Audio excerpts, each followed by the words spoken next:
Why do counties matter? Simple. Counties provide the services we all depend on. If you're concerned about crime, get a regular flu shot. Drive to work. Take public transportation.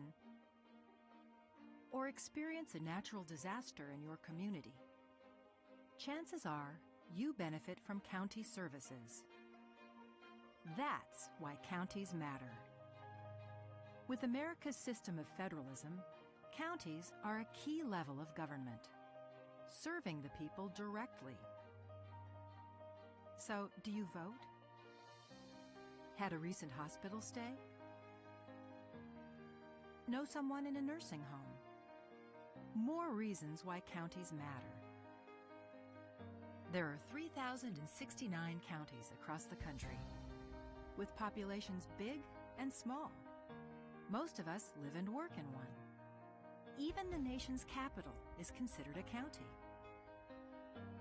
These county governments ensure that the food you eat in restaurants is safe. They care for the mentally ill, run court systems, build local economies, and operate 911 emergency systems. They manage parks and recreation facilities.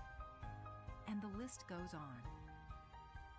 Thing is, counties serve the American people in so many ways, keeping our communities healthy, vibrant, safe, and fiscally sound. That's why counties matter.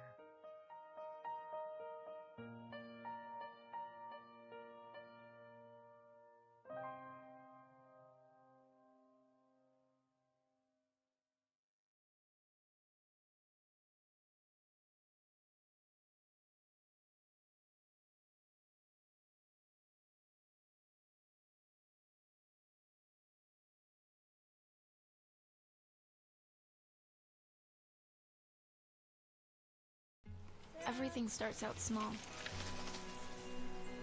The things that hurt us, they all start from somewhere.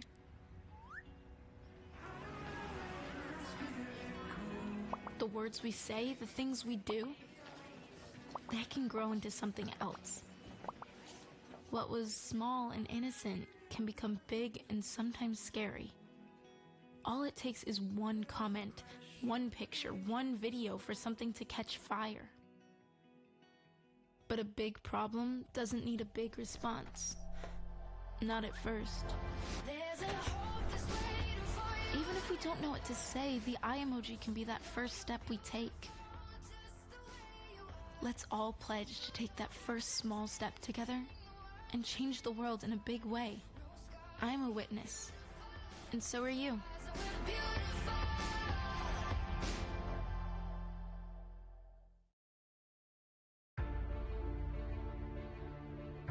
If yours is the next big idea, and you need the right place to fine-tune it, build it, launch it, if you're only your best when you can play more than you work, if inspiration comes from the outside, you belong in Curry County. The westernmost point of the land you love, and the edge between familiar and uncharted. Break the pattern. Be where the airports are as close as the beaches, and industry and recreation never cease to amaze. Dock, dive, and dine in a single day, and never lose your connection. This is the threshold of the West. Live where you can do you, and do it well, at the farthest point from ordinary. Curry County, living on the edge.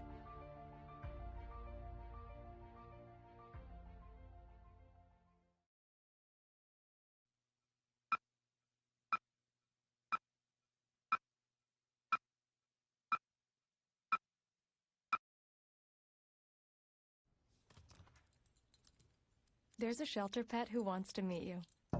Meet one today. Visit theshelterpetproject.org. Adopt.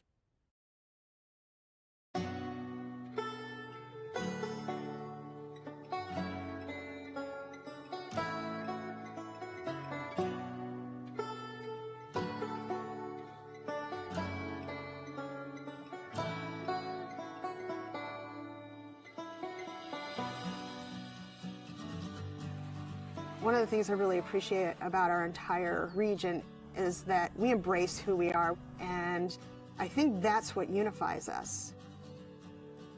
Once the timber and fishing industries collapsed, it took us a long time to get back on our feet. People didn't quite grasp the idea that once these jobs left, they weren't going to get other family wage jobs, and it crippled us.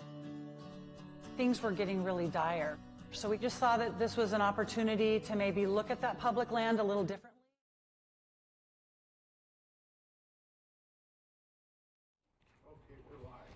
All right, we'll call back into session the Curry County Budget Committee, and we are back online. If you'll join me now for the Pledge of Allegiance.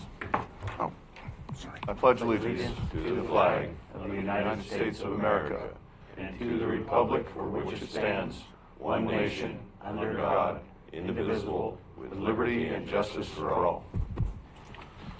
Mr. Chair, before we get started, I'd just like to let Curry County know how poor we are. Look at the council's desk. You know, maybe this is an issue where he prefers that desk. I don't know, maybe. Oh, you graduated law school, and that's what you Maybe that is maybe he performs better at a desk like that. I don't know. Mr. Chair, just in the interest of fun, if I may, I have a 14-second video that I would love to show. It'll crack you up. Would that be okay? All right. Okay. Seconds. Do we need to vote on that? Nope. And then we'll go into agenda amendment. Or agenda amendment. I just need the mouse. The mouse. Hey, Commissioner, your arms are longer. It's right down there. So we have to unplug everything? We can do it later if it's going to be. I guess that. There it is. Top right, there it is. Oh, Lloyd Olds, yeah, this is fun.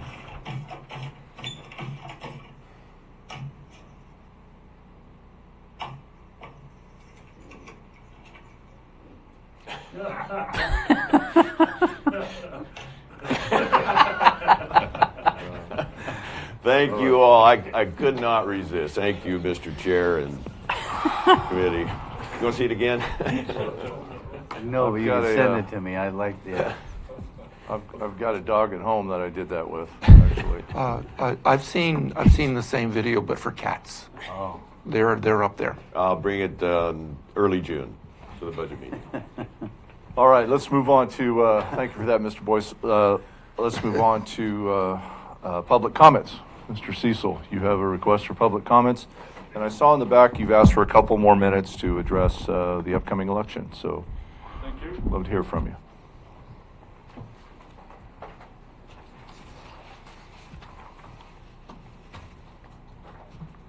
Thank you, Mr. Alcorn, for that recognition. I'm Currygonian Brett Cecil.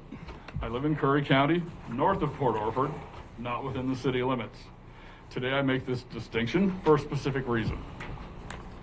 Good morning, commissioners, committee persons, staff, and all Currygonians. I come before you today to once again address the issue of public trust and confidence, as it greatly pertains to and influences the issue of the budget and county revenues.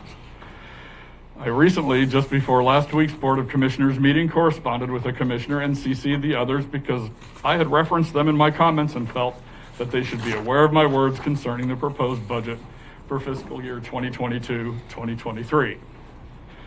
The recipient made a supportive reply. Only one of the CC'd commissioners chose to reply. While I read this quote, please keep in mind that my correspondence directly regarded the budget. And I quote, "Well, Brett, you have graduated.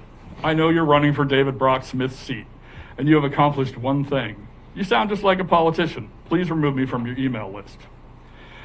I admittedly replied strongly to said commissioner, and again I CC'd the other two, and I quote, "Thank you for taking the time to respond to one of your county constituents. I'm unsure as to your statement of my graduation. In case you refer to what I can confirm, I graduated high school in 1978, and it is also public record presented on my filing with the State and Secretary of State and fellow Democrat Ms. Shamia Fagan. I run not for David Brock Smith's seat. but for that of the office which belongs to the constituents of the 1st District as the representative of the state of Oregon. I do thank you, however, for taking note. I choose not to bore you with the remainder of my email nor belabor the issue further, as I believe I've conveyed the gist of this correspondence. As if one derisive reply wasn't sufficient, said commissioner offered yet another reply, and I quote, "Mr. Cecil, good luck in your life and your campaign. As for the email, you're right. The server is owned by the county, however, the email address is mine, and under federal law, I do have the right to ask you not to email me. Under the First Amendment, you have a right to free speech. However, under federal law, much on emails have changed. I think the best way to address this is to just put your mail into the junk mail folder where I think it belongs. With kindest regards, I remain." The distinction I made of my residency in my initial identification is to point out the fact that I am contacting my only local government representatives when I contact BOC. I do not personally have the benefit of a buffer of city councilors. To address my needs and concerns, I must contact my county government representatives, the BOC. Not by my personal choice, said commissioner is but one of my elected representatives, but still one of the persons with whom I must work.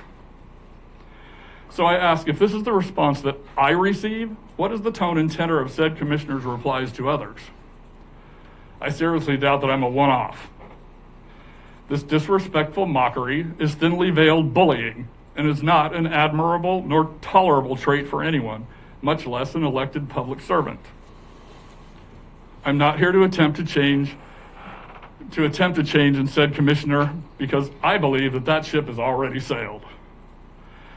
But I do wish to point out to the other 2 commissioners and the 3 current commissioner candidates wishing to occupy the people's seat that said commissioner currently holds, and to the entire citizenry of this and every county in America, that this is but one of the numerous reasons that current public trust and confidence is what it is, at least here in Curry County, Oregon.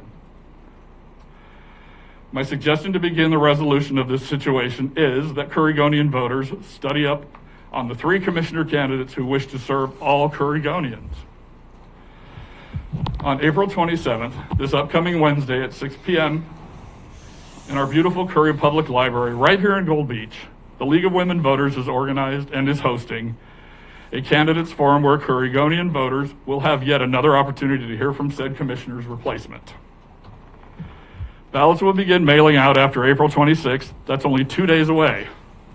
Please make sure that your voter registration information is up to date, or if you're not currently registered to vote or are unsure of your voter status, please contact Ms. Renee Colin in the county elections office before the end of business tomorrow, Tuesday, April 26th, as she is always ready and willing to assist her constituents in the sacred democratic duty and obligation. Her phone number is 541-247-3295. Again, that's 541-247-3295. Or you can call me at the office of the Curry Democrats at 541-412-DEMS. That's 541-412-3367. Remember, Election Day is May 17th, your day to begin the resolution and select a new county commissioner. Thank you, Mr. Chair, for allowing me to speak today and offering me that additional time to elevate our election. Thank you. Thank you. I have a second request for public comment from David Barnes.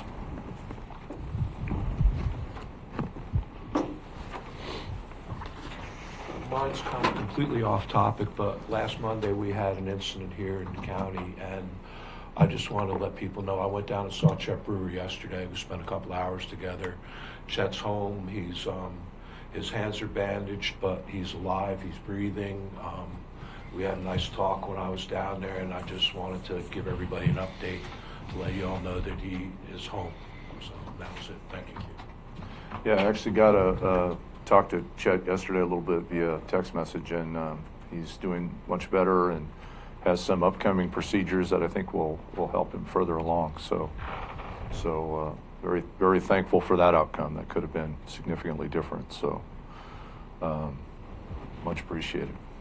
Mr. Boyce. Quickly, thank you, Mr. Chair. We're a little weak on our agenda today. Do we want to outline for the public where we are and what the plans are today? If you give me just a second, we'll get into that. Okay. We probably should do that ahead of time, and I'll take some responsibility. Well, I'm working through that right now. We're public comments. Are there any other public comments? Anyone else like to be heard? All right. All right, moving forward then, what I'd like to do today is we have a couple of things to navigate through before we get into the actual budget. My thought is we have the issue of the audit that was brought up at the BOC meeting recently, and the BOC chair mentioned that we should discuss that in the budget committee meeting. I appreciate that. So I'd like to do that first, and then after we resolve and navigate through that, then I'd like to get an update from Brad. And then after we get the update on where the numbers are, hopefully we'll have some new information from Ms. Crockett about the potential revenue that we could have been generated from the timber sales. And then after we plug all that stuff in, if anyone has questions, the only budget we haven't talked about in more detail is the sheriff budget. So if anybody has questions there, we can address those. And then we'll see where we're at, and we'll see how we progress forward. Does everybody agree with that? We had some more questions for the roadmaster as well. Okay, we'll plug that in as well this afternoon. That's kind of my recollection as well. Okay. Yes, I'm good with what you just identified there. All right. Quite content. All right. So the first issue is the Commissioner. I make a motion to approve the agenda as amended? Is that what you're looking for? Or? No. Okay. No, I just want to make sure we're all on the same page and how we move forward. All right. I think our agenda is fine. It's open. Okay. But I think it's fine. So the audit. Let's talk about the audit. I know from previous comments from Commissioner Boyce that he's uncomfortable moving forward with approving a budget until there's an audit done. Am I saying that appropriately? Yes. Okay. That is a statement I made at the Commissioners meeting on the 20th.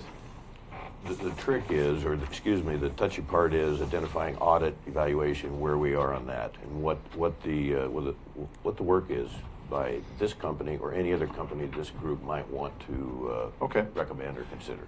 Okay, and I've done some independent research on that I can share, and then I have questions too because I want to understand both sides. So I can make an objective recommendation, if you will. So I want to make sure that I understand both sides. So I guess the first thing would be to ask a few questions. So Commissioner Boyce, you have recommended that we spend some money, which would come from the road funds, on is it Marina? Is that the company? That's how you pronounce it. Okay.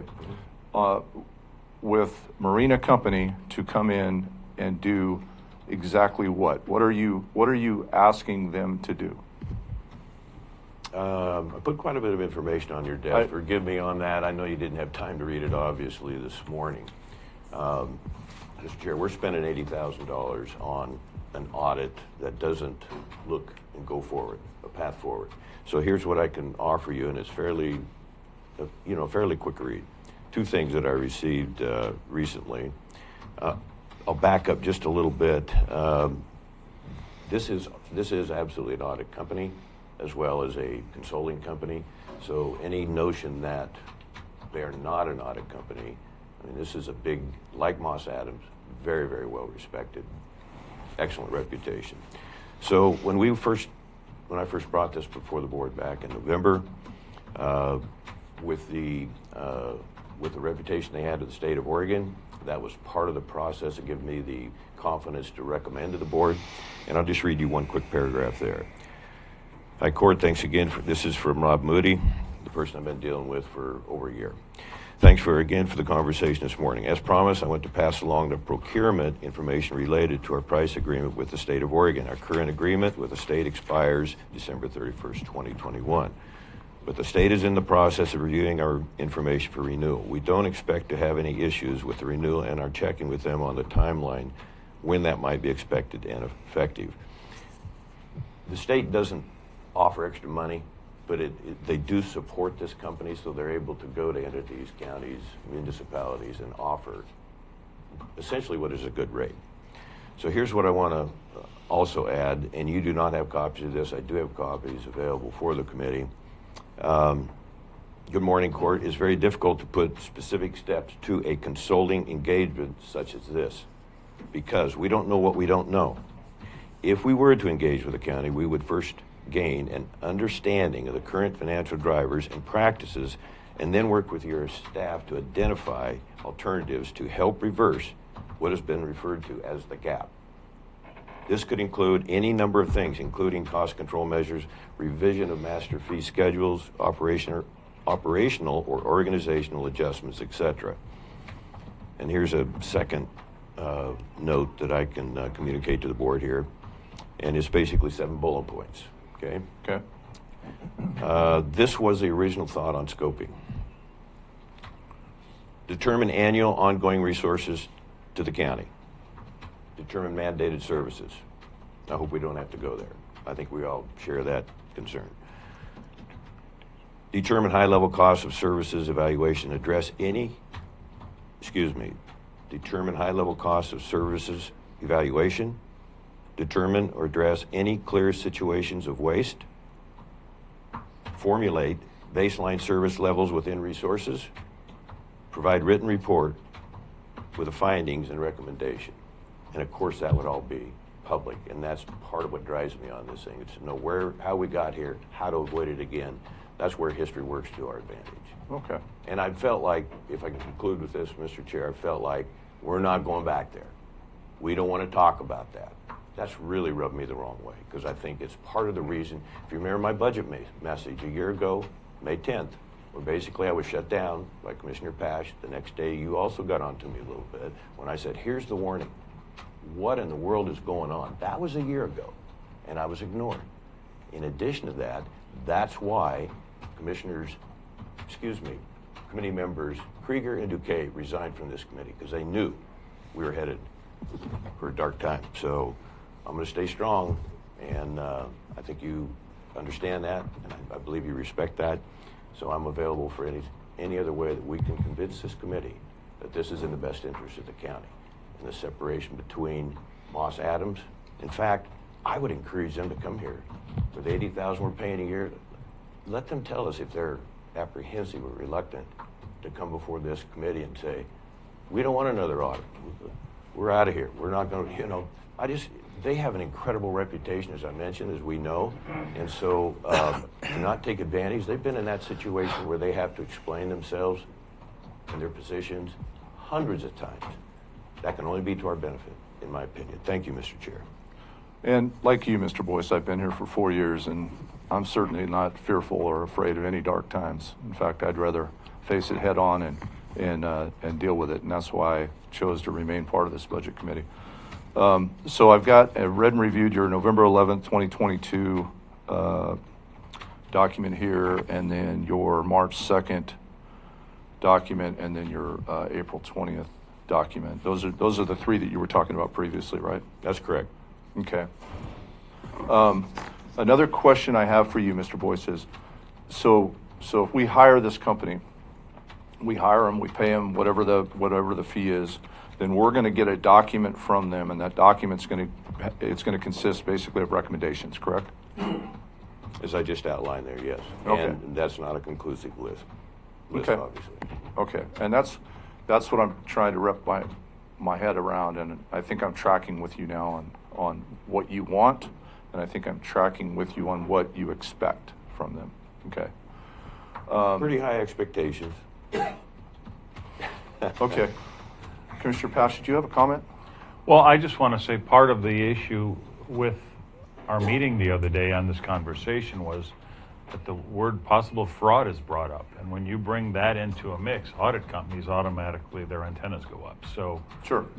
When that word was spoken in this meeting by Commissioner Boyce, it creates potential citizens become very concerned that someone's doing something wrong, and audit companies, I would imagine all kinds of bells and whistles go off in them if they're being told that they're the auditors and there could be potential fraud in the county. Well, those bells and whistles went off with me, certainly, because I'm not going to participate or be part of any fraud. I'm not going to do that. I have worked. Whoa. First, if I may. I'm not done. Yeah. I have worked very hard to maintain my reputation as a law enforcement officer, and I won't be part of any of that. So when that's brought up, it is concerning. So absolutely. So another question I have for you, Mr. Boyce, is does Curry County currently have an audit? Yes. Mr. Baker had some, but before, if I may, Mr. Chair, I take exception with people putting words in my mouth. If you go back and listen to the April 20th meeting, here it is from AOC. When they hire Marina, an auditing company, Mr. Rickard sent out an email and said they're not an auditing company, and yet they just asked the basic questions.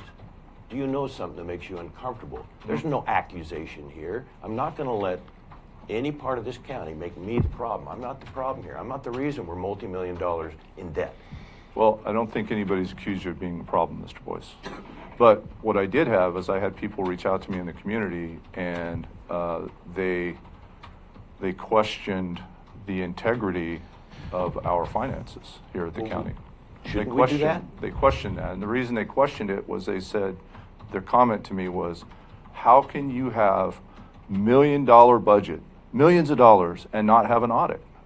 How can you do that? That's crazy to have a county that doesn't have an audit. Who said we didn't have an audit? Well, that was the interpretation that people had after listening to the BOC meeting. Because really? Okay. Yes, because so you asked for an audit, and when an elected official asks for an audit, then that infers to the community that we don't have one. Why would you ask for one if we don't have one? And then we had public comments from people that walked up to the podium and said, we need an audit. We need to be transparent and have an audit. And you've been resistant to that, Mr. Chair. And to date, you've been resistant to we're that. talking about it right now. I'm not saying I'm resistant about it. I haven't made a recommendation yet. We've lost 6 months on this minimum, maybe longer. So after public comments, then we had a county employee, Mr. Christensen, come up and say, I'm willing to give road funds. And he does not want to give road funds up for anything. He wants to give road funds for an audit. So the people that contacted me were like, why wouldn't you have an audit? That's crazy. So my question to you is, does Curry County have an audit? It's an annual audit, and yes, it costs us $80,000 a year, as you know. So why don't we recommend those people come before the board? We're talking, let me finish. So we have an audit. Is there anything wrong with the audit we have now? I doubt that, but I have no idea. Do you? Well, I do. Okay. Because I reviewed the 106-page audit. It's 106 pages. It's prepared by Moss Adams, the same company that prepares the audit for the city of Brookings. In fact, the person who did the audit, her name is Amanda McCleary. She's the same person that did the audit for the city of Brookings. I called her on Thursday after the BOC meeting because I was concerned. And I called her and I questioned her. And I found her to be extremely competent, extremely credible. I found that the 106-page audit was thorough, it was complete, it was consistent with what we receive at the city of Brookings. And I asked her questions about the audit. I also asked her questions about both companies, the company you're recommending and her company. So Moss Adams provides consulting. They have a separate area that they will come in and provide the consulting that you've discussed. And obviously there's a fee with that. I didn't ask her what that fee would be, but they certainly do that. She's also open to answer any questions about the audit that she prepared. She was very forthcoming with me. And as I kind of navigated through that audit, there was, and maybe Mr. Baker can help us with this, there were terms in there, unqualified and qualified, which she thoroughly explained to me. She thoroughly explained that they're an independent audit. She's an independent person, a third party. She also explained that they are open to answer any questions from any of the elected officials here at the county. In fact, I know at the City of Brookings, when they complete the audit, they actually make themselves available to us, our city councilors, to have any conversations about the actual audit they prepared. So, Mr. Boyce, as a veteran police officer who has conducted thousands of investigations, I do not see any probable cause to believe or suspect there is anything wrong with the audit that Curry County has. Nothing. Zero. And so why do you think, Mr. Chair, that I've somehow promoted that? What I don't know. Leads you to believe that? So you're going to make me responsible for concerned citizens. A lot of us are not sleeping at night, right? With a $5.86 million deficit spending over expenditure. Mm-hmm. Okay, so we're not sleeping at night. So yeah, there's a lot of people out there. I can't be responsible for those people going to Moss Adams. And did you feel like her opinion of Marina was good? And likewise. I felt her opinion was neutral, but what she told me about Marina is they don't do government audits. They stopped doing government audits 90 days ago. They only provide consulting. So, okay, would you consider Association of Oregon Counties a government entity? Mr. Boyce, I'm just telling you what the facts are as related to me. Well, they don't it's do on your government, desk. right? But March 2nd. They don't do government audits. They do consulting. Well, here's the evidence right here that they do. Okay, clear as can be. Well, I would dispute that evidence, Mr. Boyce. They do consulting, and what you're asking for is you're asking for a consulting firm to come in and provide an opinion to you, the Board of Commissioners, about how to spend money. Characterize it any way you want. Okay? Well, that's the truth. That's the I'm truth. going to ask this board today to come up with a solution and a program that they want this company to do or not. If not, what is the solution here? What is the next step? One solution is, and have you ever talked to the person that did the audit and just asked her any of the questions you have? You know, I'm not going to answer that, because what I heard you say a minute ago, you're open-minded. I am. To a consultant or a consultation, an audit, an evaluation. I just read you the dozen or so options that they would bring back to the board in a proper report. But I'm still hearing you. But we have a proper report. Do we have? We have a proper report. It's 106 pages. I just read it. It's posted on the county website for the public to see. I talked to the person that did the audit. So that's why I think you are resistant. And here, let me ask you this. Does Moss Adams offer the amount of all those things? All the things you mentioned? Yes. Yeah, they do all that. Okay, so where's that report, and what is? You have to pay for that. You You have to pay for that. That's a consulting report. So would that be another $80,000? I don't know what it would cost. $45,000. I don't know. Maybe it would be cheaper because they've already done most of the work. I don't know. Aren't they somewhat obligated to give us that in advance when they see that we're no? They have to remain. They have to remain neutral. They cannot be opinionated. They're a third party. So they're an independent third party. And when you make a request for them to do consulting, there are mechanisms they have to put in place to ensure that they can continue to be a third party and that they don't have a relationship with the county. That's very important to them. So, Mr. Chair, I'm going to interpret that as they're not independent. They are independent. No, they are within the system of this county. They are a third-party independent accounting company. Excuse me. To get an outside second opinion, wouldn't that be in our best interest? Wouldn't that be prudent at $45,000? To hire a consulting fee? I don't know. That's what we're talking about. So we spent a lot of time on this, and we know that we are up, well, can I just say multi-million dollars in the gap? We don't know what how the gap. we got here. Sure, we know what the gap is. Okay. If you want to know how we got there, why don't you just call the person who did the audit and ask them?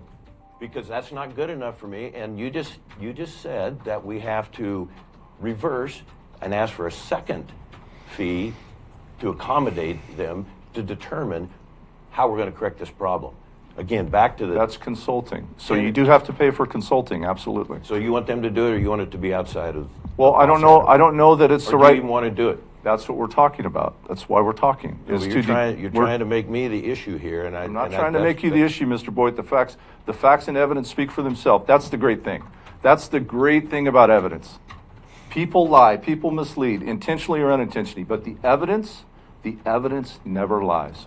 Okay, You just got to listen to it. So are you saying that I misrepresented or lied? I'm saying that when you are an elected official and you stand up in front of the public and you say, we need an audit, when we already have one, that's misleading. I am saying that. And you just characterized that I'm pounding my fist on the table. Do you think that's accurate and fair and appropriate? I think it's very fair to say that you are very passionate about wanting to hire Marina to come in and do what you called an audit, but it's actually consulting. So why don't we put an RFP out for another company if you don't like that?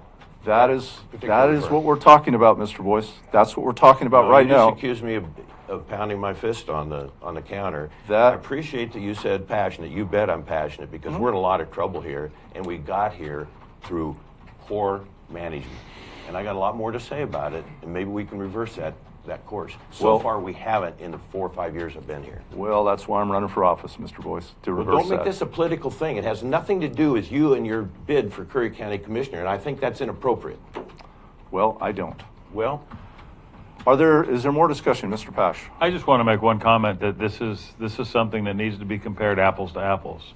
And a consulting firm to come in and consult on how they think we should spend money, whether it's a revenue shortage or a budgeting issue, is one thing. And to have a certified accounting firm come in here that answers to the state on an annual basis, and they have that regulatory system over their head, that's a completely different animal. So as a consulting firm, I personally don't think we need to have a consultant come in here, but I will say this, a separate audit from an audit company, we went through this just before Julie Schmelzer left here. We put out to have an audit of the county on an RFP, and I don't know if it was a formal RFP or not, but I know every accounting firm that came in here was 6 figures or more. Just a payroll audit for one union was between $50,000 and $70,000. Just a payroll audit. I can't imagine what an entire audit of a county would be. You may have some kind of a number of what you think it might be, Mr. Baker, but I'm quite certain it would be in excess of 6 figures, and that's just the audit, not the consulting part of that audit. Mr. Herzog, you want to be heard? So I brought this up last Wednesday in our meeting, and the more I think about it, so we are, as a county, going to go before the citizens and the voters and asking for some way to pass a tax or a levy or something. So the more I think about it, whether we have a clean audit right now. We just have this 106-page, it's a clean audit, right? Isn't that a word that auditors use? It's a clean audit. But would it behoove us as a budget committee to allow $45,000 for this outside auditing consulting firm to confirm what Moss Adams has said, so we can say to the public, we did this because and they're going to give us more of a, it sounds like this consulting firm, this is what you should do. And so they could maybe proactively push, what they think should be the way to do it, a levy, a consumption tax, whatever. It's just being transparent. And, I wasn't for this at the beginning, but the more I think about us going, we have a hard time at the county to pass anything that says tax or anything. And this is a good way to do it. So if I hear what you're saying, Commissioner, is that by hiring a consulting firm, you think that they may come in and give recommendations that the public may find confidence in to pass a tax or a levy or something else, and that would be your thought behind spending the money on a consulting firm. Yep. Okay. In a nutshell. Okay, Mr. Baker, do you have comments? I was waiting to hear. Thank you, Brad. I was waiting for all the arguments and comments to get through, so I had a sort of a more complete understanding of what everybody's comments or what perspectives they're taking. So it leads me to say just a couple of things. Number one is that I think that the understanding of an audit is sort of a little bit misunderstood and misrepresented here. Finance director certainly understands what happens within an audit with respect to why we hire them. It basically has to do with the scope of it. It is a general audit, and it's making an unqualified call on the nature of the accounting process. Are costs being accounted for completely? Are revenues being accounted for completely? And this is why they came up with the 106-page, which is all fine and great. Number two is that there is a misunderstanding on the use of the word audit with respect. There are zillions of audits out there. And so I'm saying this for our benefit and for the public's benefit, that an audit doesn't necessarily mean something bad. And also, since there are many different types of audits, is that defining what we're after in this, in this issue concerning our gap needs to be qualified. And the type of audit or consulting arrangement, which is more adequate here, is that we're trying to find out why we have the gap. Where's the revenue? That's what this, as I understand it, is what this whole thing is about. So I'm not saying yes or no to it. I do have an opinion, but I think it's best left unsaid at the moment until the remaining arguments are in. So having this audit or consulting agreement is up in the air, for everybody to understand, but we have to qualify everybody's understanding of an audit or a consulting arrangement and specifically what we're after. We have to define the scope that we're all dealing with here. So. Right, and I think I think Commissioner Boyce was very clear on what the scope would be, and I think I understand that clearly. But it is a consulting firm that we would be paying for, and somebody to come in and provide that consulting service to us. And I understand your point, Mr. Herzog. I think that brings a lot of clarity to the actual issue. Mr. Schreiber? Yes, thank you. I think professional advice is usually a good thing, right? And we have this audit that you just read. You said there's 106 pages. I don't understand why a professional consultant couldn't just do what you did over the weekend or last week, read the document, come in and say, you know what, you guys need to collect more here, you need to spend less here, and I don't know why we would have to pay, $45,000 or six figures for that. Somebody just come in that knows what they're doing and saying, hey, I'm going to spend, maybe a day and a half, just go over the numbers and give you guys advice and pay them on an hourly basis, maybe a few $1,000s instead of the big thing. But we have all the numbers. We have everything that prepared for them. They shouldn't have to come and spend days or weeks analyzing things. Because really what I want to see is, help us fix this. And to me, that would be just giving advice, saying, you have these kind of things that you really need to look at. You need to collect more. You need to spend less here. These are the easy fixes. These are the fixes that would help you out. Right. Yeah. Mr. Pash. And Moss Adams may do that because they are also a consulting firm. They already have all of our information. They understand for years they've been in this county in our books. They may be sitting there going, I don't know why they don't do this, but they're not going to offer that to us because we're not asking for that service. So we may be able to call them and say, would you offer us a letter of consult on how you think the county could do better? And they may do that for just, like you say, a few $1,000s. Don't know till you ask. I think the key with them is to make sure that they remain independent, because their independence to this process is critical. And that was made very clear to me when I talked to the person that did the auditor. They are very rule-based. They follow the rules. They follow their protocols and procedures. They are very much above board. And when I talked to her, she was extremely professional in her duties.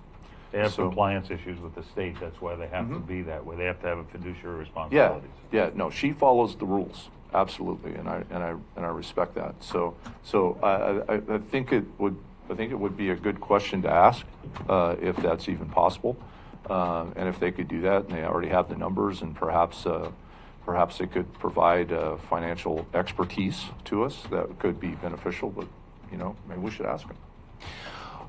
The question of independence has been brought up with respect to our auditors.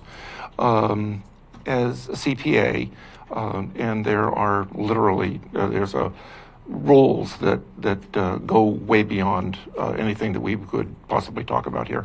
But AICPA, the American Institute of CPAs, have lots of rules concerning their independence. If someone, either a related party or someone within the firm itself, comes across an issue where they are deemed not independent anymore, they are going to disqualify themselves from doing that. So the question of independence really, I don't believe, is as strong of issue as I've heard that it might be. They have to be, and they will disqualify themselves if they're not. Yeah, and she made that very clear when I talked to her that's right. about that. And she I don't know if they could or not, but and I don't think she did either. They would have to look at the totality of the circumstances and then make that decision. But they are definitely capable of making that decision for sure. But she did say that the company provided that. She also told me something interesting, which was a lot of the auditing companies right now, they have stopped doing government audits. They've completely stopped. They don't do them anymore, which is what she told me about Marina. And one of the reasons they stopped was because it's hard to find qualified CPAs, and there's a drastic shortage of them. So it's more financially lucrative for companies to provide the consulting service rather than the actual service of an audit. And she made that pretty clear in my conversation with her. I'd encourage you to talk to her. It was very enlightening, and I learned a lot talking with her. Mr. Boyce, you had a comment? Yes, no, Mr. Baker. So you're very confident with any audit company like that the independent positions that they have are almost without question? Pretty much. I mean, obviously there have been some bad CPA that have been brought before the ACPA to be disqualified for a period of time. So, but generally speaking, yes. I will accept that, and based on your long-term background, and I think that is very helpful.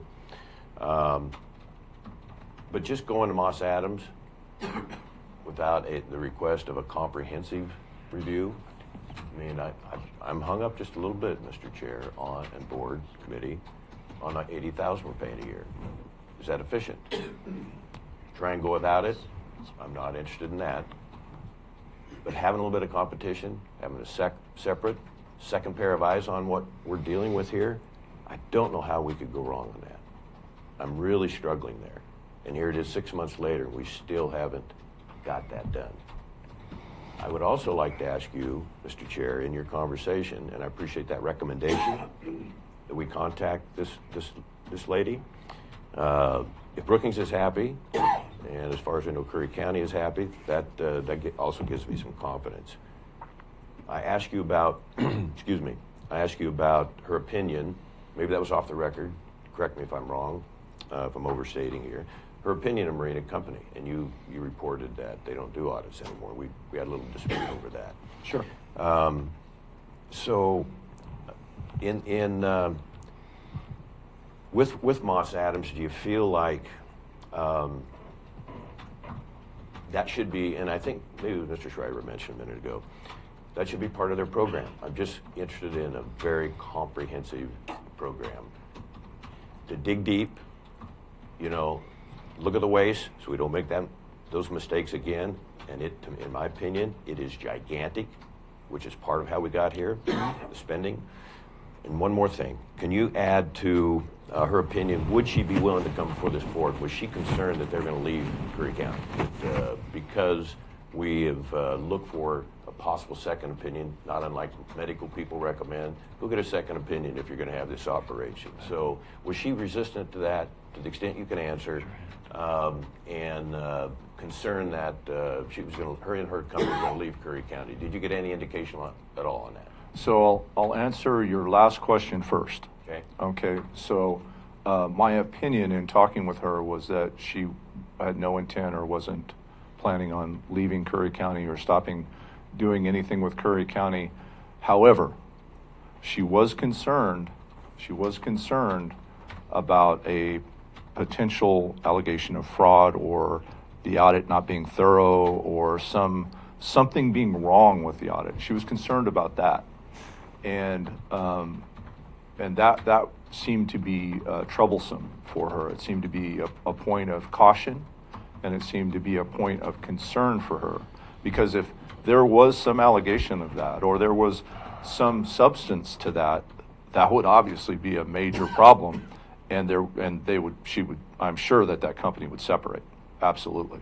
So instead she went on hearsay, which many people have since that meeting, and I would just encourage anybody to go back and listen to the meeting and the context of the word fraud and how it came up. No, I don't think hearsay is accurate. She was listening to the facts, and she didn't listen to the meeting, did she? She did. She went and listened to it, and after she listened to the meeting, and after I talked to her, there was no plans that she was going. There was something wrong with the audit that was performed.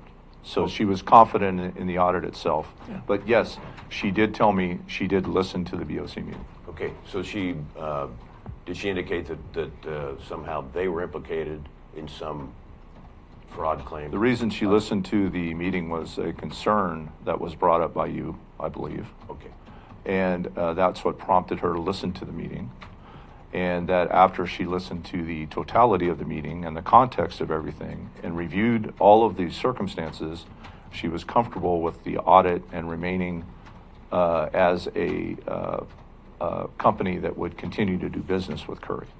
So we're solid there? Yes. Okay, thank you. Good. Right now, yes. Just one more question. Right, I haven't answered the first one yet. Okay.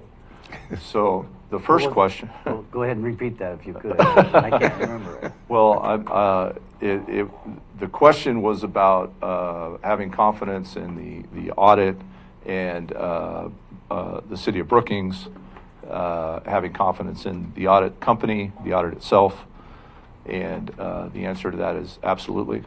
And the reason we do is they're independent, but we also have a city manager that is extremely competent in our budget. We have a finance director here that I believe is very competent in his ability to perform his duties. And when you have a competent person in those positions, and then you have an audit to supplement that, to fact check it, then I am very confident with that process. I don't know to what extent we share that confident. I want to ask you this, and this is the final. Would you be comfortable, would you think it's appropriate to have Moss Adams come to one of our meetings, even if they virtualed in, and just be available for those questions, or any questions from this committee? I think you'd have to ask him of whether or not that would violate some type of issue of their independence. I think that was a very critical point with her that I could tell, and I don't know if it would or would not. I know that. Think? What do I think? Yeah.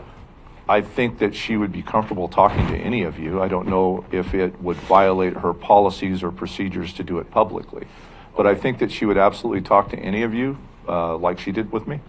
Okay.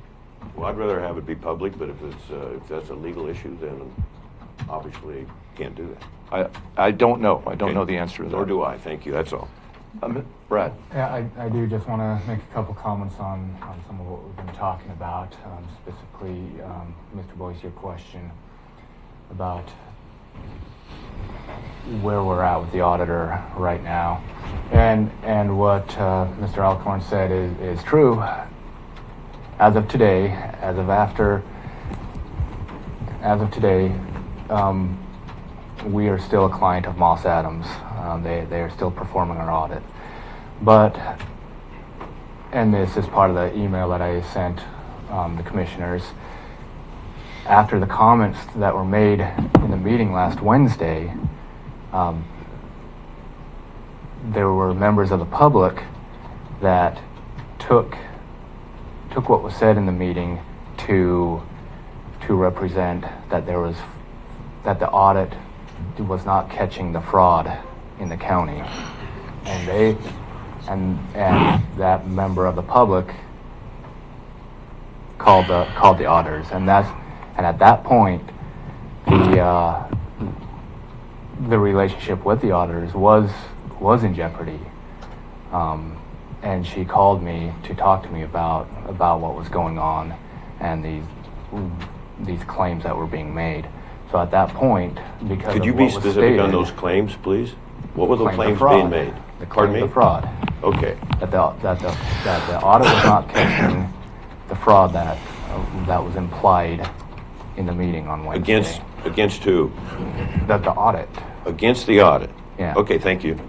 Saying that she and her team are not doing their job correctly.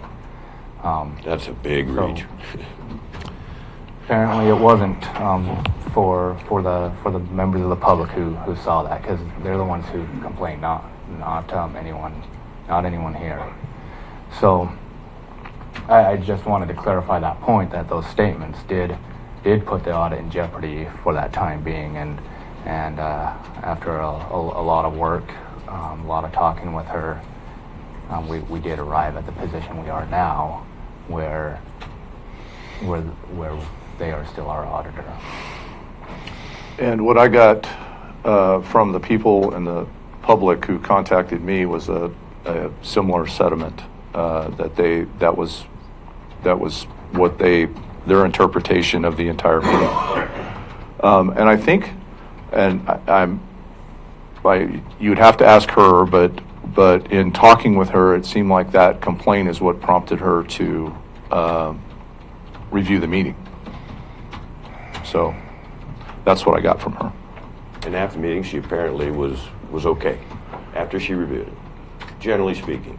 After she reviewed the totality of facts, the method in which the audit was conducted, the protocols and procedures that were followed, the fact that it was above board and transparent, and then comparing that to the comments that were made, she was comfortable and satisfied with the audit itself and the circumstances. Good, thank you. Sir? So after hearing what Ed said, I really like that. And last year, the county, we hired a local person to help with an audit because we had payroll concerns. So what Ed says is saying, maybe there's somebody we can hire for X amount of dollars an hour or whatever. So we have an audit. We have a CPA just probably 100 steps from here on the other side of the courthouse, Mr. Kemp. Grew up in Curry County. I don't know, he's been here a long time. He's a CPA. We have that same person that helped us before. We might be able to reach out and do something like that, what Mr. Schreiber suggested. So, well, there's a protocol or a procedure here with RFP process, correct? So, I mean, if you're looking for a consulting company, if you're looking for a financial expert to come in and provide that service, then it would make sense to examine who could provide the best service at the appropriate cost. So that may be an answer. Because our goal is to make the voters aware of what is happening and be in support of what we want to push forward. And to be financially responsible with the people of this county's money. Absolutely. So, Mr. Boyce. My first choice is Marina. My second choice is RFP. My third choice is Moss Adams. My fourth choice is anyone outside of Curry County. We cannot hope to have a guarantee of complete independence. And you have Mr. Christensen with his hand up back. Okay. Mr. Baker. Go ahead. That's okay. Go ahead, Mr. Again, with respect to what I'm hearing here as well and understanding, is I want to go back to a comment that was made during the last week's meeting, and that is that an audit or a consulting arrangement concerning what kind of issues have led to the gap, the focus, and I have to rely on the comment from Commissioner Boyce, is that our tax rate has not changed for 20 years. Okay, the public needs to concentrate on that. This is, from my perspective and my background and experience, this has much less to do with any thoughts or potential fraud based on our annual complete audit. Much less if the public can give that some thought here. But the issue is revenue. Okay, I'm not saying that it is, but the focus that we're dealing with here, addressing costs, is a little bit easier than addressing revenue. Revenue takes almost a year to a year and a half to make changes to. It's a slow-moving animal. So right now, from my accounting perspective on this, is that revenue is your bad boy in the room. It ain't fraud. Which takes me to a second series of comments that I received after the BOC meeting and after our last budget meeting, which was the comments about bad checks and the perception that created with the community in conjunction with a demand for another audit. So think about that for a minute. You have a community member that's not really in tune with how the protocols and procedures of the budget committee in this county work. They're listening to a meeting because an upcoming election is about to take place, and they're paying attention now. And they hear an elected official talk about the need for an audit, which infers there isn't one. And then there's comments about the county writing bad checks. And if I didn't know anything else and I heard those comments from an elected official, I would be outraged. I would be absolutely outraged. And I think that's what happened. So that's a whole nother issue. And quite frankly, that really bothered me, because I know when there's an issue with a check, and in fact, David Barnes said there's an investigation going on. Bank error. Thank goodness. There was an invest, but here's how I liken it. Okay, I liken it to this. Let's say there's a use of force by a police officer that's inappropriate. An elected official steps forward and says, that was wrong, that officer's wrong, and we're going to fire him before the investigation's complete. It creates a public perception that's inappropriate. There was an investigation going on, and comments should be withheld until the investigation's complete, so we can avoid that. To your point, Mr. Boyce, there was not any bad checks written by this county. That did not happen. No checks were written with no money in the bank. That did not take place. And in fact, there was an investigation, and Mr. Barnes just handed me this paper. Can you, Dave, can you step up to the podium and just explain this so the public can understand exactly what happened? There was a fail-safe system put in place that failed. When checks get written, they get positive paid, which means that they get, besides being written, they get authorized. That step, for some reason, was overlooked. There's a system in place, though, that alerts go out to me when our bank balance reaches a certain level, when we get any type of debit transaction, when a check gets submitted for a payment that hasn't been approved yet, those types of things. And all of those alerts were set up, and somehow or another they were erased in the system. I spoke in great length with both the representative and with the director of public accounts at the bank, and they assured me that they looked and said, we don't understand why this happened or what happened, but the alerts are now back in place, so this cannot happen again. So, but there was, at the time that, that last week's meeting, when it was said the checks bounced, there was in excess of $650,000 in my checking account. So nothing bounced. Okay. It's a poor choice of words, just like saying that you want to have an audit done by a consultancy company is a poor choice of words. Words have meanings, and they have specific meanings, and unless we apply the meanings to words when we use them, then language is lost, and people can say whatever they want. Okay. So just for the record, though, the bank issued an apology? The bank has issued a letter saying that it was their fault, it was of no fault of the county. May I actually have that back so I can read it? Thank you. This is a letter that they wrote to the city of Gold Beach. They were one of the people. It says, on 4/11, check number for X amount was returned to the city of Gold Beach as referred to maker, which was due to a bank error. Umpqua Bank would like to apologize for this error, and this was in no way should be a reflection on Curry County. We do not anticipate any further issues or errors, and you are welcome to redeposit these checks at your convenience. And it is signed by the Public Deposit Operations Lead from Umpqua Bank. Thank you. All right. That clarifies that. Thank you, Dave. And I also have another one that they sent to Coos Curry Electric, who was the other recipient of checks that got returned, but I didn't print that one out. So, thank you. Thank you. Commissioner Boyce? Thanks again. So, when it comes to bad checks, and we don't know for sure where we are, we just know in fiscal 22-23, we're somewhere around $5 million. So we would be in a position to write checks, or what are we going to do? That's why I'm passionate. That's why I'm deeply concerned. That's why a lot of people around this county are deeply concerned.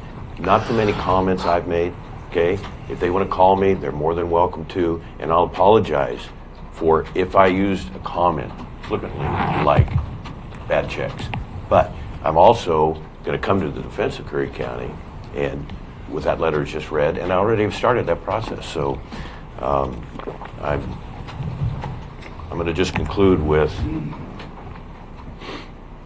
we're headed in a real tough position, and we've got to act fast. And so an audit is a first priority, I think, that's outside this county. I gave you my 4 priorities. Consulting company. Okay, but see, even Mr. Baker referred to it as an audit. It's it could mean 20 different things, okay? So we will call it a consultant. I'll get in that I think habit. it would help the public clarify that. Thank you, I appreciate that. All right, so on the issue of hiring a consulting company, I think if I hear what the majority of everyone is saying here, that we should explore what the options are and put those options on the table. Is that what the consensus is in the room? So who are we going to, Brad, are you going to do that, explore those options? How do we proceed with that? What's the recommended process? You have Roadmaster Christian still got his hand up back there, Mr. Chair. Okay. ARP out. Yeah, we can put an ARP out for consultant. If we do that, I would like to know from the committee, I mean, how much are we willing to spend? I mean, because we don't want to get bids for 6 figures if we're not willing to spend 6 figures. Right? So if we were going to put out a bid, you know, we're looking for, like you said, Commissioner Boyce, you want something comprehensive. Maybe some of us are, you know, it doesn't need quite to be so comprehensive. We just want some good advice, some solid advice from people that, you know, work with governments all the time to tell us, you know, what we're doing. But to me, I wouldn't want to spend more than $10,000, but that's just me. Maybe you'd all like to spend more, maybe less. I don't want to spend $45,000 or $50,000, or I definitely don't want to spend $100,000 in the budget situation we're in now. That's for sure. I wouldn't recommend that. I think as we put that RFP out, we also need a clear scope of work. I think what was read earlier by Commissioner Boyce is probably a good scope of work for that consultancy work. In that scope of work, it did not say anything about a review of the Moss Adams audit. I think to do that would probably bump the price way up to where to a level that it's being talked about that isn't wanted. So a clear scope of work and an understanding of here on what that scope of work entails, and that even the scope of work that was read earlier does not entail a second look or a reevaluation of the county's yearly financial audit. Right, and I think a consulting company is going to have to know what exactly you want them to do. So that, I mean, and really that's the issue here, right? It's like, here's what we want you to do, here's our expectations, how much is that going to cost? Let's keep it simple, correct? Commissioner? They committed a long time ago to the $45,000, so this notion that they're automatically going to dishonor that agreement, I don't know where in the world that comes from. I hear Commissioner Pash and Treasurer Barnes keep mentioning, oh no, it's going to be 6 figures, no way around it. This company would not do that. They are highly regulated by the state of Oregon. They are highly credible within the state. And so, you know, Moss Adams is not the issue here. The issue is how are we $4, $5, $6 million down? That's the issue. And the only way we're going to find that is someone outside of Curry County that's willing to take on this tremendous task to come back with a report to us on how we can proceed and hopefully. Well, I think the finance director has given us an idea of why we're in that position. But I want it outside the county. I don't want it in-house. That's part of the problem, how we got here. We don't know how we got to $6 million. Well, we still don't know that. He told us. Okay. I mean, he told us. That's why we have him here, right? I mean, that's why we're paying him. Well, apparently you're satisfied with that today. Am I satisfied with his performance? I have no reason to believe that. I have no reason to believe that he hasn't done a thorough and complete job. Absolutely none. So what I wanted to ask you, Mr. Chair, is are you satisfied that we saw this warning come and we were properly notified and that we should have known this way before our April 21st? I think we've been talking about this for the whole 4 years I've been here. So when it went from and I think his explanation was satisfactory to me. Okay, I so understand when it. it went from 2.2 to 5.8, you're satisfied. I understand why he told us. Okay. That's Mr. all I got. Pash, you have a comment? I just want to make clear that, and I'm sure most of the committee does understand, I just want to reiterate that the $45,000 that this company is saying they'll do, that's a consultant, as a consultant, not to do an audit of the accounting of this county, apples to apples. Brett, comment? I want to reiterate, again, it's not that we went from 2.2 to 5.8. I think numbers and years are all getting mixed up. 5.8 million was the budget gap for the FY23 budget year, the one that we're looking at right now. In our current year, there was $2 million that didn't roll over from the previous year. Now that didn't mean that we're $2 million down for our current year. That added to the 4.7 that was already approved in the current year's budget. That's something I've explained several times. Maybe that time I'm tracking you. I'm tracking what you're saying. He just said several times, I'm asking for emails to verify when the earliest time we had those warnings. And he's not produced those. He says he's not going to produce them. Okay. I talked to you face to face about all this and tried to explain it all face to face because this is obviously a confusing topic and not something that can be easily resolved over email. Face to face is often better. You can go back and you can determine when you originally started telling us that we were warning us that we were headed for this kind. Deficit's not the right word, gap is not the right word, but we all know what we're talking about here, okay? I don't recall you ever telling us and identifying that way early on. So I asked you for an email, I asked you for recorded meetings. You didn't want to do that. So you came in my office, which I appreciated, but it wasn't satisfactory to me. So you still have that option. You can still say, on this date, and this date, and this date, here's what I told the board and budget committee. Okay. So thank you. Last year in June, when we had the budget hearing, there was $4.7 million approved to use from the road funds. There's no email about it. That was a budget hearing. We went through a budget process. It's actually right here on the screen, right there. $4.7 million coming from the road fund. So what date is that? June of last year. June of last year is when this budget was adopted. We talked about it starting, I believe, in April. Yep. In December, I came and once we had once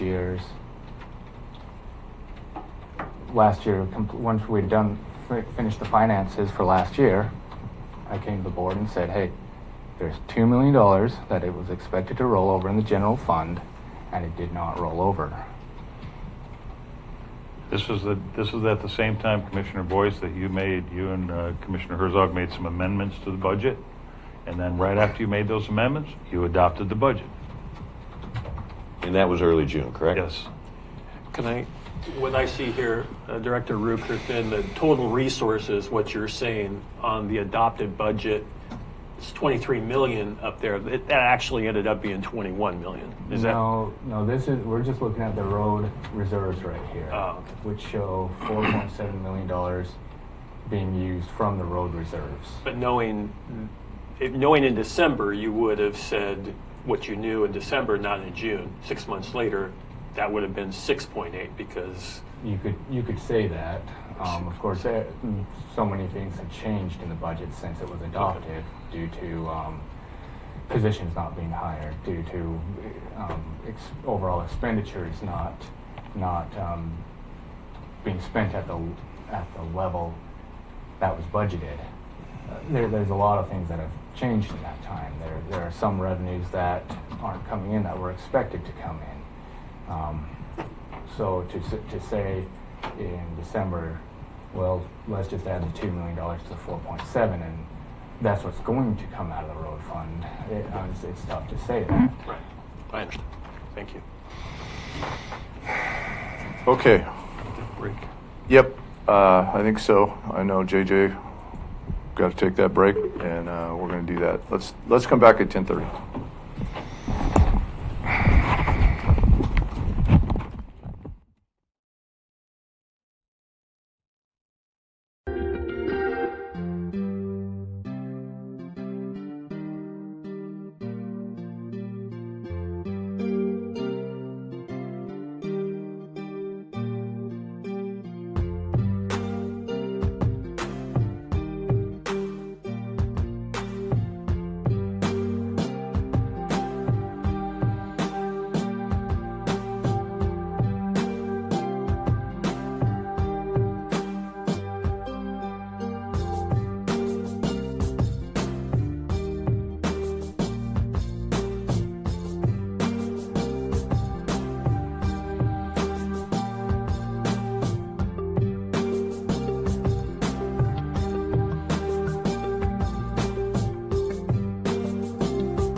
Why do counties matter?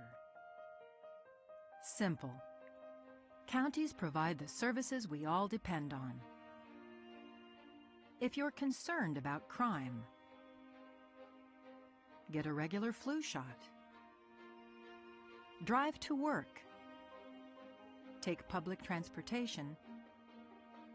Or experience a natural disaster in your community. Chances are you benefit from county services. That's why counties matter. With America's system of federalism, counties are a key level of government, serving the people directly. So, do you vote? Had a recent hospital stay? Know someone in a nursing home? More reasons why counties matter. There are 3,069 counties across the country, with populations big and small. Most of us live and work in one. Even the nation's capital is considered a county. These county governments ensure that the food you eat in restaurants is safe. They care for the mentally ill, run court systems, build local economies, and operate 911 emergency systems. They manage parks and recreation facilities, and the list goes on. Thing is, counties serve the American people in so many ways, keeping our communities healthy, vibrant, safe, and fiscally sound. That's why counties matter.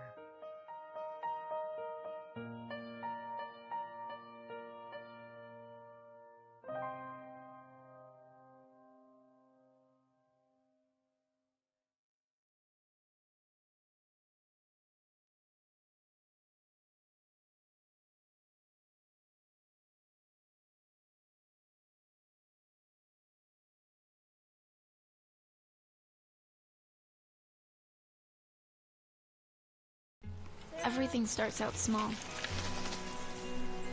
The things that hurt us, they all start from somewhere.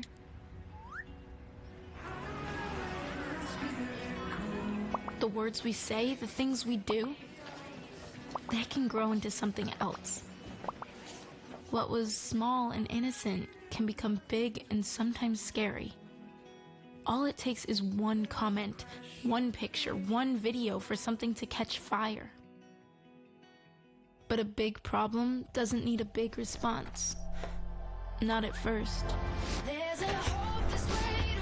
Even if we don't know what to say, the eye emoji can be that first step we take. Let's all pledge to take that first small step together and change the world in a big way. I'm a witness, and so are you.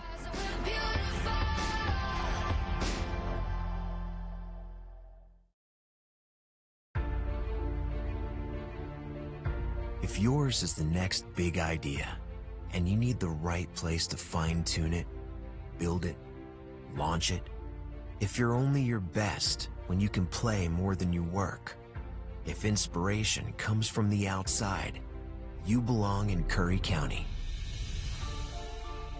The westernmost point of the land you love, and the edge between familiar and uncharted. Break the pattern. Be where the airports are as close as the beaches, and industry and recreation never cease to amaze. Dock, dive, and dine in a single day, and never lose your connection. This is the threshold of the West. Live where you can do you, and do it well, at the farthest point from ordinary. Curry County, living on the edge.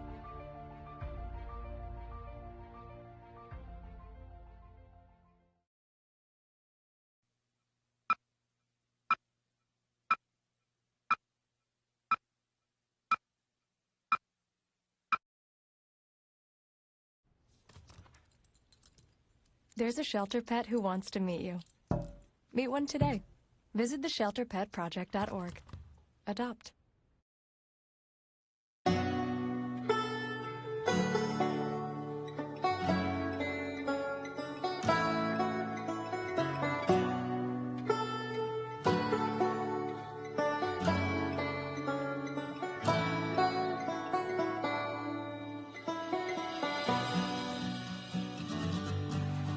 One of the things I really appreciate about our entire region is that we embrace who we are, and I think that's what unifies us. Once the timber and fishing industries collapsed, it took us a long time to get back on our feet. People didn't quite grasp the idea that once these jobs left, they weren't going to get other family wage jobs, and it crippled us. Things were getting really dire. So we just saw that this was an opportunity to maybe look at that public land a little differently and how it could bring more dollars into our region. The Wild Rivers Coast is so unique because there are more wild and scenic rivers here than anywhere else in the lower 48 states. The scenic beauty is just amazing. There's so many different places to go, from the national forest down to the protected ocean, and it's just a really special place. I guess I didn't really know how special it was, though, until I moved away to Portland and came back and saw all the potential here. We're uncrowded, we're unspoiled, and we're a little difficult to get to, but my God, once you come here, you fall in love. We just thought if we could pull people to come into this Wild Rivers Coast and stay longer and explore a little farther into our backcountry, there was a lot of opportunities for them to experience. I think our whole future is at stake here. This area is ready to go. We just need to give it a little kick in the butt. I'm going to be honest, when the Rural Tourism Studio came here, I was skeptical because I didn't see far enough ahead that we actually could collaborate regionally, and I'm pleasantly surprised. It's been amazing. The Rural Tourism Studios was the first time we were able to come together as a region to talk about the future of our economy. If we can have a strong tourism economy in this area, it's going to benefit the whole community. We have to rely on ourselves, and I think through this program, it's sort of opened our eyes to what we could do when we work together. Community leaders really focused on 3 areas: outdoor recreation, food and agricultural tourism, and really building community relationships. In our area, a lot of the food that's grown all gets shipped away. And so now we're realizing that we can capture some of that local food that's grown here. The Eat Fresh and Local Action Team has hosted a series of networking events bringing together the area growers with the area vendors so that we could have more local food available to the visitors to our area. And now we're seeing more local food in our grocery stores, in our restaurants, and we have a new local food co-op. We created a farm trail from Bandon to Port Orford. We did 9 U-Pick farms, and it just gained traction, and people loved it. Langlois is less than 500 people. It's very small. So we have to bring in tourists. And being on the farm trail, even though it's just beginning, has really helped do that. We really want to make it a destination for anybody.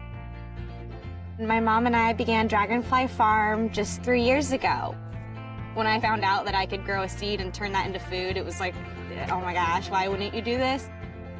I just quit my day job and I just signed the paper to be an official co-owner of the farm. This is what I want to do for the rest of my life and grow with the community. Out of the Outdoor Recreation Action Team, we came up with a series of maps that show where the best places to go recreate are. We know where we're going to send people now, and we got a great map that shows all the best places to go see. For us to get a mapping project done to this extent is pretty impressive. We're patting ourselves on the back. I don't know anybody else is, but we're doing it. From that, we decided that there was some places that needed help, so we came up with a mountain bike plan, and we also worked on designating a state scenic bikeway. The Outdoor Recreation Action Team was also looking at how we can make scuba diving better in this area. So we came up with the idea for a scuba fill station. So now people that want to come and dive in this area, they can dive for multiple days because they can get their tanks filled up again. When I started the Rural Tourism Studio, my business, South Coast Tours, was really small. And now we've grown to about 5 or 6 guides, and we're doing tours all over from Brookings all the way up to Coos Bay.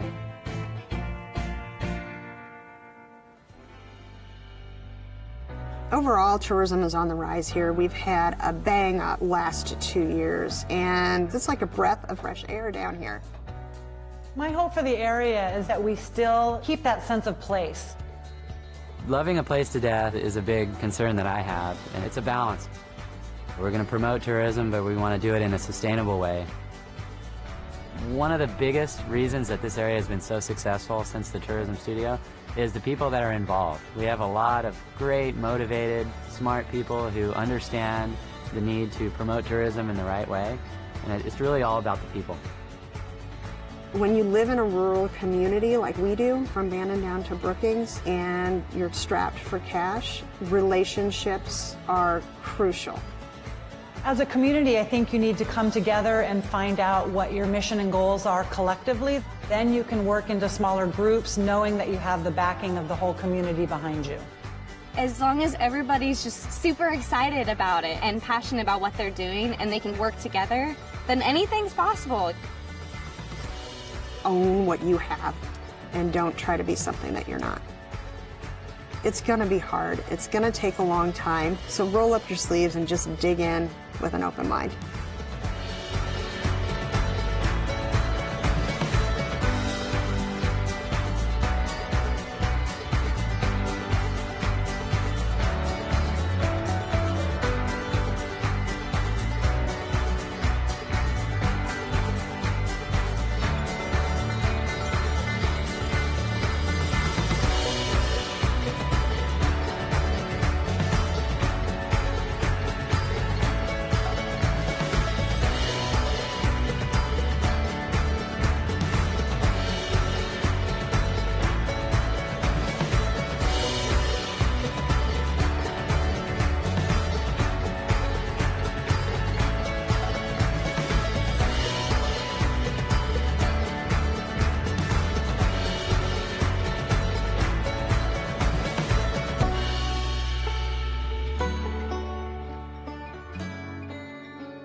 letters.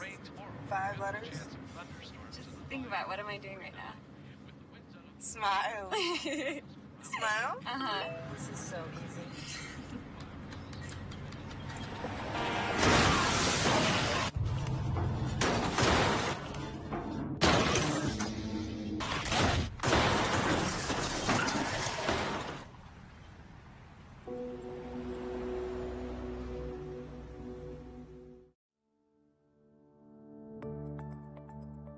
Wildfire, as everyone knows, has emerged as one of the big major issues affecting Oregon and, for that matter, all western states.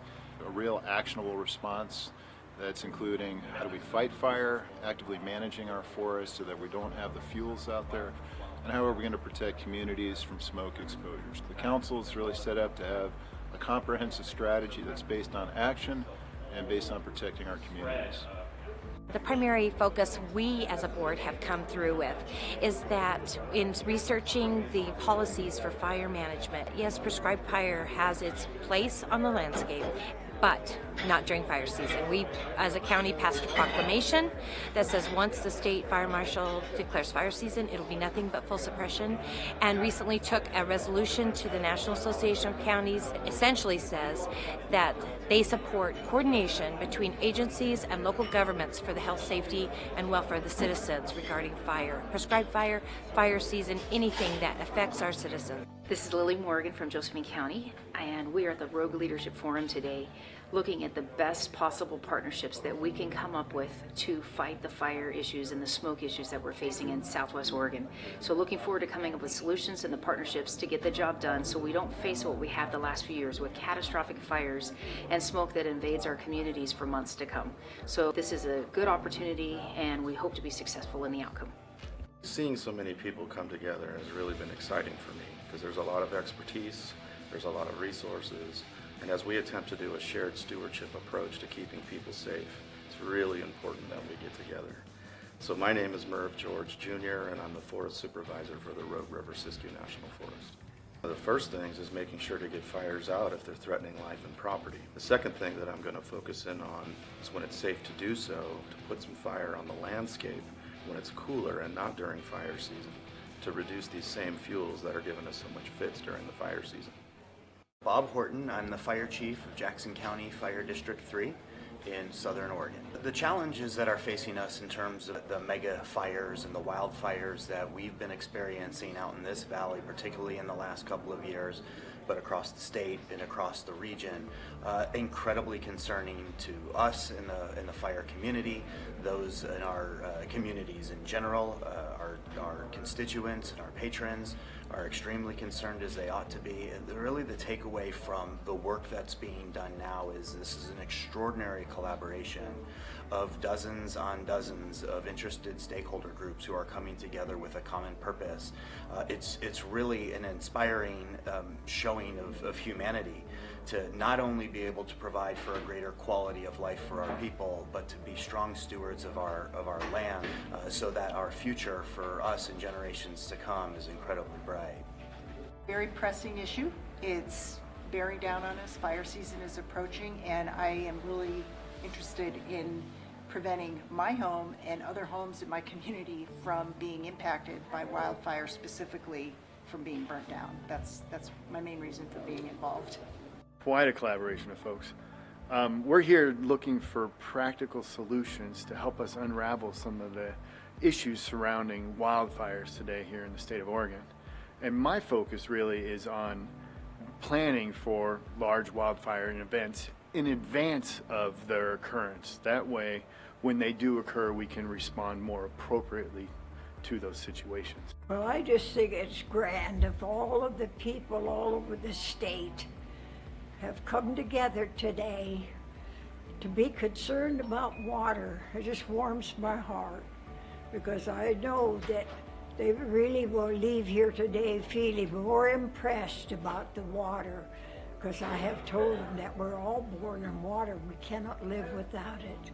It's our job to take care of it, stop the garbage in the rivers and streams and oceans, because there's life in that water, and it's our job to keep it clean for them. Because we cannot live on this planet without the animal kingdom. I was in Ohio at the Ohio River with Dr. Emoto, the Japanese scientist who had proven water could heal. He and I stood on the riverbank and blessed the Ohio River that they had us come to do. And I prayed that God has still kept the river good for them over there. We were taught when we were little that prayer works. You too will remember your prayers because they work. It has nothing to do with religion or church.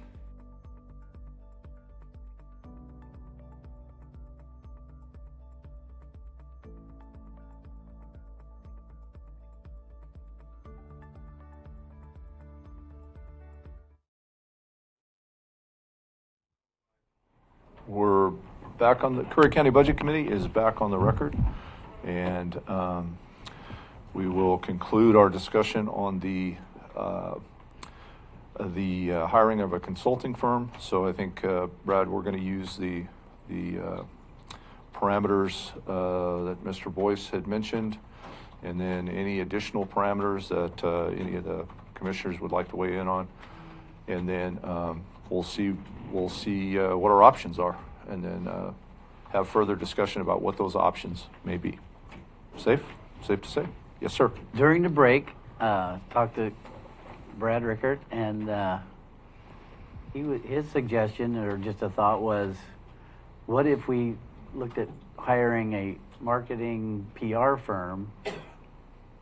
And I think Rich Christensen has told me before that the city of Brookings, when they did the Railroad Street, all those improvements, you guys hired no, it was something else, but it got it passed because they pushed forward that, this is how it's going to look, and they had videos and well, maybe Rich could even speak to that, but it was along those lines, I know that a lot of municipalities use marketing firms as a mechanism or a tool to educate the community about what they're going to be voting on.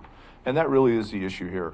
Yep. Is, you take the average guy in Curry County that's working, he's working Monday through Friday, and he's busting his butt, earning income, trying to, take care of his wife and kids. And on the weekends, he wants to go fishing, and he wants to, do things that we do here in Curry County. So, being able to sit down and watch one of these meetings or, do that is challenging at best. So those marketing companies can really aid in helping educate the community to make the most informed decision they can. So Facebook, all that. Yeah, absolutely. So that I think that would be something that should equally be considered.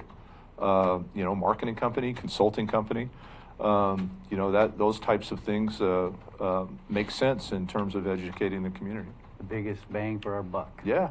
I think it should be on the table, Commissioner Pash. I agree with that. I mean, if we're going to pass something and make the public feel comfortable to have a marketing company come in here and understand the financial situation of the county, and this is a way to help us get out of it and let them market that, that's $30,000 or $40,000 well spent. Well, and I think back to something Commissioner Boyce said not long ago. He said, if we were to go in and video the conditions of the jail and put an informative video together to give to the public, I agree with Commissioner Boyce on that. I think if the public were to see that, they would be shocked, quite frankly. But again, that average guy, he can't come down here and do that, right? So a marketing company could fill that gap there. So should be considered, I think. Option on the table. All right, so we're in agreement on that. I think we have clear direction. You still have Roadmaster Christensen, Mr. Chair. So, okay, Mr. Christensen wants to speak. Step on up to the microphone.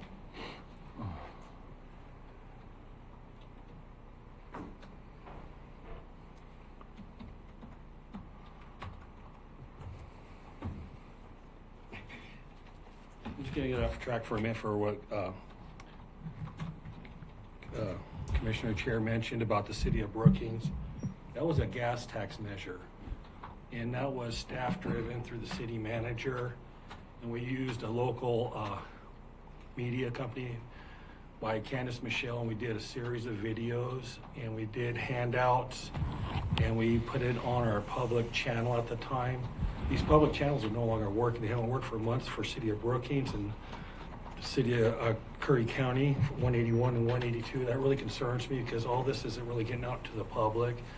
But it was very successful. Excuse me. We were able to get a tax measure passed in a community that hates taxes.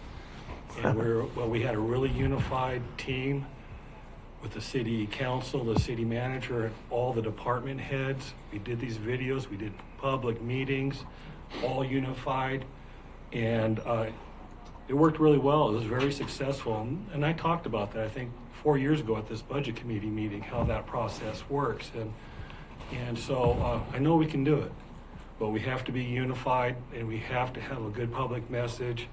But I think it's more difficult now than ever because of the inflation we're in. But I just wanted to kind of get back on the original subject with hiring a consultant, Marina. And I'd like to talk about that a little bit. And because I've been up here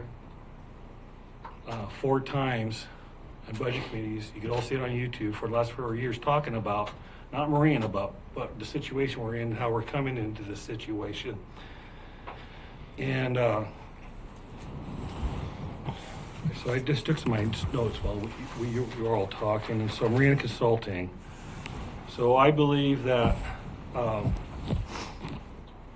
having solutions by an independent firm recommended by the state and Association of Oregon Counties, totally neutral, totally unbiased, to help us find the solutions that we need for our revenue and our spending, and how to help us would be important to get public trust in a tax measure, because it's going to be very difficult. I'd like to talk about that. We, the county, since 2010 to 2015, have tried 5 times for sheriff tax levies. They've never passed. There's a lot of reasons for that. And it's going to be, so selling a tax here in Curry County is very difficult at best, and these times it's even going to be harder. So I think having an independent person that's highly recommended would help gain that public trust. Then,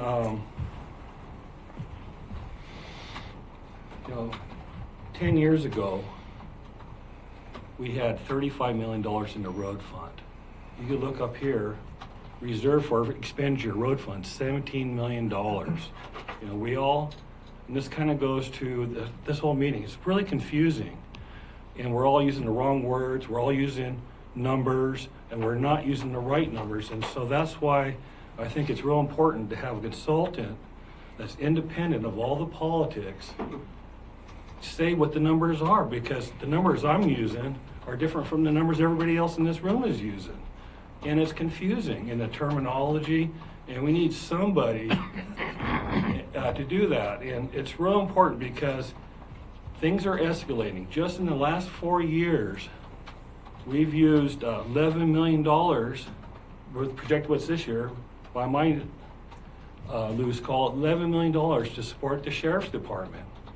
We've used $2 million to support 6 admin departments. These numbers are escalating. Like you heard the finance director said, we had projected $2 million of rollover funds from last year's general fund. It didn't happen. Well, guess what? It's never going to happen again. These numbers that we're talking about are going to escalate.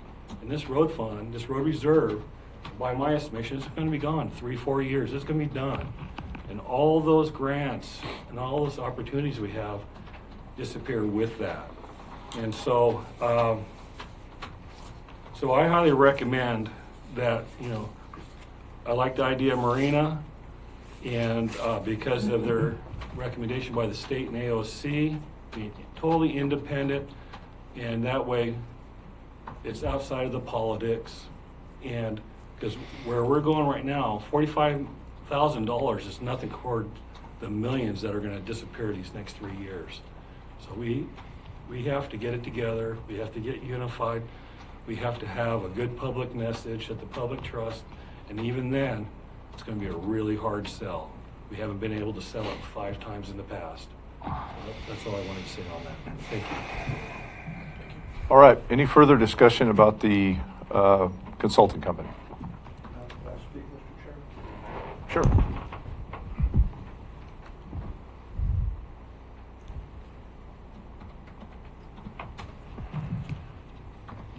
David Barnes. I'm still having a hard time. An audit is one thing, but a consultancy is something completely different. And we know how we got to where we are. I've been coming to these budget meetings for years. Every year it seems we're $2 million. We have $2 million less than what we need to fund county operations. And, you know, the $2 million number just sticks out of my mind. So, you know, but we have, every year it's the same thing. It shouldn't be a surprise to anybody. I don't know how Commissioner Boyce can say he's surprised by this. He's been sitting up here for 5 years, and it's been the same talk every single year. We know what our problem is. We don't have enough revenue to cover our expenses. Plain and simple. You know, this is what we look at every year up here is a bare bones minimum budget. Nobody is doing extra. Everybody, all the county departments are already doing barely minimum mandated services. If they're a short step above that, that's a lot. There's nothing left to cut in this budget. As I explained to the Board of Commissioners the other day, somebody places an order. Certain departments have people that are authorized to place orders. They place an order. Their department head signs off on that order. It comes over to the finance department. The accounts payable clerk audits every bill that comes in. She hands them off to Mr. Rickard. He audits every bill that comes in. They get sent to the Board of Commissioners. They have a chance to audit every bill that comes in. And finally, they come across my desk. And it was funny the other day when we were doing accounts payable, I brought the checks back to Carrie, and I asked her questions about certain of the checks that we were written. And Brad got up from his desk and came over and said, you know, I ask the same questions. It seems every week you come in here and ask questions about the same expenses that I ask questions about. And there are things that I don't see very often. We $2,000 for software for the road department for the year. You know, money that was 2 weeks ago, there was one of the comedians who appeared at the event center, got paid more than all the rest of them. So we question that. You know, there's things like that. Nothing gets through here. There is no waste here anymore. There is no fraud. The only things that get spent money on are things that are either budget approved or that are approved by a vote of the Board of Commissioners. And even then, they only get paid upon proper order being issued. So I don't, you know, if the public doesn't trust us, it's because the public has been told, if the public listens, they hear week after week that we shouldn't be trusted. You know, that there's always a commissioner who has questions. He doesn't understand where we've gotten to. I'm sorry, in my mind, I believe AOC stands for Advocates for Outside Consultants. You know, because that seems to be all they ever do is just advocate more consultants for us to hire. I'm fully on board with the marketing firm or PR firm to come in and tell the people where we are. You know, we know where we are. The people know. We don't need somebody to come in and tell us that. I mean, we've been listening to it for years now. So, you know, if we're going to hire somebody, I also would agree that we need to hire a marketing or a PR firm and not another consultant. They're just going to tell us the same thing that we've been being told.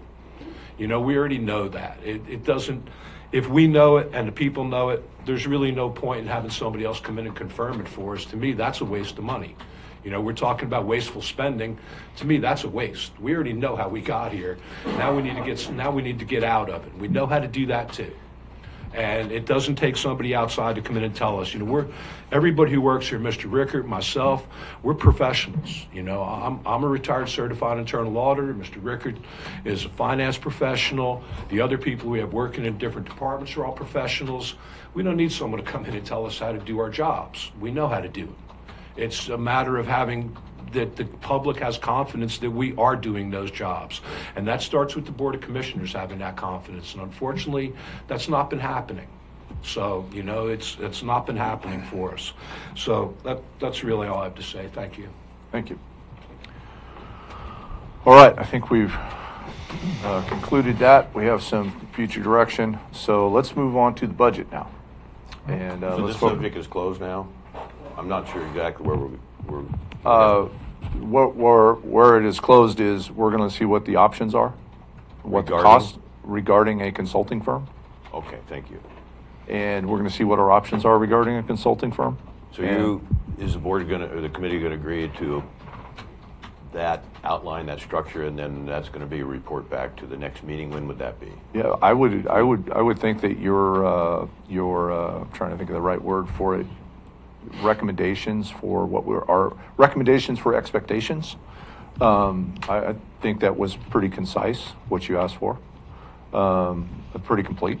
So I think that's a good start to see how much that would cost, to see what our options are, what a consulting firm could actually do for us.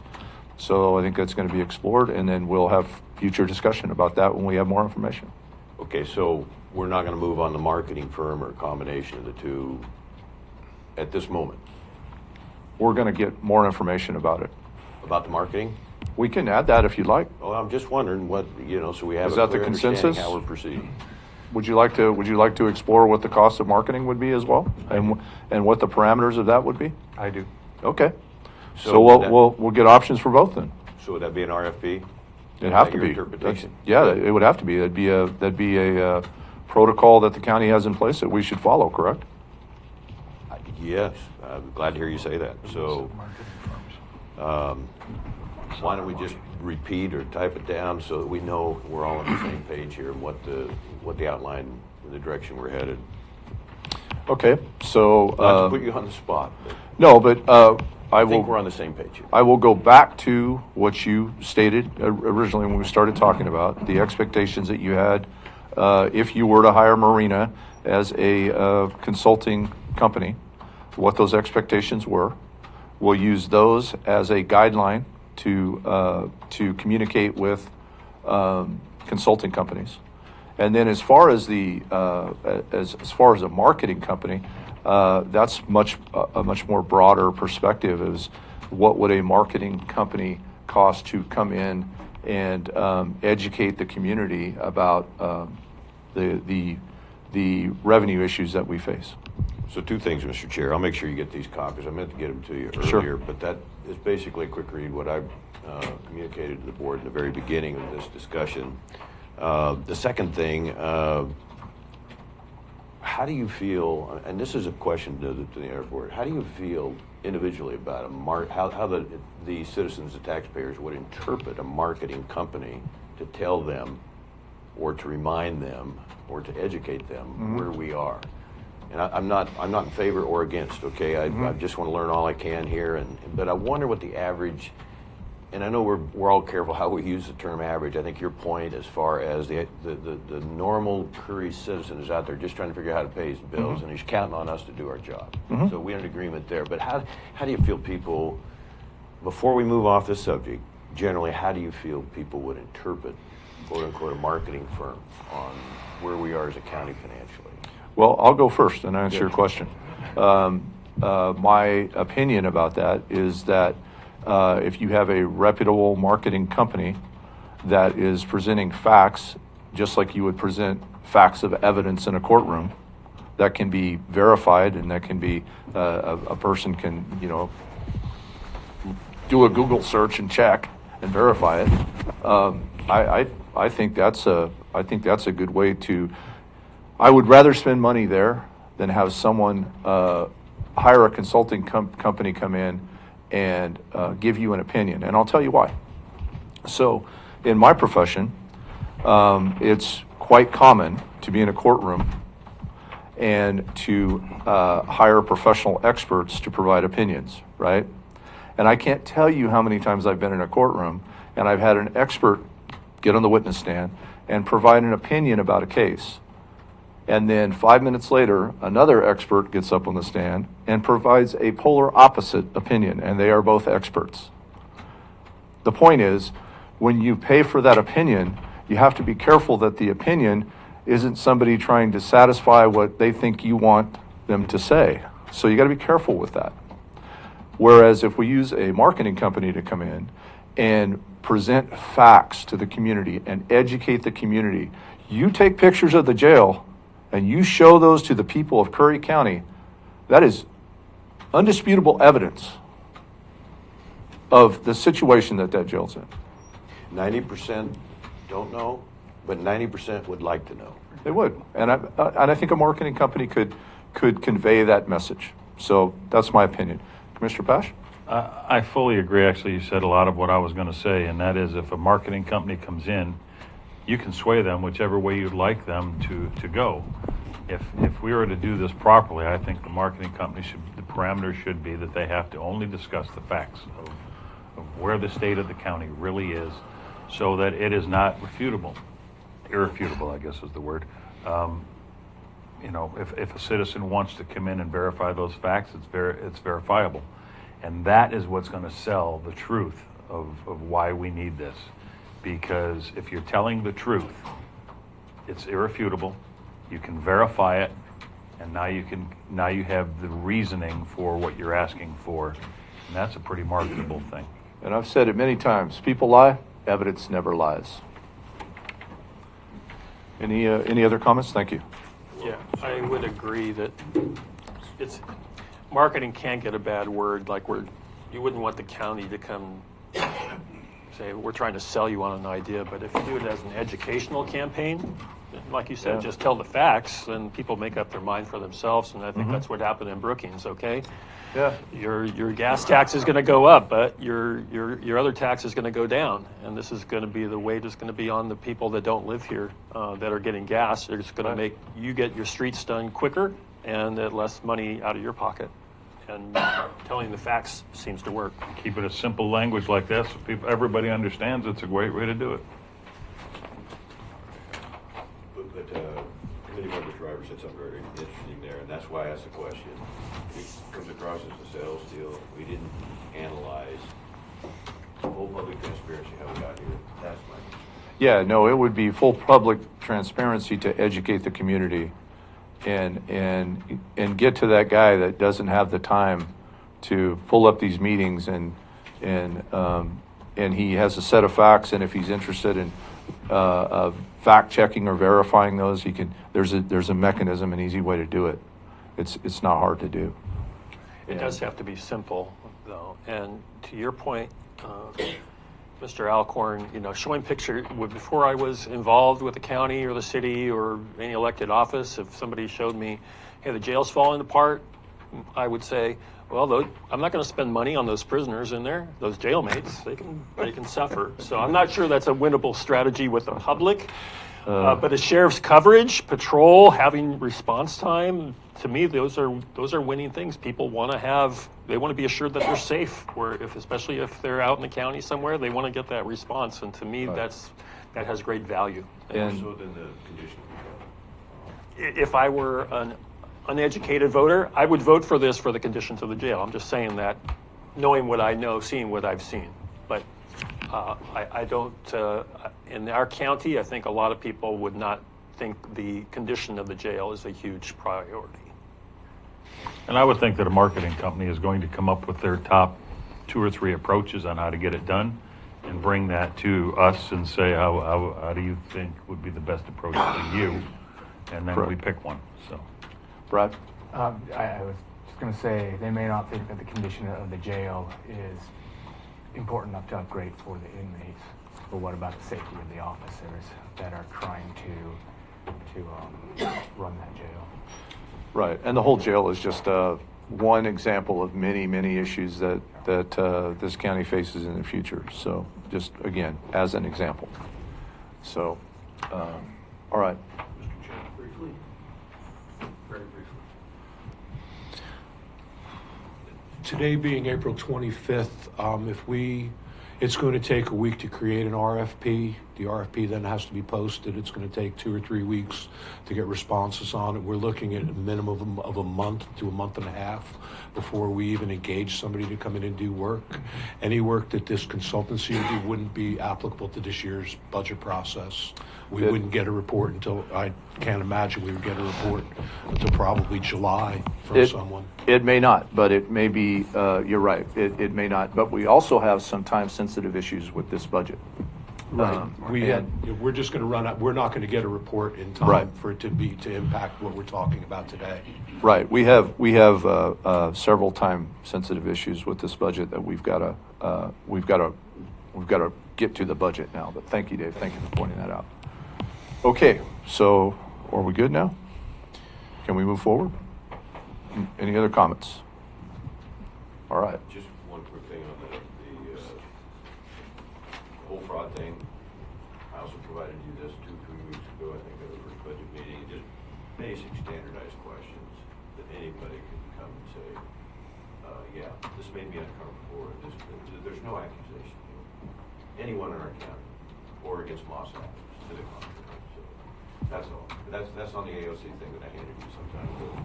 And I do have a lot of confidence in AOC because they want to make sure that all their people had an opportunity. All their people had an opportunity to come forward and make sure everything was in order. That's all, Mr. Chair. Thanks again. All right, now let's move on to the budget and see if we can work through this. Brad, why don't we start with an update, and you can show us where we're at. Okay, so some of the changes that were made to the budget from the last budget meeting were $400,000 of additional revenue. That revenue was split between building and code enforcement.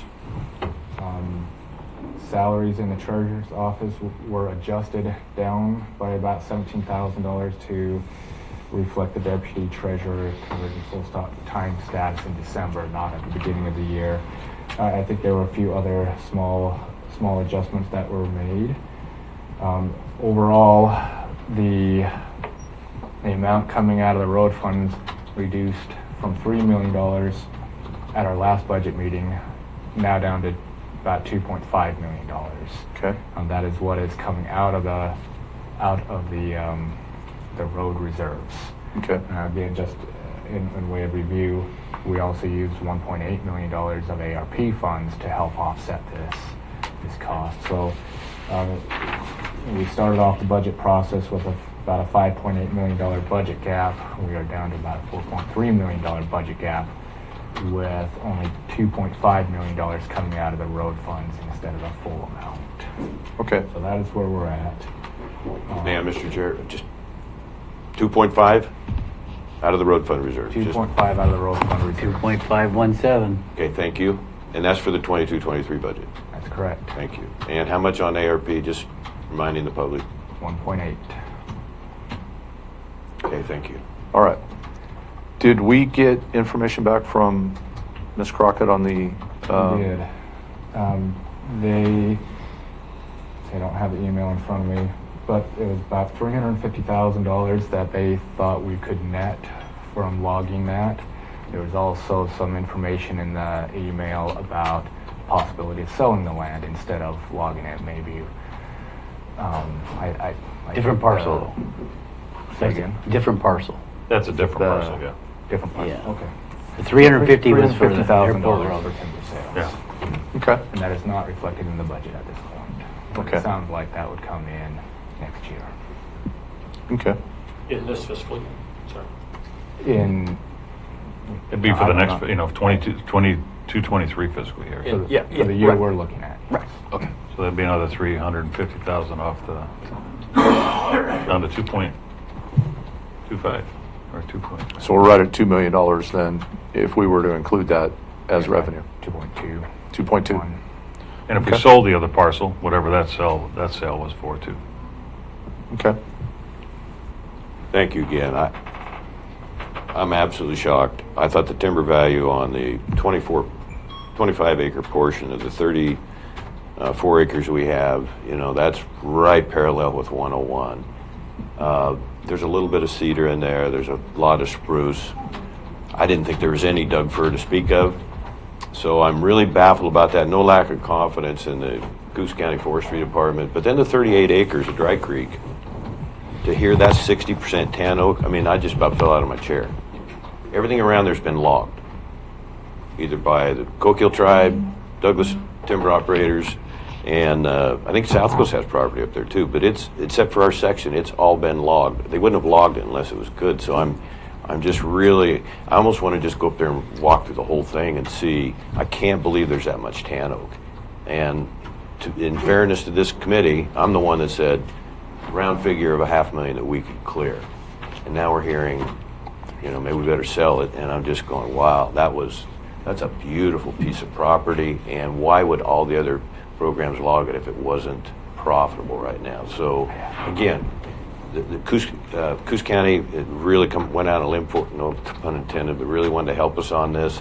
I have great confidence in them, but I'm baffled, and I'm very concerned too about the 101 buffer there. You know, are we going to log the whole thing right down to the edge of the road? We don't want to do that.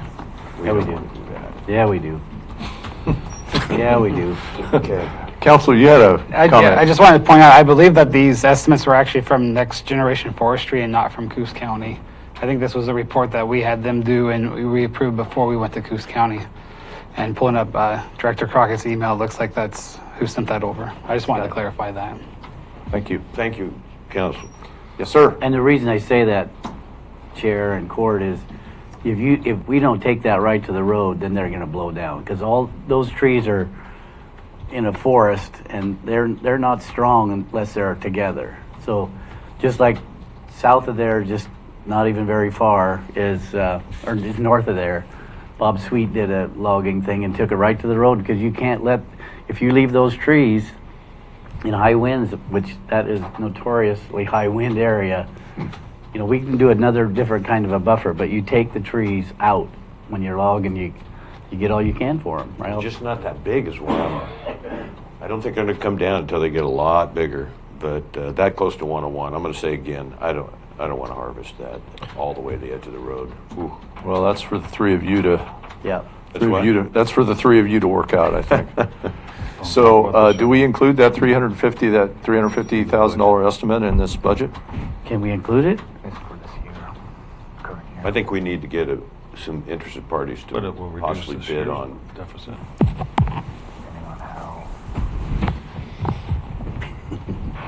So I don't know about the sale of the property. I want to make sure that we have covered our bases there before we decide to harvest it or pay somebody else to harvest it, reforest it. All the responsibilities go with it. Let's see if Coquille, the tribe, wants to purchase it.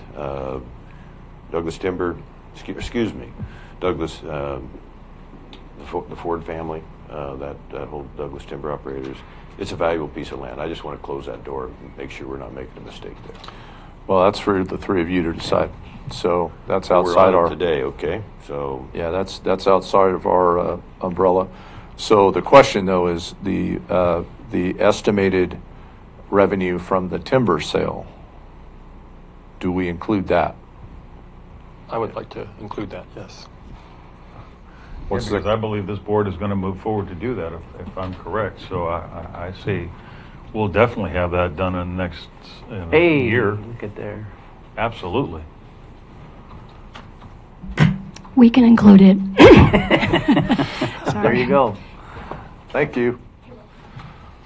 All right. So Brad, you'll make that adjustment. I'm going to be on record of opposing that until Okay. I know if the value of that land and if there's a potential buyer that we're completely overlooking there, and I'll make that call myself. Is this the? Now I think we're talking apples and oranges here. Yeah, because, that's what I want to make sure of yeah. too. You're talking Grassy Knob and we're talking Airport Road. We're talking Airport Road. Well, I've said my piece on that as well, so both of them. But I'm talking about timber sales. The timber sales on Airport Road, from what Right. I understand, and that's what I'm guessing, is this 350, and I'm asking to put that into the budget. And we're hoping to do housing there, right? So Yes, it's got to come absolutely. down, right? Yes. So to do So you're not going to housing, really reforest that because it's going to be developed. Part of that's going to be developed. And you're right. My apologies. I was hung up a little bit on the 38 acres. So Yeah, that's a separate. Yeah. We'll bifurcate And that. I agree. Leave- If we leave can sell over. that, let's sell it. So, but you guys will deal with that later. Yeah. But the 350 will include that revenue in the budget. And no buffer on the road. Is that? I want the board to take a stand there one way or the other. All the Right way to the now, road. we're just, excuse me. Go ahead. Right now, we're just talking about adding the money to the budget. The decisions about all the transaction and everything, we're just planning on having that $350,000 to help cover our deficit this year. Yep. Okay. I think Becky will agree that you. All right. I have one more thing I'd like to talk about for the budget, adding money to the budget. And that is a message that I got from about the Federal Reserve and what they're moving forward with. And okay, let's say we only currently have $22 or $23 million in the bank. Federal Reserve is raising on the May 2nd meeting, they will raise a half a point. In the June and July meeting, they're talking about raising 3/4 of a point each. not a half. They're talking about an unprecedented 3/4 of a point each. This hasn't been done, they're saying, since the 80s. So if we remember back in the 80s, interest rates, I remember I had money in CDs, I was making 12 to 13%. Right, 14%. On a 6-month CD. Yeah. So this is going to be unprecedented. They're expecting between 2.5% and 3% by the end of this year. By next year, they're saying maybe another 2% because this is going crazy. Inflation is at never been seen numbers. This is going to have a huge effect on the money we have in the bank, and the interest that it'll draw. I know right now we're drawing 0.4%, 0.55%, and I know it'll be discounted, and I know we have very strict parameters that the treasurer can put this money, but I can easily see us getting 4.5%, 5% on this money. So you're talking, even if you're conservative and said 3% on $20 million, that's $600,000. Yeah. So if you're extremely conservative, you're going to be looking at a huge push in interest. And if the treasurer does some, and I'm sure he will, some diligence on investments, I could see that money, that dollar figure easily being $1 million. Helpful, absolutely helpful. I had just a quick question for Mr. Ruckert. So can we have some assurance that, last year we had a $2 million deficit surprise? Is that possible, probable, improbable to happen this year? Well, and the goal is always to not have those surprises. We make our best estimates, guesses on what's going to roll over for the year. What I've done differently in this budget than last year's budget and previous budgets, I didn't plan on anything rolling over other than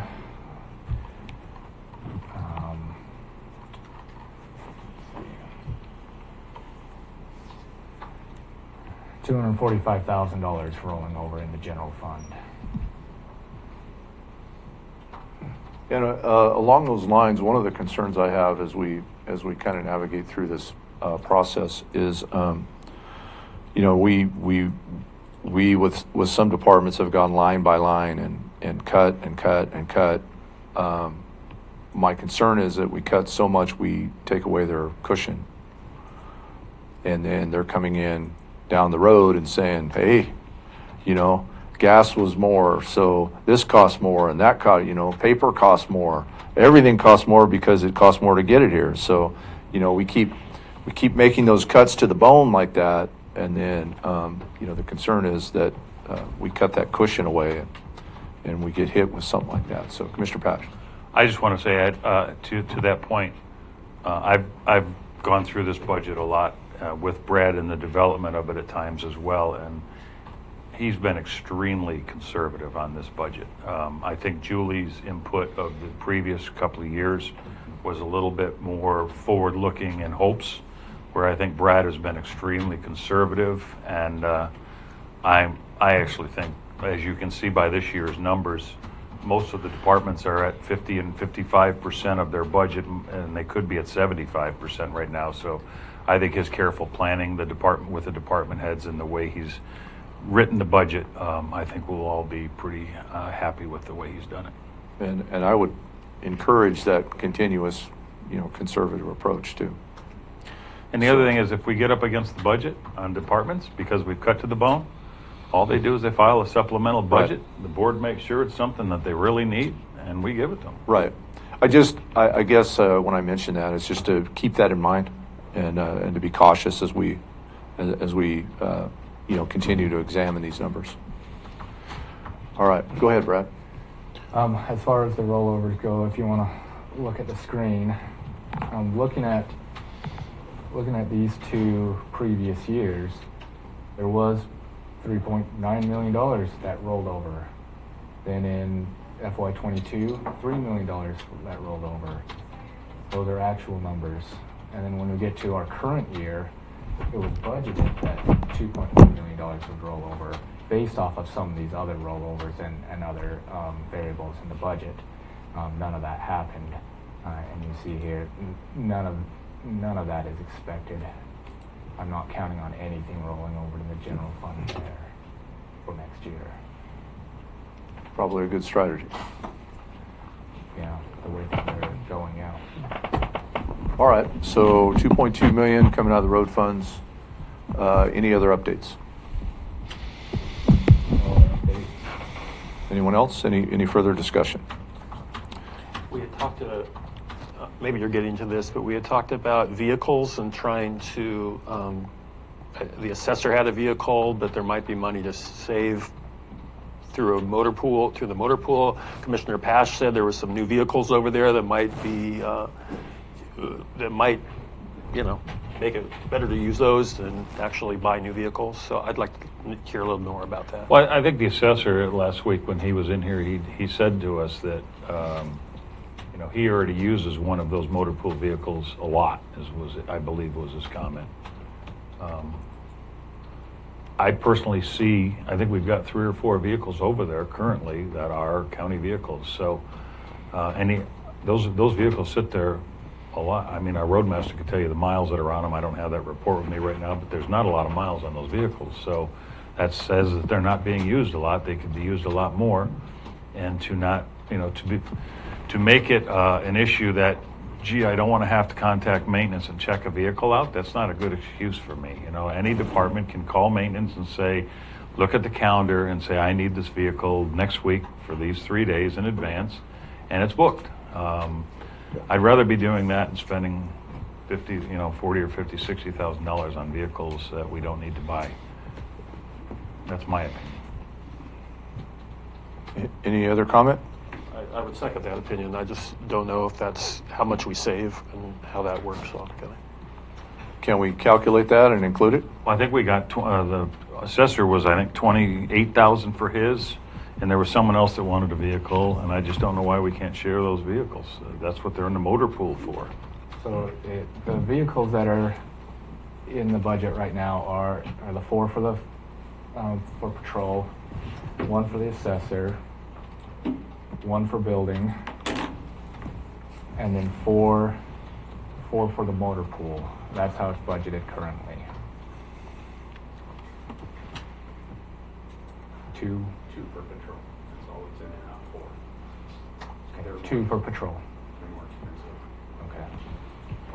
Where's the 4 for the motor pool, you say? 4 for the motor pool are wrapped up in that number. It's $112,000 for the 4 vehicles for the motor pool, plus these 4 vehicles come up to the $273,000 capital expenditure for next year. Yes, sir. I thought we pulled the building after Chet was in here, so I think. No, that's maintenance, and we did pull that. Oh, this building. So Right. this is different. This is Becky and This is Garrett. Garrett. Okay.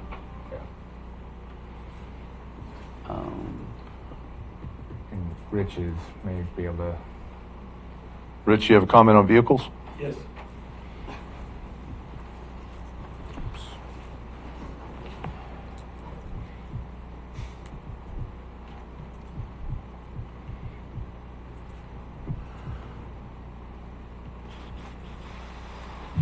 Good morning again. Yeah, the road department manages the general service vehicle pool, and we concur with Commissioner Pash that we want more vehicles in the motor pool and less in the departments, because the more miles put on those vehicles, the mileage rates go down.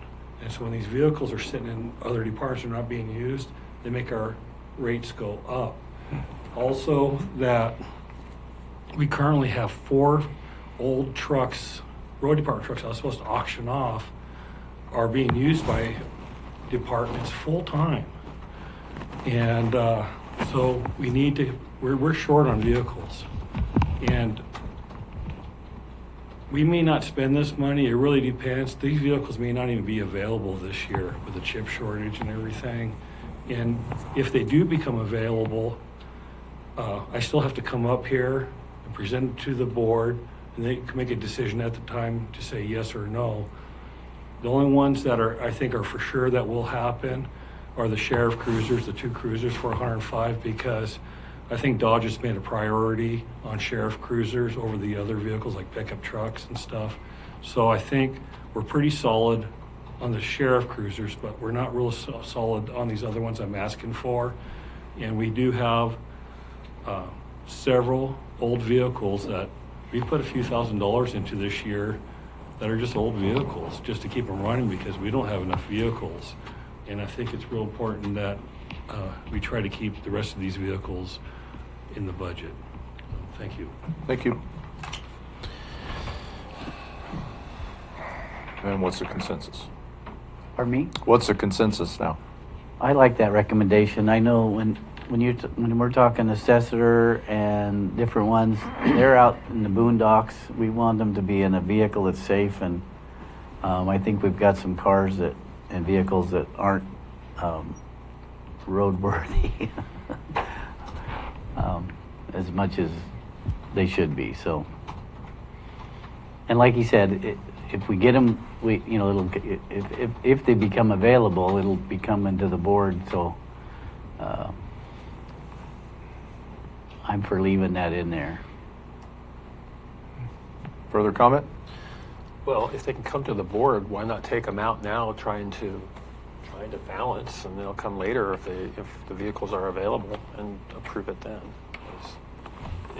I guess I'm still a little bit confused because Commissioner Pash is saying there's vehicles that aren't being used regularly, and the roadmaster is saying that there's, they can keep all the vehicles all the new vehicles purchased in there. So there seems to be some contradiction there. I don't really understand it. Sorry, everything we do here is pretty confusing. So these vehicles, this fund is kind of independent of the general fund, independent of the road fund. It's like a fund unto itself in a way, because the revenues come from the mileage rates and the monies that's been saved over the years. And so we add about $10,000 a year to this fund from the revenues of the mileage rates, and which is a big part of that's the sheriff department because they put so many miles, but by doing so, they keep our mileage rates low because they just really crank out the miles, which is a good thing. And so this doesn't affect the general fund. This is kind of a fund that just kind of takes care of itself that I manage through maintaining user vehicles.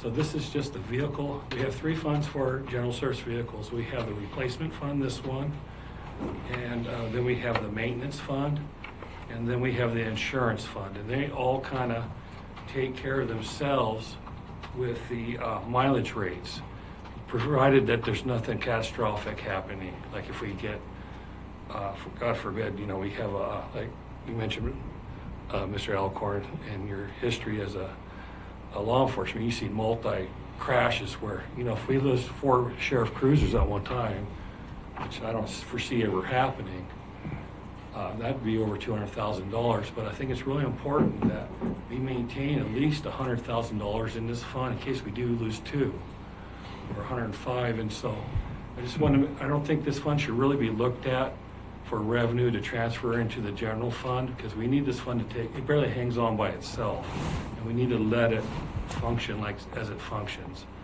and not try to take any money out of it and for the general fund and save it for the vehicles, because we're in desperate need of vehicles. And thank you. Just so you can you address Commissioner Pash, who's saying that there are vehicles that are not being used very much? Yes, okay. That's true, and it's very true. But I think that has to do with a few things. Is that when people just don't want to do that, and then also too is there's different times of year where, like right now with elections, those vehicles are being used, and so there's these high peaks and valleys and during the year. So sometimes, like a couple months ago, all the vehicles were out. Randy called me up, hey, all the vehicles are out, but I still have like 4 old road department vehicles out there that are being loaned to other departments, and we still have some of these departments with vehicles that we're putting thousands of dollars into them for repairs, and it's just going backwards. And so the real goal here is, I think, is the long-term goal we have of flipping these vehicles, buying them at government pricing like we do and sell them at public pricing. And these vehicles would be primed for that to eventually get away. But once this money's gone, I would be rather that the county, when we, God forbid, 3-4 years, we don't have any more money, I'd rather the county be with no money with new vehicles than ones that I can't put $2,000 in because a transmission dropped in it, which happens. And so I think it's a really good insurance for us for the future, that if we just buy a few more vehicles to offset the ones we have in there. And like Commissioner Patch says, I really want to build up the motor pool to like 8 vehicles that we used to have and take away these underused vehicles that we're not being really using. Get rid of those and make those departments go to the motor pool to up the mileage on those vehicles, to drive those mileage rates down. And what I would say. Thank you. Thank you. Mr. Pat, or Boyce. It's okay. So part of our comeback is taxation and assessment. So when you go out to property, our people in that department go out to property and do their inspections. We don't want them looking over their shoulder. And I'm not saying that that's what's going on here. It's a little bit of a dilemma to make sure, just like the sheriff, that everybody's properly covered. And so I guess I'd prefer to leave it like it is right now. And I don't see a huge savings from moving that around. Brad? Just a point of clarification, this department can affect the general fund because the vehicles are paid for by each department. So if it's general fund departments such as patrol and assessor, those numbers are expenses in those budgets. But if we're expecting to buy these vehicles, they really should be in the budget because that's what we're expecting to do. That's part of the budget. They should stay. Yes. Brad, could you clarify line 67 there, the sale of vehicles? Though that would be a sale of vehicles from that are either motor pool or assigned vehicles. So But that would be revenue, right? This is the revenue section that we're looking at. Okay. Yeah. That's a bad number. Oh, what should it be, Rich? I don't know how that number got in there. I'd say no more.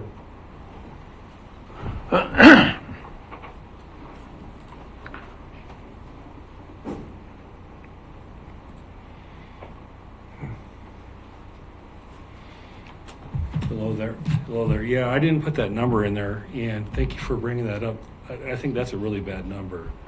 And because the vehicles that we're selling out of the motor pool, and I believe the sheriff has some vehicles that are being sold, but when we sell sheriff vehicles, they go right back to his fund. They don't go back into this fund. And these would be the vehicles that are in the general fund now, not any road vehicles. We're expecting a lot of money coming into the road department, but not into this.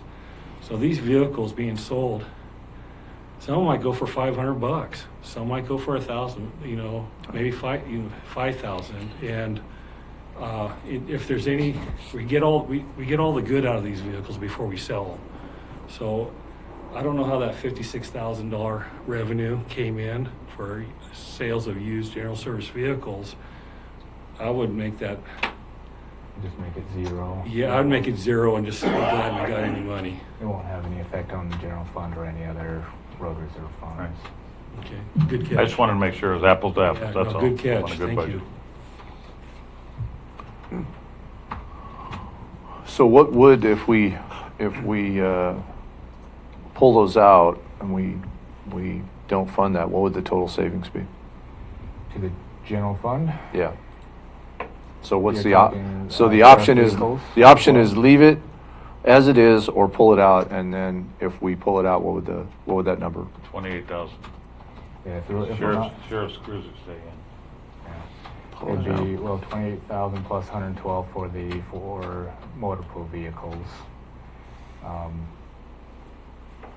the motor pool vehicles are being funded by the road reserve, so 28,000 on the general fund. The motor pool vehicles would stay, so it'd be $28,000. Yeah. What's the consensus on that? I guess we leave it. My Because point the assessor is, said he did need the vehicles, so. Okay. if we're expecting to spend the money, put it in there. All right, so it seems the consensus would be to leave it then. All right? I know he did make sure he told us he did need that vehicle, so. So, seems like we got that issue worked out.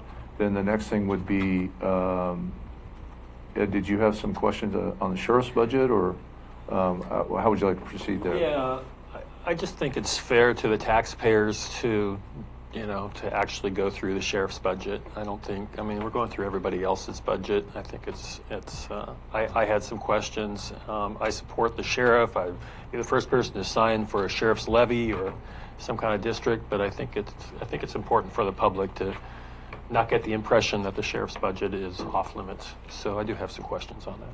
Okay, well, what you want me to have the sheriff Yeah, come up if you could have either and then Captain what McDonald. questions? Sure. Yeah, I mean, just some of the things I was looking at over the weekend that I just had questions about. Can you tell us, no page number? Tab 16, I think. So Can I you guess put the that first up? one would be the sheriff's special revenue. Oh, 1 second. Brad, can you put that up on the screen? I'm working on it. Okay. Cell's not opening. All right. You're going to make me go to this book now, which Yeah, really screws yeah, me well. up. So, okay. all right. Brad, how old is your computer? Yeah, really. Yeah, it's about 4 years old. 6 page. Oof, I read it. we're getting there. I read it 3 times. All right. What page are we on, or what tab? Would be the sheriff's special revenue.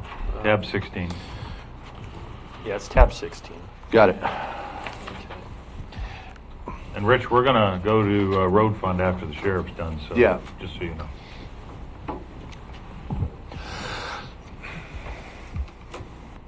Just wait for Mr. Ruckert, so we're all looking at the same It'll thing. take just about another minute.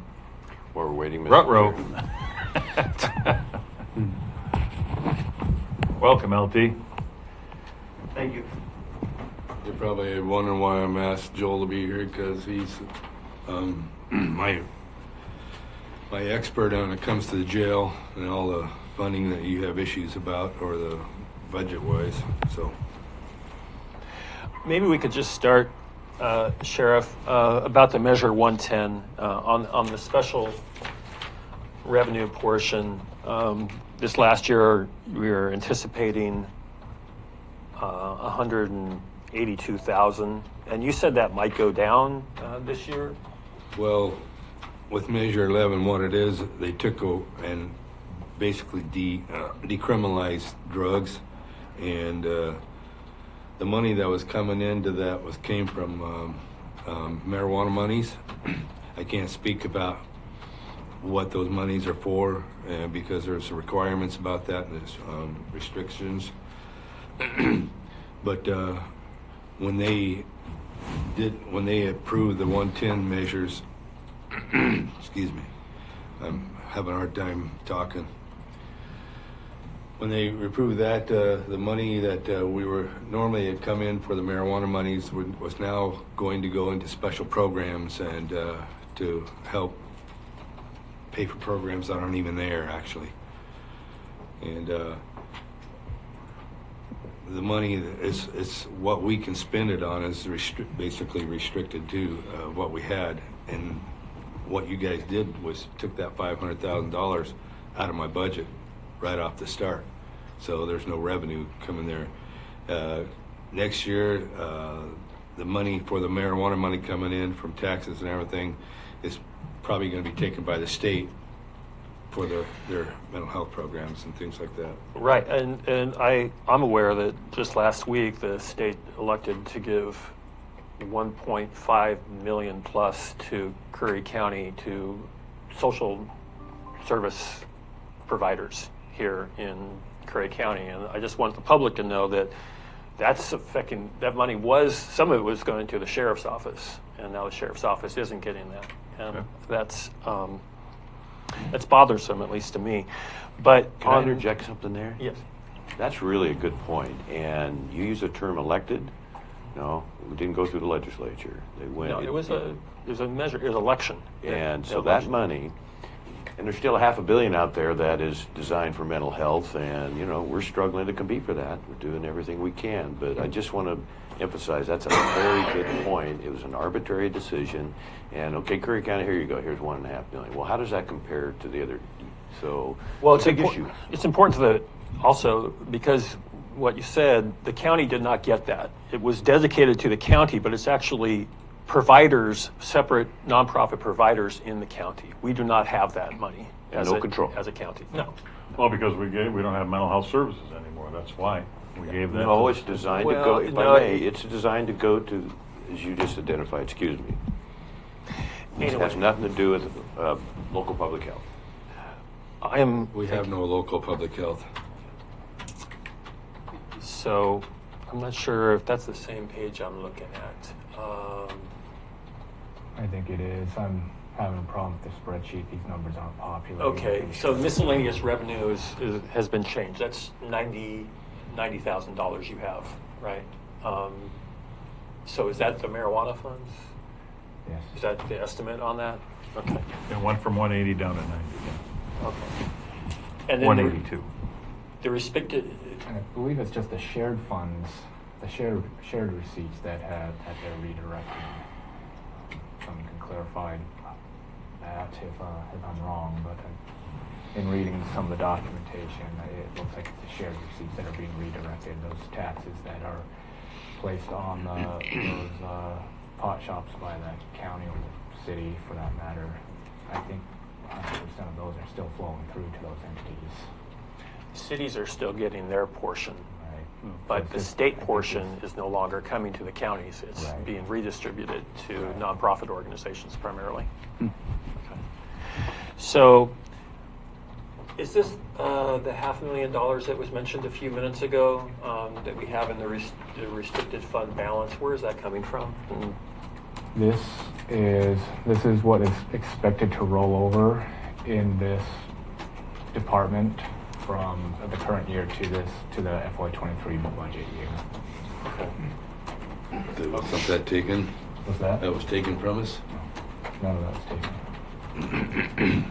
Okay, and then you scroll down a little bit, and we see that we have a contingency, I think, of 500,000. To 423. 423, right? Yeah. So my question is, for this department, can any of that be transferred to jail or patrol or anything like that? I mean, it seems like that's a large contingency. So would you say that that's needed within this department, or can it be transferred? Yeah, that can be used really anywhere. But as in my conversation with Captain McDonald, he does have plans for those funds. This is one way they were able to get the new radios this year, and he does have other plans for how to spend that money, even if they're not listed on it. Okay. He's coming around. Yeah. I'd like to hear what they are. Captain McDonald just got called away to a domestic in progress because we have no day shift deputy right now. Our staffing's low. And so it's either him or I had to roll, so he rolled. I know Joel's been up on a lot of this stuff as well, and if you have any questions, he can probably answer those too. Okay, thank you. Well, just real quick, we have an opportunity with these funds to replace. We were hoping, to see if there'd be any more other governmental funding that can come through to help us replace our radios at the actual tower sites. So it sounds like we keep using the word radio, tower. There's so many working parts in these for this to work. The microwave system got rebuilt under an emergency status a few years ago now. 2 years ago. Yeah. 2 years ago. So when everybody thinks of radios, it'll broadcast from like station 2, which is here, and get up to our Grizzly Mountain. And people just think that sometimes it's like your walkie-talkies, that's just your little antenna that's getting the signal there. It's not. How it's getting the signal from here to there is by microwave. So all this data is just transmitted immediately to this site, then immediately to all the other sites, then it's all broadcast at the same time. So the radios that we have in our cars, we have the similar radio like that here, but it's much more higher powered, but that's for locally. So that's for creates this bubble from this antenna here, that's the range of that radio. then the microwave makes sure all the other sites get it. So for each frequency is its own separate radio. So each one of these radios at each one of our tower sites, the only one that doesn't have, I think we have 7 radios at each tower site, except for Black Mound. I believe they don't have a paging radio there. Paging radios, it still operates on wideband. That's what all the pagers operate on, that the medics use, fire departments use. We don't have that because we don't page for that into the county. But they have FireNet, MedNet, Law 1, Law 2, SAR. I'm trying to think of the other ones just right off the top. Sorry, I didn't have this prepared. Yeah. But so we've replaced the microwave. Huge, important system. It's what keeps us talking, keeps communicating, because the radio jump from the only one that's close is from here to Grizzly. Everything else, Blanco, we can't touch it, we can't wake it up, we can't do anything with it unless the microwave's working. So that's what microwave does. So we've replaced the brains this year. The brains is what we replaced over in dispatch. When we talk about consoles and radios there, that's what we replaced there. We replaced the radio consoles. So it's essentially the brains that make your car work, everything else. It's what talks, it's what pops our doors, it's what runs all of that. That system was large, hugely expensive. We were able to pay for all that separately. The portable radios that all of Patrol uses, they've gone to, through a lot of testing, they went to this Motorola, because believe it or not, in today's society, when we find a great product that's run by a small company, it gets absorbed by a larger company, and guess what they do? It becomes magically obsolete. So we had a radio called a Vertex radio. It's not a P25 compliant, which is a standard that we must have to have interoperability between digital, non-digital, digital only capabilities. But the patrol units were able to use this radio at a high successful rate. It was a lightweight unit that takes a lot of weight off our hips or off our chest, and it has great reliability. We can't buy batteries for it, we can't buy antennas for it, we can't get it fixed. So they were able to use money from here to buy new portable radios. So with their old radios, they gave them to the jail, because that's what I'm running, is an old patrol radio.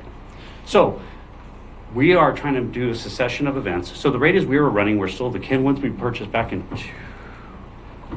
somebody's gonna get on the internet and say I'm wrong. I think it was 2002. It was like 2002 when we used 911 interoperability dollars after that disaster. So with this, we finally got a P25 compliant radio. So we are compliant with the restrictions. If the federal government came in and says, you must go all digital tomorrow, we can. Or if Sheriff Ward gets called to an emergency anywhere in the state or even in the country, his radio will work on their frequencies once it's uploaded to that plug. So that's a long story to get us back to where we were. I know from last conversations I had with Captain McDonald, granted I've been gone for a month for several different things, not a month, but a week here and there. I had a father that was very ill. At one time, we were talking about possibly using some of these funds to replace the radios because we don't think there's going to be any more federal funding to come through for quite some time in regards to this kind of stuff. The ARP funds, all that, rebuilding funds. If it would happen again, well, then this may have been a number that could be changed around. So for each one of these radios at the tower sites, I was in charge of dispatch about 5 years ago, and the numbers, I don't want to give you a wrong number, but it was like 10,000 per radio. So we were thinking about trying to bite off the elephant as much as we can and do one radio at a time. But our failure rate became such where we might have to replace all of them at one time. So we have all this going on, and then there's also equipment at the sites that are failing due to age. We had an isolator. We use, to try to save money, we run multiple frequencies through one antenna. So on the tower sites, we'll have several antennas. Sorry if I'm getting way off base, but this is around to where this number is still an important number, and it's something for contingency that I think we might need. Okay, so what I was looking at in this, no, thank you, Joel. What I was looking at is last year's budget, this department had a contingency of $367,000, and that's been bumped up $50,000 more this year.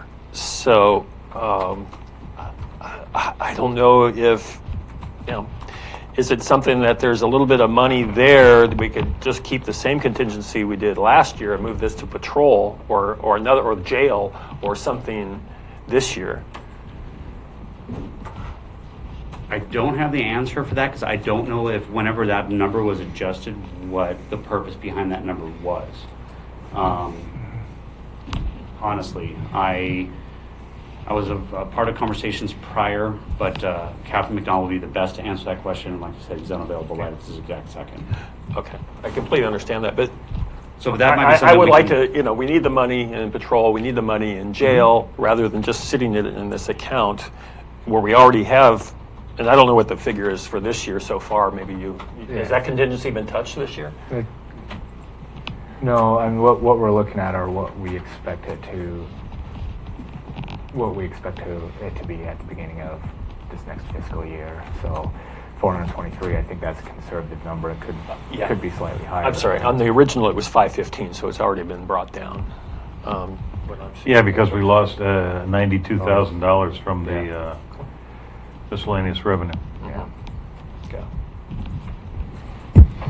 Yes, sir. Chair, I'm in big favor of if we lower some of these numbers and use money, ARP money to backfill.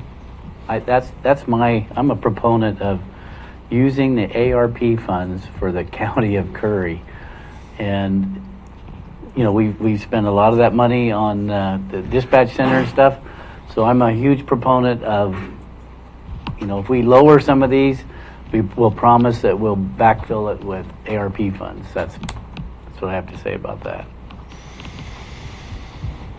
But we have to be. Yeah, and that's a board decision. There has The to be budget committee two recommends that. two people that agree on that. Right. But we're already using 1.8, correct, on that figure from ARP? 1.8 or 1.9? 1.8. 1.8. Well, I can completely understand Captain McDonald's not available, and he's got an urgent matter and everything. But I would like the committee to consider moving the difference between the adopted budget last year, which had 367 in operating contingency out of this, and the difference, which is you said it was 423 right now, and moving that into patrol and or jail. That's 56,000. See, this would be kind of something I was talking about earlier. You keep cutting into that cushion, and then, you keep cutting to the bone, and then pretty soon, everybody's coming back asking you for more money, and then next year we're, pretty deep in the hole. Yes, but we had zero, according to the paperwork I'm looking at. 2 years ago, we had zero contingency. A year ago, we had zero contingency. Last year, we had 367,000 contingency. That doesn't sound like cutting to the bone. It sounds like that's a significant pad. What was the total amount? You said 56,000? Yeah. I can see doing that, because we're going to back with ARPs, I think, so. And is that the consensus then, to reflect that? I would agree with that. Mr. Baker's nodding yes. Looks like the consensus then. And I suppose we could put that anywhere in patrol that you felt it was needed. Well, or jail, if you felt that was needed. our jail is a moving target. Yeah. I mean- Well, yeah. I mean, anything can happen anytime, right? So, That's why I'm saying, if you take away money that we know that we're going to spend, we didn't spend this year because we knew what situation we were coming up against. We could have. We could spend every bit of what was budgeted, but we hadn't. As far as payroll, personnel, any more cuts that you guys are looking at making, I would suggest you don't go line by line, because that's not what you guys aren't experts on what we need and what we tell you what we need to be able to provide public service, safety. So any cuts from here on out, you're going to start looking at personnel, and defunding us is not the way to go. We've worked hard the last several years, last 4 or 5 years, to build up what we got. I have no intention of looking at personnel right now. I'm looking at other things. But are we ready to move on from I think that? so. Okay. So looking at search and rescue, I know our guys and women need to be trained But in the preceding 2 years, you'd spend under $500 both years in professional services training and education.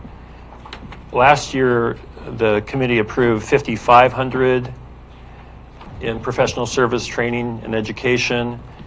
This year, that's continued $5,500 plus another $2,500 in training for Corsar. I'm not sure what that is. Corsar is California-Oregon Regional Search and Rescue, and every year we have a training that we go to, or we send most of our guys to.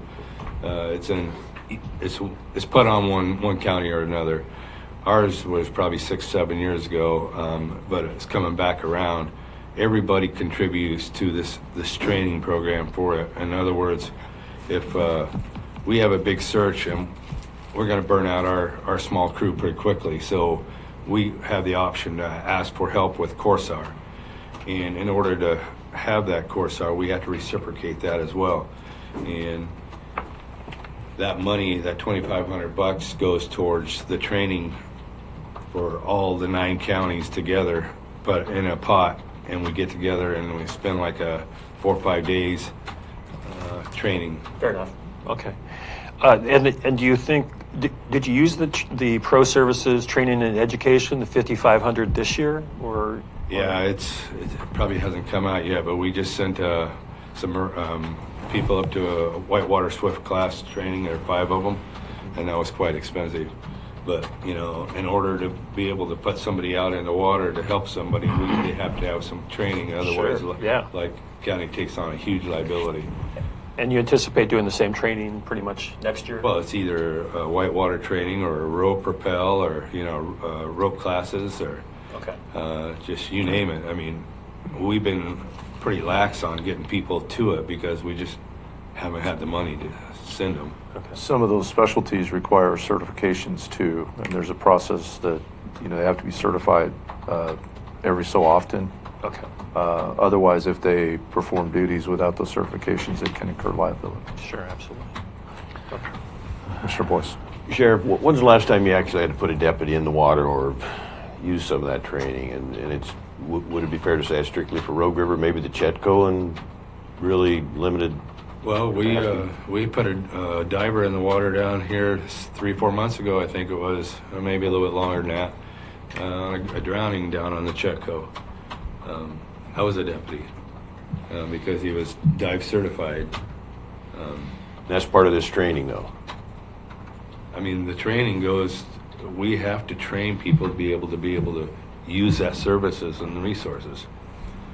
And you just use the boat arrest. What's that? So you just had to use the boat marine deputy while you're going to make an arrest. Oh yeah, we just used a Marine deputy just a few days ago, actually, up on the Rogue River. A guy jumped in the water and was down, and nobody could get to him, but he's in the water for about 45 minutes to an hour. And so we got the deputy to respond up there with 2 other deputies, a Marine deputy, a detective, and a force deputy, and was able to get a boat to the guy and get him off, and end up arresting him for, he had warrants for him, but saved his life to begin with. So, but it happens. I mean, do we put press releases out on that every day? No. I mean, if I put press releases out, I'd be at my computer all day long on everything that we do. There's a line for uniforms. I know it says in a couple of years ago you spent $3,000 in uniforms. Are we already need to buy new uniforms for search and rescue? Well, they go by with a very little. And when we talk about uniforms, we're talking about just orange shirts. Should we buy them some more stuff, like foul weather gear? Yeah. I'd like to be able to buy everything that they need, but we can't. So, but you foresee spending $2,000 on that? Okay. And then other materials and supplies was $5,000. Can you just, in the past that's been under $1,000. So well, everything's getting more expensive, as you know. Especially ropes. We have to replace the ropes at a certain time, and we're at that time now, and we're going to be spending quite a bit of money on equipment, update to equipment. Okay. and I think there was 7,500 here for non-capital equipment. Is that, I mean, so that, you're saying the ropes and materials and supplies, what's non-capital equipment? All I can tell you is, going through line by line, you're not going to understand it. I'm trying.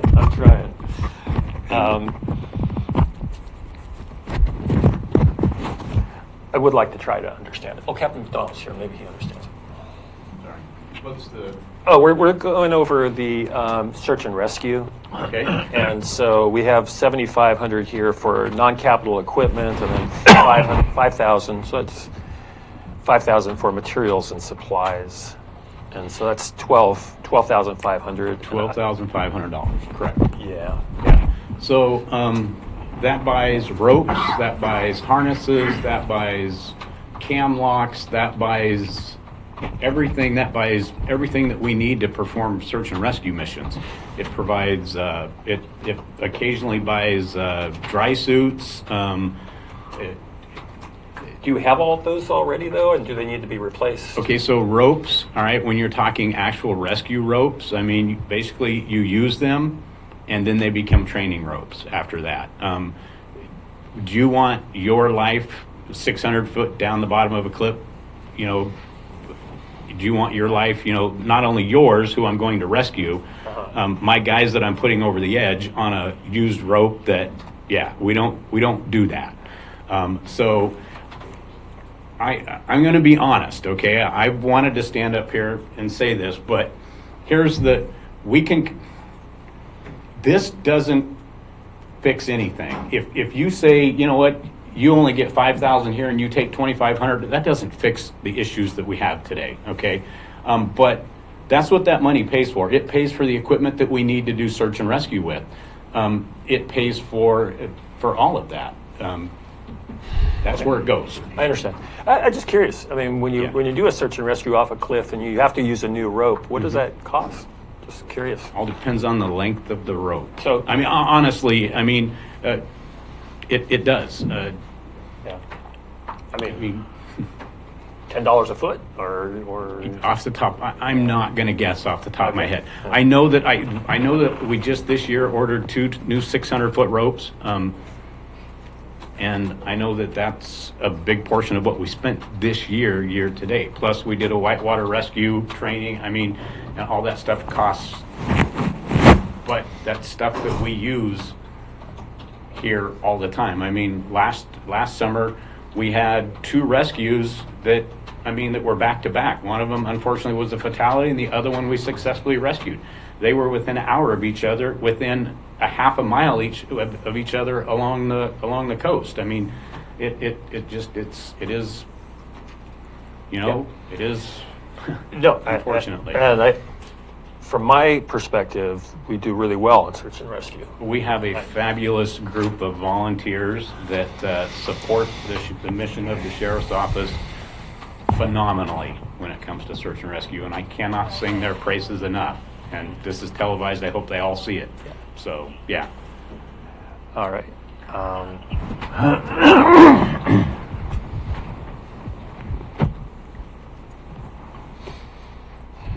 Mr. Chair.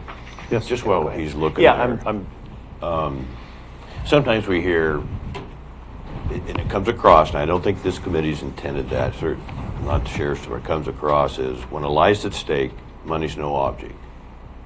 Sometimes that can be interpreted by the public, and so when you're trying to look long term and you're trying to do everything you can, that's why I appreciate. Originally, I said no, the sheriff and lieutenant don't need to come in, or captain, don't need to come in and do it line by line. But I was glad Mr. Schreiber brought it up today, because I think it is another opportunity to go before the public and say, hey, this is what we're doing to try and figure this thing out. So. And as I bounce around here, there are limits to what we can do on saving people. And yes, thank God for our search and rescue program.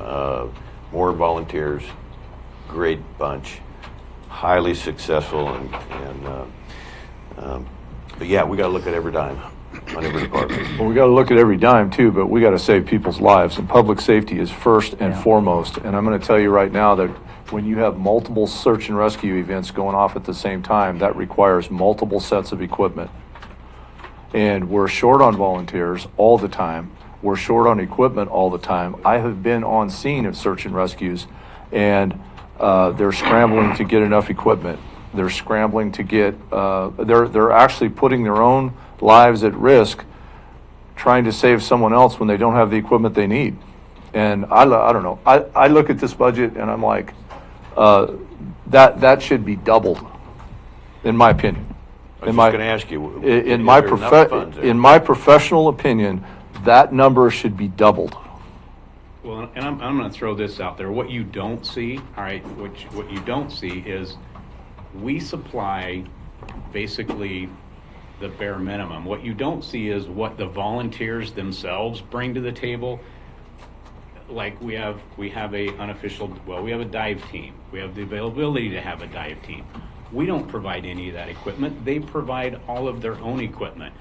In a real world scenario, or in a real world scenario, everywhere else in the world that's not a very small, very poor county, all of that equipment is paid for and issued by the agency, and it's all the newest it's all the newest gear that's tested, that's safe, that's everything else. So and when I say this, and I've said this to you guys before we ever presented this budget the very first time, and I know I've said, you know what, we don't need to go line item by line item. I've been line item by line item through this budget since the sheriff made me his captain in 2018 and told me that's your job. One of your number one priorities is looking out after our budget.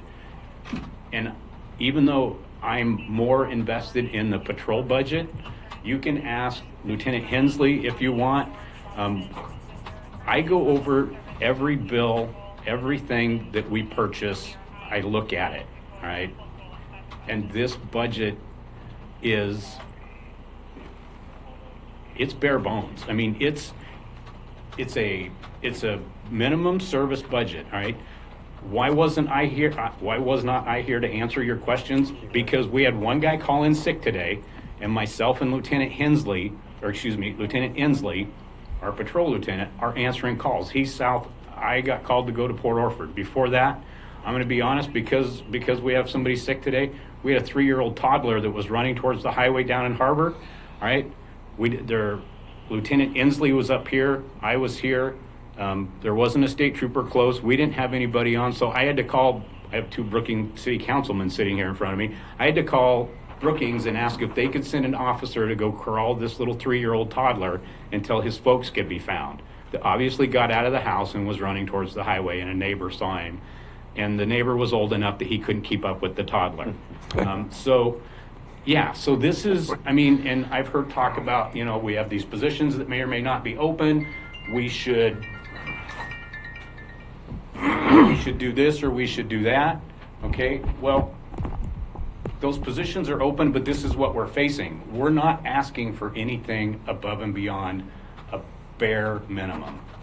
And I appreciate you saying that, Captain, because part of the reason I'm asking these questions is because I want the public to see that you are bare bones, that there are things that you need as a sheriff's department to operate, and there are things that happen that you're not prepared to handle, right? When you got a 3-year-old running towards the highway, you don't have somebody down there that can do it because of budget issues.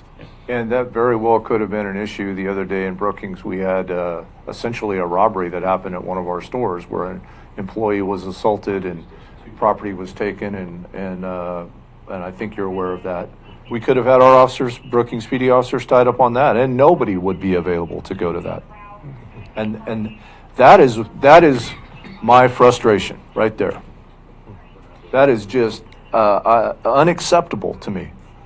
Unacceptable to me that in this current day and time, that is the state of public safety in this county. It's unacceptable, and that's what has to change. And I get passionate about that, Mr. Boyce, because somebody's going to die. Plain and simple. and I'm gonna damn sure do everything I can to prevent that. I had a question for Mr. Ruckert. So you have the sheriff's budget where they are to date. Where are they at? I mean, it's 75% of the year's over. I think you're at the 9 months, right? I see. Overall, I'm betting we're probably around the 65% mark overall. That's somewhere. what I seem to remember when I looked at it last week. So these are general expenses only, not looking at payroll. But if we look at,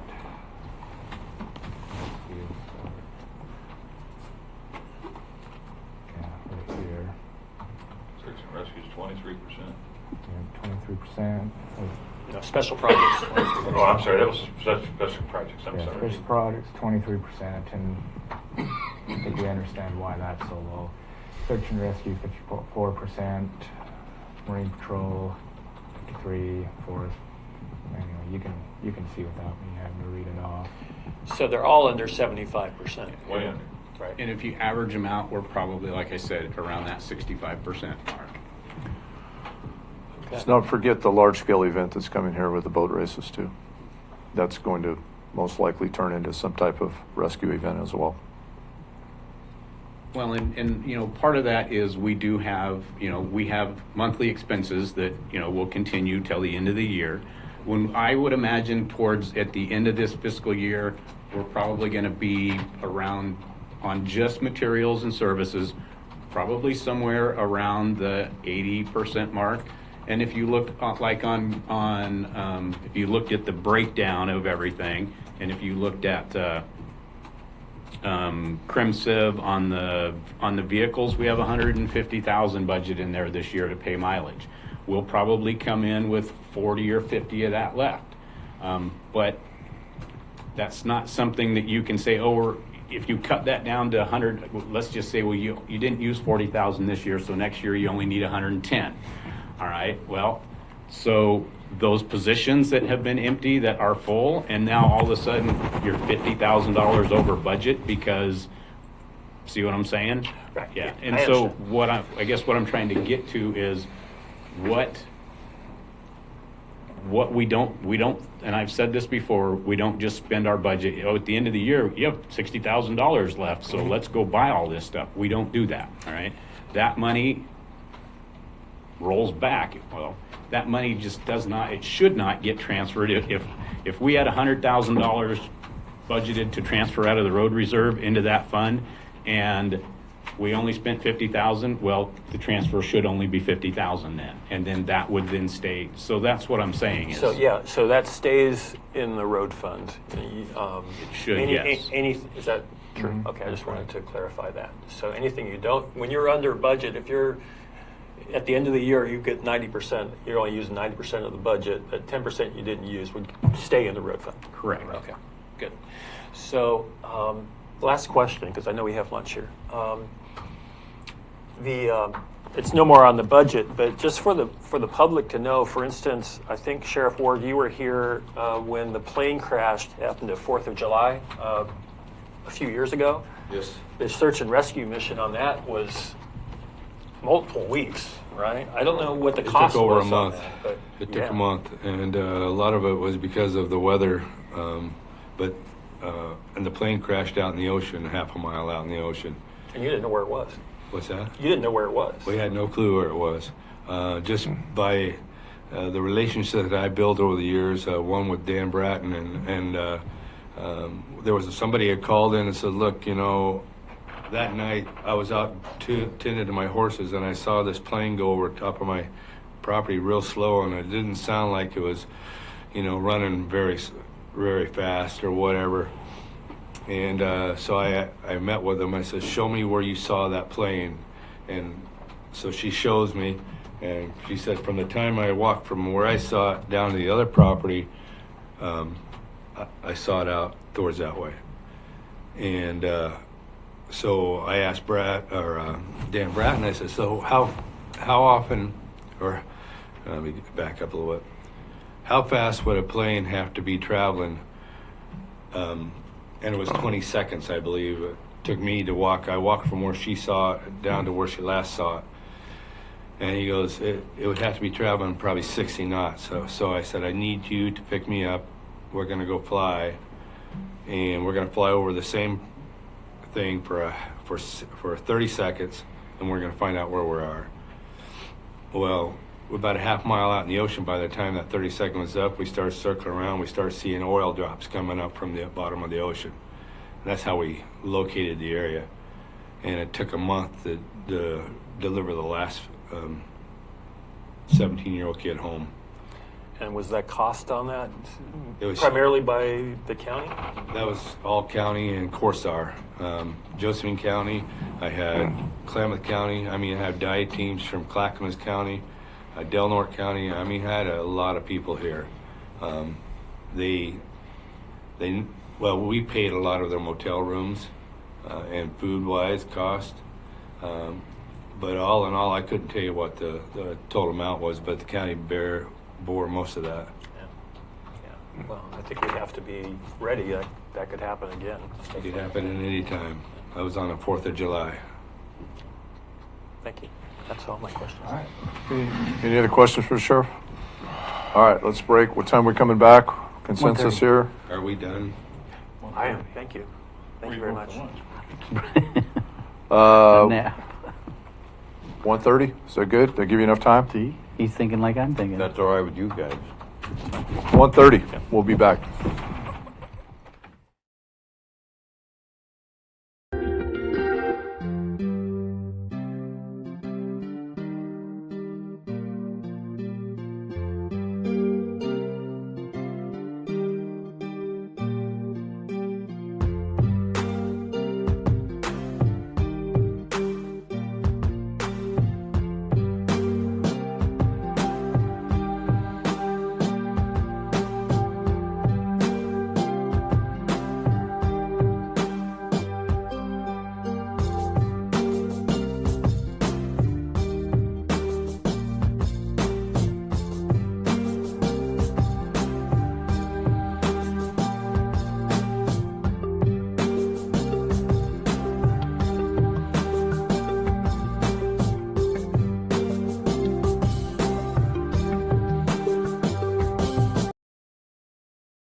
Why do counties matter?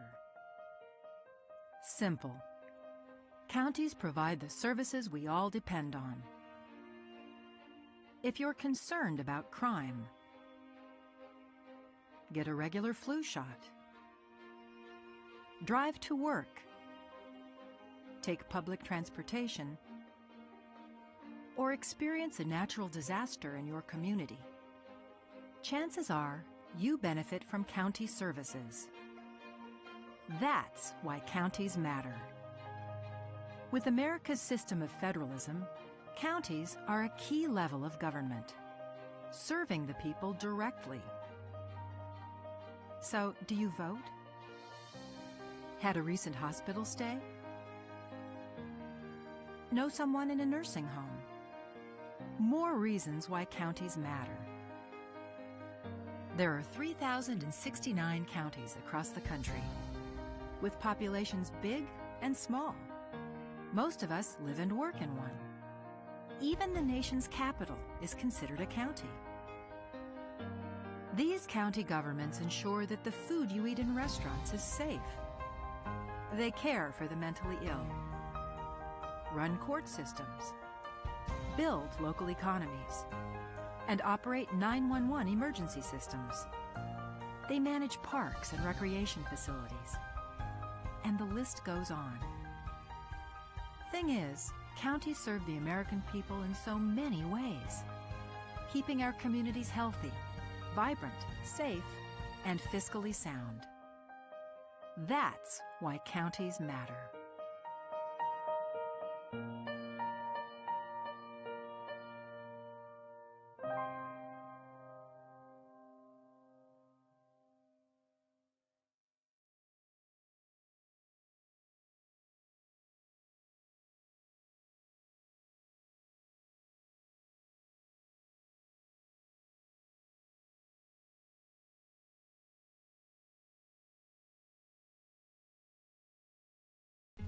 Everything starts out small.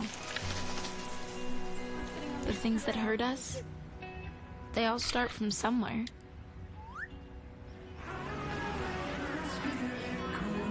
The words we say, the things we do, that can grow into something else.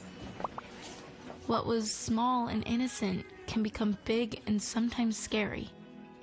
All it takes is one comment, one picture, one video for something to catch fire. But a big problem doesn't need a big response. Not at first. Even if we don't know what to say, the eye emoji can be that first step we take. Let's all pledge to take that first small step together and change the world in a big way. I'm a witness, and so are you.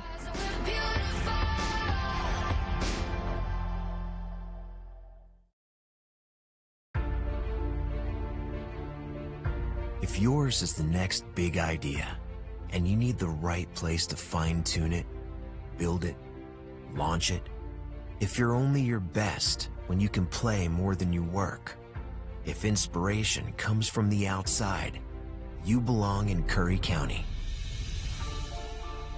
The westernmost point of the land you love, and the edge between familiar and uncharted.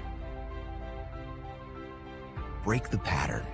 Be where the airports are as close as the beaches, and industry and recreation never cease to amaze.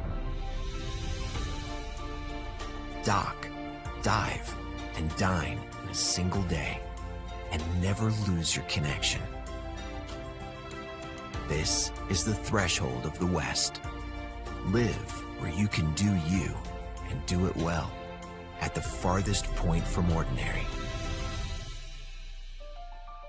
Curry County, living on the edge.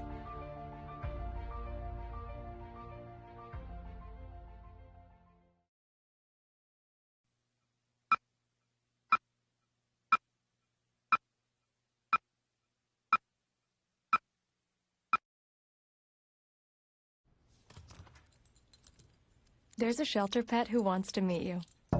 Meet one today. Visit theshelterpetproject.org. Adopt.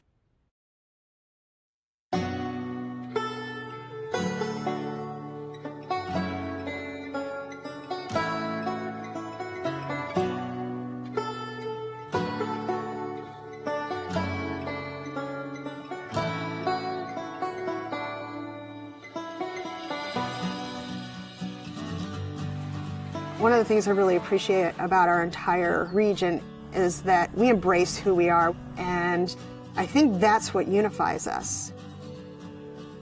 Once the timber and fishing industries collapsed, it took us a long time to get back on our feet. People didn't quite grasp the idea that once these jobs left, they weren't going to get other family wage jobs, and it crippled us. Things were getting really dire. So we just saw that this was an opportunity to maybe look at that public land a little differently and how it could bring more dollars into our region. The Wild Rivers Coast is so unique because there are more wild and scenic rivers here than anywhere else in the lower 48 states. The scenic beauty is just amazing. There's so many different places to go, from the national forest down to the protected ocean, and it's just a really special place. I guess I didn't really know how special it was, though, until I moved away to Portland and came back and saw all the potential here. We're uncrowded, we're unspoiled, and we're a little difficult to get to, but my God, once you come here, you fall in love. We just thought if we could pull people to come into this Wild Rivers Coast and stay longer and explore a little farther into our backcountry, there was a lot of opportunities for them to experience.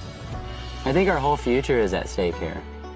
This area is ready to go. We just need to give it a little kick in the butt. I'm going to be honest, when the Rural Tourism Studio came here, I was skeptical because I didn't see far enough ahead that we actually could collaborate regionally, and I'm pleasantly surprised. It's been amazing. The Rural Tourism Studios was the first time we were able to come together as a region to talk about the future of our economy. If we can have a strong tourism economy in this area, it's going to benefit the whole community.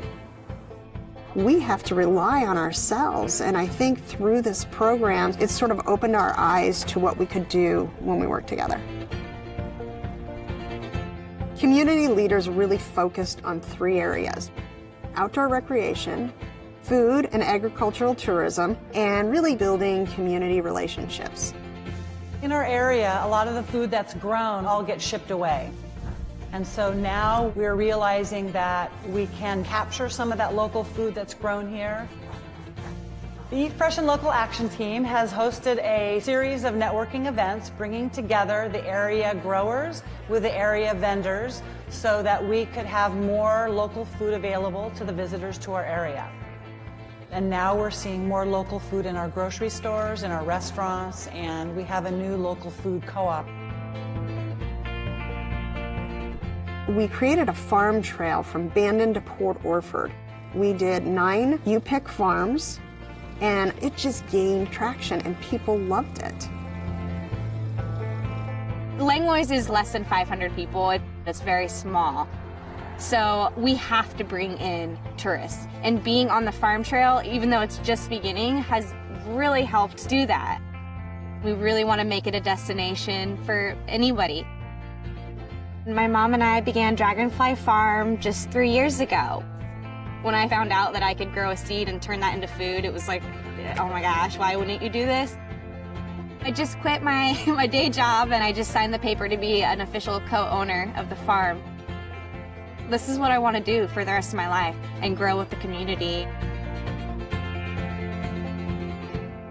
Out of the Outdoor Recreation Action Team, we came up with a series of maps that show where the best places to go recreate are. We know where we're going to send people now, and we got a great map that shows all the best places to go see. For us to get a mapping project done to this extent is pretty impressive. We're patting ourselves on the back. I don't know if anybody else is, but we're doing it.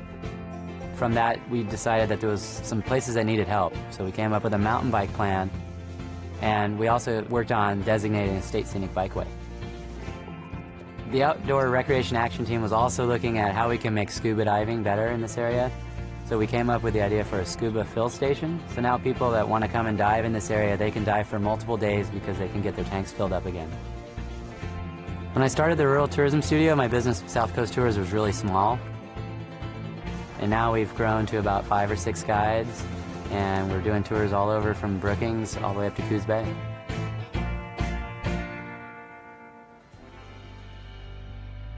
Overall, tourism is on the rise here. We've had a bang-up last 2 years, and it's like a breath of fresh air down here. My hope for the area is that we still keep that sense of place. Loving a place to death is a big concern that I have, and it's a balance. We're going to promote tourism, but we want to do it in a sustainable way. One of the biggest reasons that this area has been so successful since the Tourism Studio is the people that are involved. We have a lot of great, motivated, smart people who understand the need to promote tourism in the right way, and it's really all about the people. When you live in a rural community like we do, from Bandon down to Brookings, and you're strapped for cash, relationships are crucial. As a community, I think you need to come together and find out what your mission and goals are collectively. Then you can work into smaller groups, knowing that you have the backing of the whole community behind you. As long as everybody's just super excited about it and passionate about what they're doing and they can work together, then anything's possible. Own what you have and don't try to be something that you're not. It's gonna be hard. It's gonna take a long time. So roll up your sleeves and just dig in with an open mind.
many letters? 5 letters. Just think about, what am I doing right now? Smile. Smile? Uh-huh. This is so easy.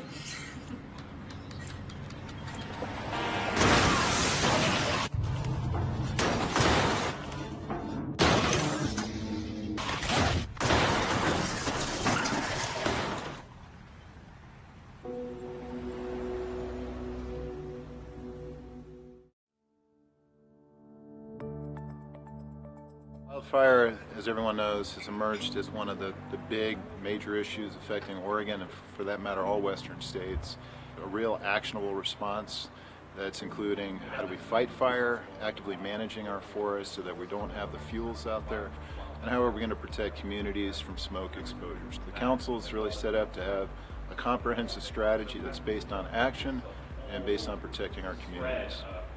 The primary focus we as a board have come through with is that in researching the policies for fire management, yes, prescribed fire has its place on the landscape, but not during fire season. We, as a county, passed a proclamation that says once the state fire marshal declares fire season, it'll be nothing but full suppression, and recently took a resolution to the National Association of Counties, essentially says that they support coordination between agencies and local governments for the health, safety, and welfare of the citizens regarding fire, prescribed fire, fire season, anything that affects our citizens. This is Lily Morgan from Josephine County, and we are at the Rogue Leadership Forum today, looking at the best possible partnerships that we can come up with to fight the fire issues and the smoke issues that we're facing in Southwest Oregon. So looking forward to coming up with solutions and the partnerships to get the job done so we don't face what we have the last few years with catastrophic fires and smoke that invades our communities for months to come. So this is a good opportunity, and we hope to be successful in the outcome.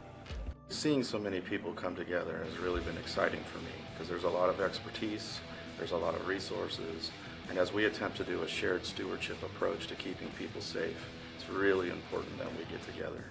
So my name is Merv George Jr., and I'm the Forest Supervisor for the Rogue River Siskiyou National Forest.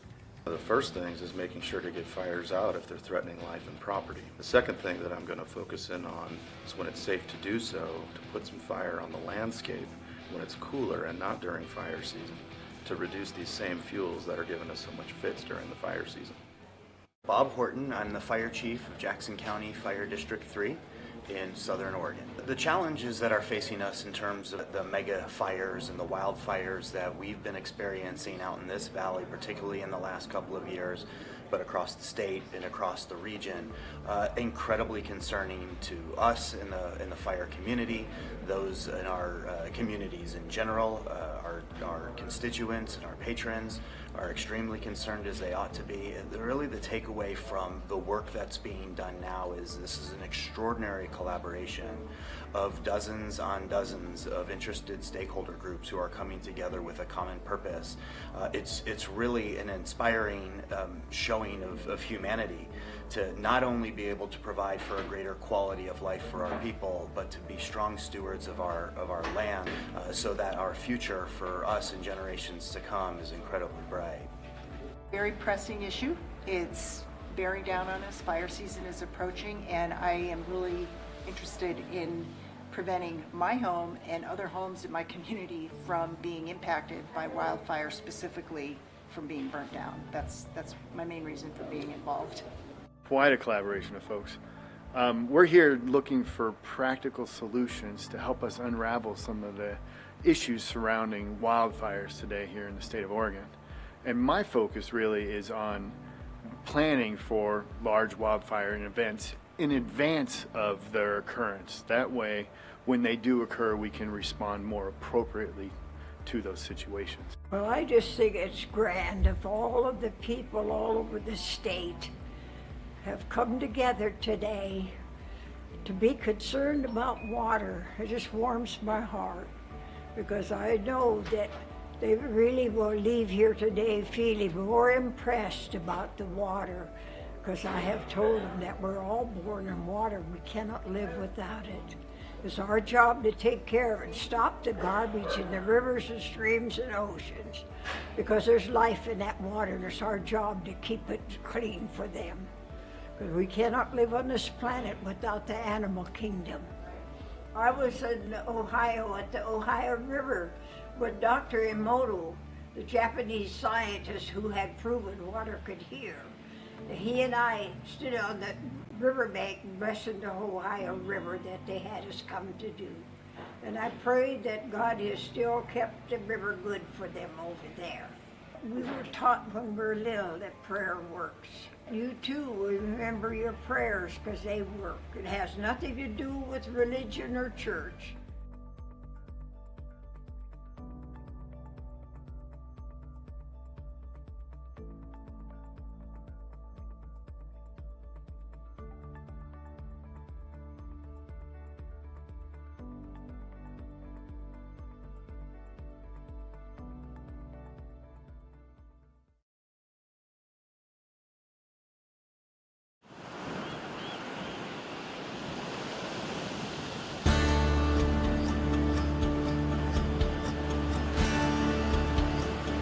What draws you to the Oregon coast? Is it the green and blue surf on a brilliant sunny day, or angry boiling waves during a raging winter storm? Do you prefer quiet coves or powerful breakers churning the sand? How about sand castles? Do you come for the rising tide or the setting sun, to marvel at whales gliding through the sea or flying in the sky? Reasons to travel the Pacific Coast Scenic Byway are as far-reaching as your imagination. This is a spectacular part of Oregon that traces the entire coastline along Highway 101, guiding you to the sea and away again, to coastal towns big and small, lowland marshes, and breathtaking overlooks. It's a long byway stretching from the mouth of the Columbia River to the California border, 363 miles in all, of some of the most unblemished, awe-inspiring seascapes you'll find anywhere. In addition to its designation as a scenic byway, Highway 101 in Oregon also has been selected as an all-American road. That means when you come here, you will experience one of only 31 roads considered to be the best of the best in America. You know, when people come to the Oregon coast, they're really astonished how beautiful it is, and what separates it from many of the other places in North America that are coastal is how undeveloped it is. And that's because Oregon had a very far-sighted land use program back in the 1970s. We have all these wonderful state parks along the scenic byway that are perfect places to stop and enjoy nature in a relatively unspoiled way. From the north, you begin in Astoria, the first permanent European settlement in the Pacific Northwest. It's a genuine maritime community with ship traffic from around the world seeking harbor up the Columbia. The official State Maritime Museum of Oregon sits here on the river. Beautiful Victorian houses dot the hillside. And standing 600 feet above sea level is the 125-foot Astoria Column. It features a hand-painted spiral frieze that would stretch over 500 feet if unwound. Heading south, you'll find the community of Seaside, a popular vacation spot that offers miles of public beaches, an oceanfront promenade, and a downtown core packed with restaurants, shops, and even a beach-type arcade. Cannon Beach is home to one of Oregon's most photographed natural wonders, Haystack Rock. Get your shots from the beach, or take a short drive up to Ecola State Park and look down on this 235-foot work of art. The picturesque small town is filled with art galleries, shops, and cafes. Ready for more? 10 miles to the south, this is the view from Cape Falcon. You're 700 feet above the Pacific. Here, the Pacific Coast Byway has been carved out of Neahkahnie Mountain and held in place by stone walls built in the 1930s by craftsmen in the Civilian Conservation Corps. Upon descending the mountain, the highway drifts inward around Tillamook Bay to Tillamook, the unofficial dairy capital of Oregon. The verdant valley of dairy farms in this area produces 25 million gallons of milk annually. Much of that is processed into natural cheddar cheese. And near more than 800 miles of navigable waters, Tillamook is a crossroads for North Coast recreation. From here, you owe it to yourself to veer off Highway 101 to explore the Three Capes Scenic Loop. This drive places you right at the beach, beginning with Cape Mears, home to the shortest lighthouse in Oregon. 9 lighthouses stand sentinel along Oregon's coastline. They're monuments to our maritime heritage. towering links to the past and as much a part of the rugged Oregon coastal landscape as any offshore monolith. The Cape Meares Lighthouse was first illuminated in 1890. Oregon's oldest lighthouse is at Cape Blanco, the westernmost point in the state. It was commissioned in 1870 to aid shipping generated by gold mining and the lumber industry. The 93-foot-high Yaquina Head Lighthouse is the tallest in Oregon. Today, its automated light continues to aid navigation at the entrance to Yaquina Bay. Many of the lighthouses are open to the public. Most happen to be excellent places to view nesting seabirds and offshore sea life. Tide pools, those rocky areas between high and low tides, support unique and diverse plants and animals. Vast amounts of colorful, otherworldly creatures wait to be discovered. But walk cautiously. These organisms are tough enough to withstand the pounding surf, but are utterly vulnerable to human activity. Wildlife and sea life abound on the coast. There are 6 national wildlife refuges along the Oregon coast. The Pacific Coast Scenic Byway bisects these refuges or goes alongside them. It provides you the opportunity to see a wide variety of abundant wildlife, including seabirds, seals and sea lions, deer and elk, and many other wildlife. Cape Kiwanda lies at the southern end of the Three Capes Scenic Loop, near the town of Pacific City. Here you'll find a second Haystack Rock on the byway. Hike up the dune to marvel at stunning views of sandstone formations as they turn yellow, gold, or even red in the changing sunlight. If your timing is right, you'll spot 1 or 2 of the dory fleet sprint onto the beach after a day of fishing. How's this for a dinner setting? Restaurants along the Pacific Coast Scenic Byway accommodate just about any taste. Many serve an ocean view with every meal. Up and down the coast, you'll find seafood, of course, but don't limit yourself just because you're by the water. The Central Coast begins around Lincoln City, which is one of the larger communities on the byway. It has a reputation for being windy and was recognized by Kite Lines magazine as the best place to fly a kite in North America. It was incorporated from several small towns and as a result offers a sandy beach that is 7.5 miles long. A number of small state parks lie nestled along the ocean between Lincoln City and Newport. Stop, get out of your car, and take in the commanding views that are there, right next to your all-American road. Depot Bay boasts the world's smallest navigable harbor, 6 square acres in all. A seawall runs the length of the downtown, so everywhere you go, you're rewarded with a dramatic view of the Pacific. It's considered Oregon's whale-watching capital, with thousands making their way past Oregon each fall and spring. Fishing and whale-watching excursions regularly set sail from this little harbor. Leaving Depot Bay, you'll soon find yourself at Cape Foulweather, a basalt outcropping that looms 500 feet above the water. It was here, in 1778, British Captain James Cook first sighted the mainland of North America on the Pacific coast. A fierce storm that almost put an end to his expedition earned this rugged stretch of coastline its name. Coastal weather can change by the hour. You will find a lot of wet days, but rain can become blue sky with white clouds in an afternoon. Mist kissing the headlands burns away, or storms can last for days. Some people come for those storms. Whether you find sunbursts of happiness or cloud cover like a quilt, there's always a reason to come back. Like Lincoln City, Newport is one of the larger towns on the byway. The historic bayfront on the north side of Yaquina Bay hosts one of Oregon's largest commercial fishing fleets. It has a busy, genuine working waterfront feel, with fish plants and boats coming and going from as far away as Alaska. On the south side of the bay is the Oregon Coast Aquarium.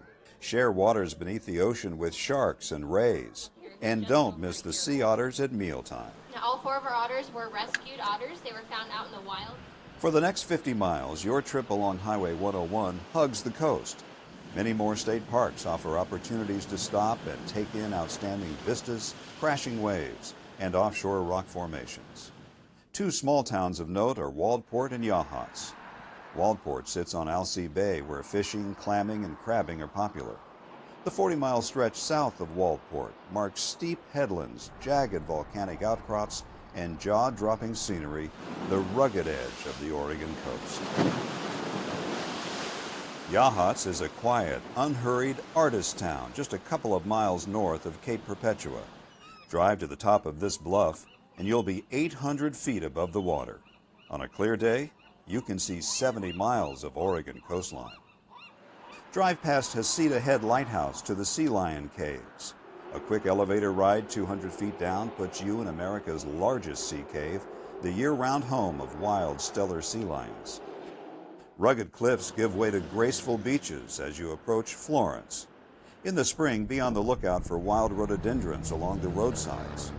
Similar to Newport, you'll find an historic Old Town commercial district along the Siuslaw River. Florence is the gateway to the Oregon Dunes National Recreation Area, a 47-mile sandbox of wind-sculpted sand dunes towering 500 feet above sea level. These are the largest expanse of coastal sand dunes in North America. Reedsport is at the center of the Oregon Dunes, but you can do more than ride a dune buggy or motorcycle. A short 3 miles east of town on Highway 38, more than 100 Roosevelt elk reside at the Dean Creek Elk Viewing Area. Early mornings or just before dusk are the best times to photograph the herd. Paying homage to Oregon's timber heritage, Reedsport hosts an annual Chainsaw Sculpting Championship, a time to watch three-dimensional artwork come to life right before your eyes. Mountains of sand continue at Winchester Bay. You'll also find an active marina here. It's a great place to try your hand at crabbing or take a charter for salmon or bottom fishing. The dunes end and you enter the coast's largest urban area at Coos Bay. It has the deepest natural harbor between Seattle and San Francisco. Foreign vessels sail under the massive McCullough Bridge. You may have noticed, dotted along the Pacific Coast Scenic Byway are many beautiful and iconic bridges. The Megler Bridge in Astoria, Yaquina Bay Bridge in Newport, Halsey Bay Bridge in Waldport, Siuslaw River Bridge in Florence, and the magnificent McCullough Bridge in Coos Bay are works of art in their own right. Charleston is slightly off the byway at the mouth of the bay. It was once an old waterfront fishing village and has become a commercial and sport fishing center. From here, the Charleston to Bandon tour route offers another side trip off the byway. It's a wonderful way to explore a variety of natural Pacific Coast beauty in a number of settings: beaches, vistas, gardens, and more. Giant sea stacks, a tiny lighthouse, and an old town await you in Bandon. Do you like to golf? This remote area on the Oregon coast has not one, but 3 of the most stunning and challenging golf courses in the world. As you drive south of town, look for brilliant red bogs in the fall. You're passing through the cranberry capital of Oregon. After a trek through forests and farmlands, you'll reach Port Orford. The wild coast has begun. You're in the most westerly city in the continental United States, and you've reached some of the most awesome scenery on the byway. Here you can watch a fishing fleet launched by crane in one of only 6 dolly ports in the world. Port Orford covers less than 2 square miles. It's similar to many communities that call this all-American road home. Small in size, still with a lot to offer. Like Manzanita, with a vibrant business district and beautiful setting at the base of Neahkahnie Mountain. You can board a fishing charter out of Garibaldi, swim in freshwater lakes near Dune City, catch world-class windsurfing at Pistol River. There is little development from Port Orford to Gold Beach, outlet for the renowned Rogue River. Feel like going for a ride? Jet boat excursions run from May into October up this wild and scenic river. Or maybe a midday walk on an uncrowded beach is more your speed. The last dozen miles of the Pacific Coast Byway leading into Brookings save some of the best for last. Treat yourself to frequent stops along the Samuel H. Boardman Scenic Corridor. Short hikes reward you with the best views in this shining stretch of coastline. Walk, relax, and be amazed along the coves and the crashing surf. The world's northernmost redwood grove is 8 miles from the mouth of the Chetco River in Brookings. So, you've toured nature's finest art museum. You've dined elegantly, hung out with sea lions, unwound like you wish you could every day. What else is there to do? Step back in history near Astoria. Ride a horse along the waves near Florence. pet a baby tiger near Bandon. Hike a trail, sample gourmet cheese, eat fresh-caught crab, watch a sunset. When you come to the Oregon coast and walk on the beaches or go to the headlands and go to the small coastal towns, you really can commune with nature, and you don't have huge numbers of people, but you're also able to take in one of America's last great unspoiled seascapes. So what draws you to the Oregon coast? What favorite places lure you back again and again? Each visit is different. The ocean, the sky, the light, and the experience always continue to amaze. Shouldn't you be there?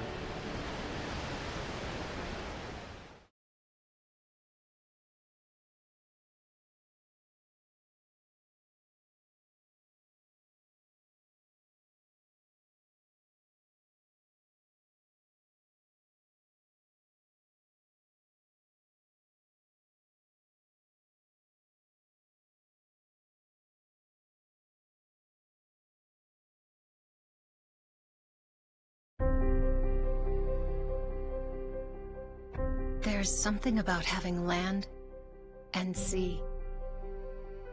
Never having to choose between digging in or looking out. Here, you can go where the spirit or the wind moves you. To the tops of the trees, along secluded beaches, or into more wild and scenic rivers than anywhere else in the western United States.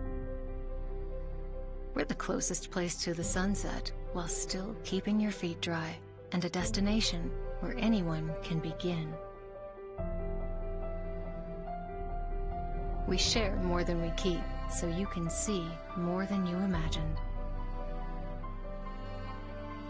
This is a place you have to touch, hold, and feel to believe. The entire shoreline of the West Coast's best coast is open to you, and playgrounds made of forests are waiting for you. Escape to Curry County and don't leave anything out.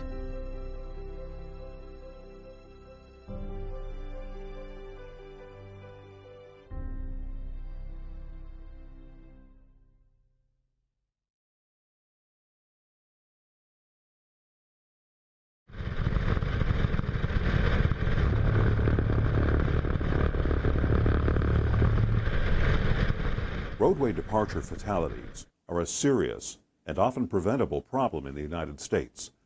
The Federal Highway Administration reports that 54% of all highway fatalities are caused by drivers leaving their lane of travel. The Oregon Department of Transportation is taking a proactive approach to reduce this kind of tragedy by implementing a centerline and shoulder rumble strip program. Rumble strips are one of the most low-cost, cost-effective countermeasures that we can apply across the system. Rumble strips are grooved patterns on the roadway that make a rumbling sound and a physical vibration, immediately warning inattentive drivers that they're leaving their driving lane. Rumble strips allow drivers to self-correct and avoid an accident. About 67% of fatal crashes in Oregon are road departure crashes, which are a vehicle can leave the lane to the right and hit a ditch or a rock or a tree, something like that, or cross over the center line to the left and get in a head-on collision or a sideswipe meeting type crash. Over an 8-year period, ODOT engineers studied segments of 16 different highways and concluded that rumble strips are highly effective at reducing lane departures. We did a before and after crash analysis to find that we have reduced head-on fatalities by 40% with the installation of centerline rumble strips. We've been trying to find a way to deal with a problem that seems to be increasing over the last 10 or 15 years with our drivers, and that's distracted driving. And there's a lot of things that cause distracted driving. All these distractions are things that make people take their attention away from where it should be. Comparisons between other available safety features like guardrail and concrete barriers show that shoulder and centerline rumble strips are the most cost-effective safety treatment available.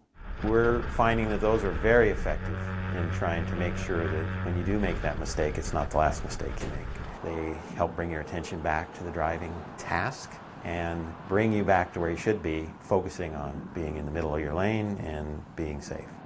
ODOT makes a conscious effort to use a bike-friendly rumble strip design where possible, and installs 12-foot bike gaps every 48 feet of rumble strip. ODOT understands that rumble strips create a noise that can be disruptive for people who live near rural highways, and we're trying to address these concerns with different approaches. For the noise, we're looking at some new designs. We're hoping that the new design rumble strip will be just as effective at saving people from making an error and much quieter, on the order of 10 times as quiet. And we're actually going to be installing our first full set of these style of rumble strips along 205 this summer. So we recognize that noise is a concern, but one of the things I like to tell people is whenever you hear the sound of a rumble strip, it could be the sound of the life being saved of one of your loved ones. Rumble strips are proven to save lives. The Oregon Department of Transportation is taking the lead in implementing the sound of safety.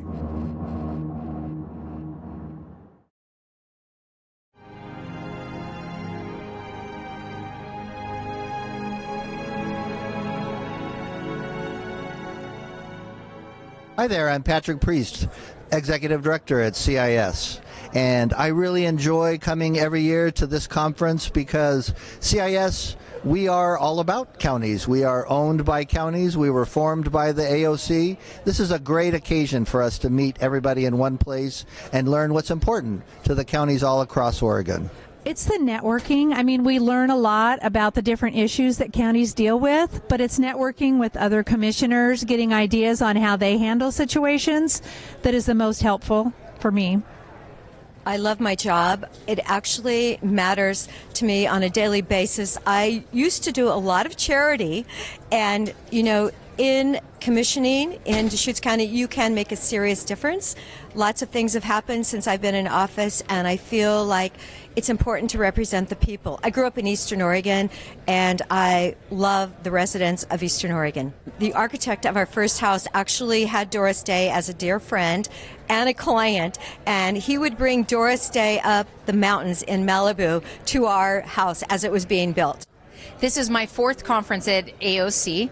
My favorite part is the fellowship with other commissioners and coming up with solutions with common situations and with commissioners from around the state to best serve our people. My favorite part about being a commissioner in Josephine County is the people that we work with. We live in the most beautiful place, but we have the most beautiful people. They are talented, artistic, caring. We have such a high level of philanthropy and just caring for our fellow citizens, and it's the best place in all of Oregon. Hi, I'm Commissioner Martha Schrader from Clackamas County, Oregon. I'm the current president of the Association of Oregon Counties. Oh my goodness, I've been president for 1 year, but I've been a member of the Association of Oregon Counties since 2003. So one of the reasons I really wanted to be president, and I've enjoyed it so much, is because I get to know everybody across the state, all the commissioners, and I've been from one end of the state to the other, visiting with them, talking with them, and really getting an idea of how we differ, but more importantly, what our similarities are and what we can do with one another to move forward with good county government. I've been coming to AOC now for 4 years. My favorite part of serving as commissioner is trying to bring positive effects for our community and our county. This is my second year at AOC, and the camaraderie that I've found in my Eastern Oregon partners and just the camaraderie of AOC has really blessed my life. My name is Court Boyce, Curry County Commissioner. This is a collection of people, county commissioners, public officials, well attended from all over the state. You know, I have the privilege of working with a very diverse group of people, different ages, different backgrounds, different interests, but they're all teaming up to solve the problems of our county. And it's just really a pleasure to be able to be connected with and working with those people. And better days, good days ahead for our county and our citizens. Hi, I'm Joe Dabulskis. This is my third AOC convention, and my favorite part is the networking with the people. And the breakout sessions are kind of good because it gives me something to focus on, a goal where I want the county to be in 5 years when my term is up. Hi, I'm Tillamook County Commissioner Dave Yamamoto. Our county college class was probably was the best county college class ever at AOC. It was the largest at over 33 members. When you look at the legislature and the power that the major metropolitan areas have, the rural counties are oftentimes left out of those conversations. AOC really does a terrific job of representing rural counties and rural interests, and we wouldn't have the impact that we do in Oregon without AOC. My name is Joe Burney, Lane County Commissioner from Springfield. My favorite part is eating good food. My second favorite part is meeting with other commissioners, seeing what they're thinking, comparing solutions to problems, learning how nonpartisan solutions really are, and getting ideas. Yes. Hi, my name is Derek DeGroot, Klamath County Commissioner, and so I'm running for second vice president of the Association of Oregon Counties. I believe that our association is perfectly poised to solve problems and bring solutions to Oregon politics and communicate with the legislature about the diversity of Oregon. I'm Jay Bozovich, and I'm a Lane County Commissioner. And so I've been a commissioner for about 8 years and 11 months. And my favorite part about being a commissioner is this job is different every day. Hi, my name is Alex Tardif, and I'm a commissioner for Columbia County and currently serving as AOC treasurer in my second year.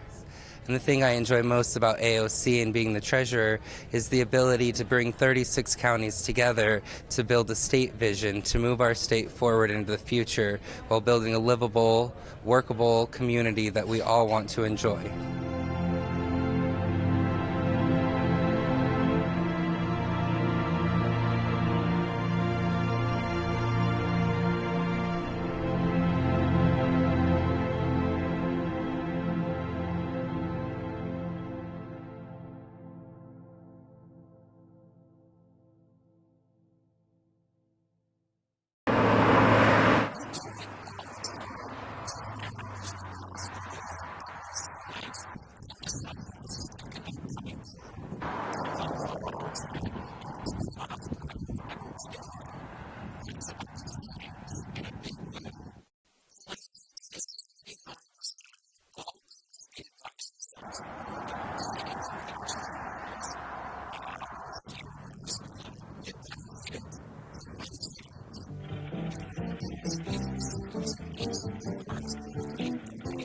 Sign that doesn't have a rider on it, so we take our first test with this posted speed limit of Harley Bills are seeing more than their share of curvy roads these days.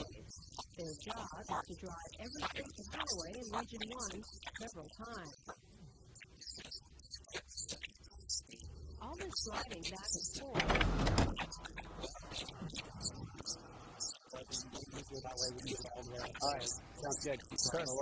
The old limits were set back in the 1930s and 40s and were changed very little until just recently. So now our limits are taking into account newer vehicles, a little bit more aggressive driving style, and so those limits are going up. And going up in a big way.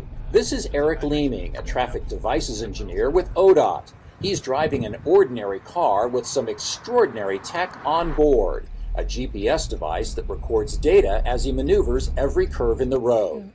Back at his office, Eric can upload the data recorded in the car, and special software determines exactly the right speed for every curve, every time. Most speeds will increase by 5 to 10 miles per hour, but in some special cases, it's much higher. The state has a deadline of 2019 from the Federal Highway Administration, but with 8,000 miles of roads to investigate and potentially thousands of signs to change, they're not wasting any time. They're getting out there right now. Then we're going to the W113.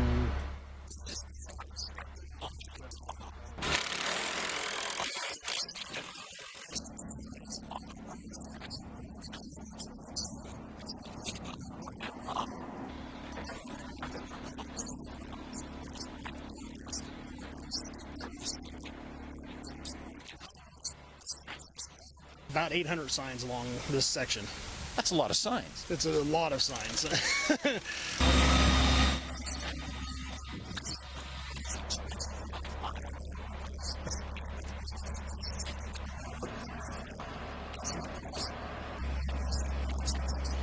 35 mile an hour corner, you should be taking it at 35 miles an hour.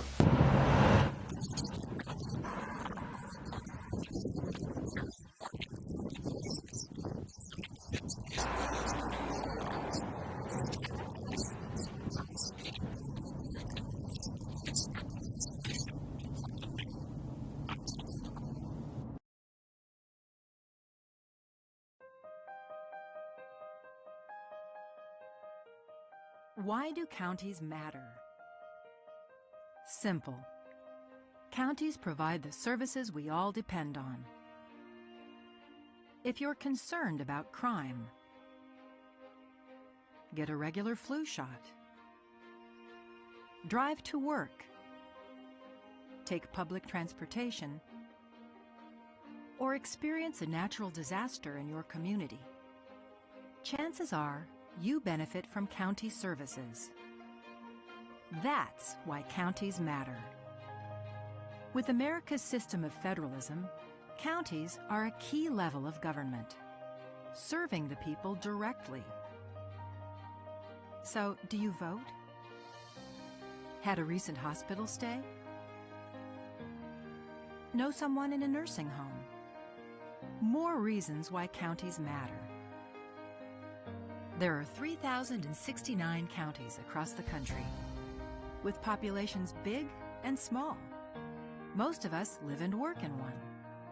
Even the nation's capital is considered a county. These county governments ensure that the food you eat in restaurants is safe. They care for the mentally ill, run court systems, build local economies, and operate 911 emergency systems. They manage parks and recreation facilities. And the list goes on. Thing is, counties serve the American people in so many ways, keeping our communities healthy, vibrant, safe, and fiscally sound. That's why counties matter.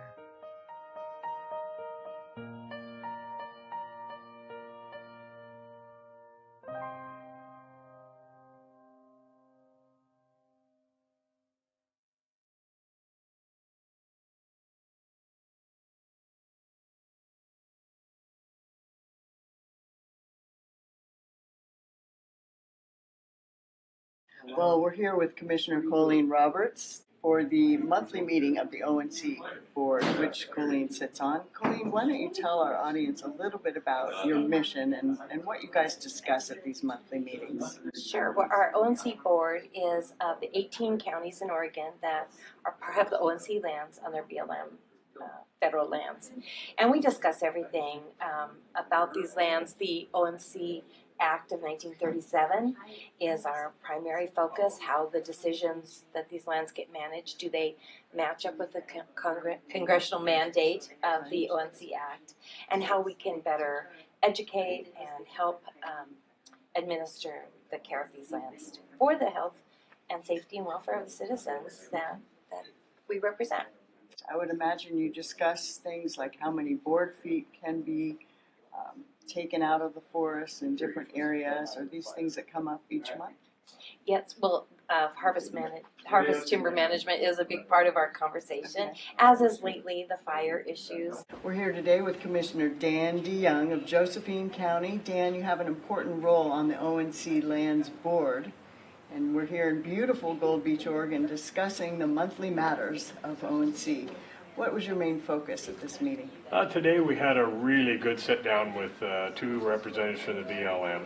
And we work with BLM because actually the ONC lands are on BLM lands, and that's our concern. Mainly the ONC Board of Directors, which is a membership from all 18 counties. We always meet, I think it's bi-monthly, and then we have an annual meeting. And it's basically to discuss what the sign says, forest health, jobs, and county services. That the money coming from the sale of timber on ONC lands goes through the federal government. They take their share out of it and then return it back to the counties to be used for basically jobs, county services. A lot of county services, such as law enforcement, schools. There's just an awful lot of things that these individual counties can use the money for. But it's from the sale of timber on the ONC lands. ONC lands goes way back to 1937 with the ONC 1937 ONC Congressional Act and the ONC Act of 1937. We're just trying to get back to the actual verbiage and the language that's in that act. It's surprising to us how we can ignore a congressional act. That remains to be answered by the federal government. But that's what we want to get back to. Hi there. I'm Tillamook County Commissioner Dave Yamamoto. I'm a member of the ONC board and also the chair of the Council of Forest Trust Land Counties. And in Tillamook County, it's very important that we consider natural resource-based economies. So in Tillamook County, we have lots of dairy. I'm sure you're familiar with Tillamook Creamery, but also lots of state and federal timberlands. When it comes to federal timberlands in particular, everyone thinks that we're looking at timber revenue, and that's very important. But one side of the coin that people don't consider are the family wage jobs that come with all timber. It's not just the timber receipts that we get. These are family wage jobs. These are fully benefited jobs. Whereas on the tourism side, the income is about a third of what we would consider a family wage job, and there are also no benefits with those. So timber receipts are very important, but it's the family wage jobs that they create at the same time, which are very important to counties like Tillamook. Perfect. Keeping it real for families in Tillamook County. Absolutely. All right. Thank you, Mr. Yamamoto. Thank you very much. All right. We are here with County Commissioner Bob Main from Coos County, Oregon.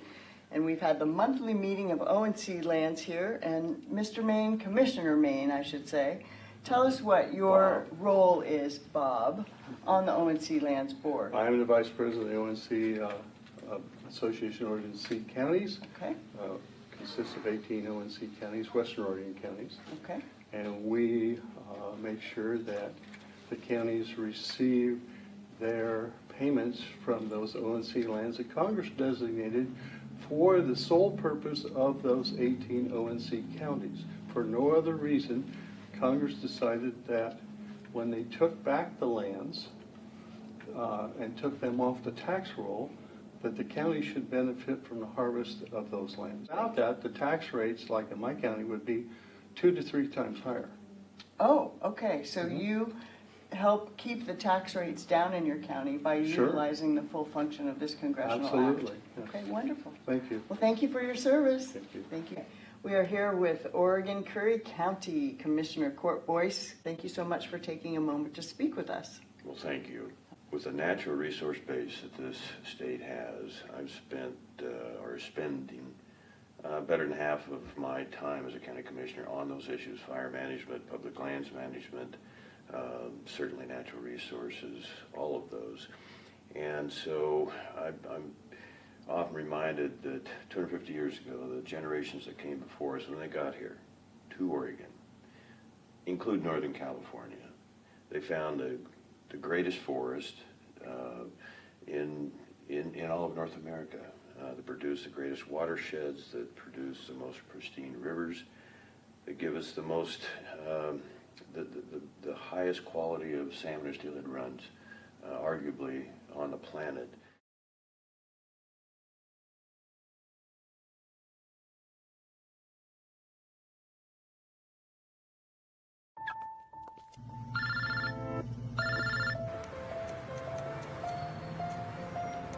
Yeah, I just picked her up. We should be there in 20 minutes. Who is it?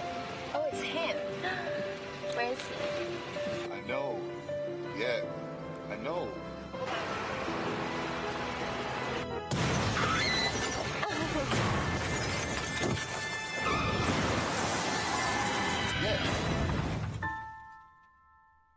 I love walking. It's what I do. So who better to share some tips to help keep your walk safe? Wait for the signal. Take in the sights and smells till you get the go-ahead to cross. Use intersections to cross, but when you can't, remember your training. Always look left, right, left. Show you want to cross and wait for all lanes of traffic to stop. And make eye contact so you know the driver sees you. Hi there. Good human. You get a treat when we get home.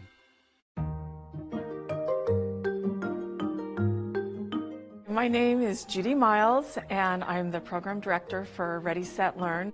Ready, Set, Learn is a program that Carol Hackerell and I developed several years ago, coming from a site council meeting at our local school district.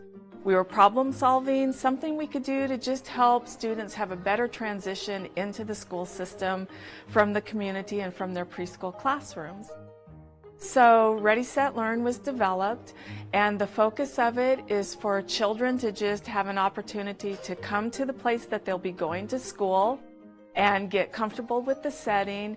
They get to have lunch and breakfast in the cafeteria and see how it works and how food is going to occur in their school.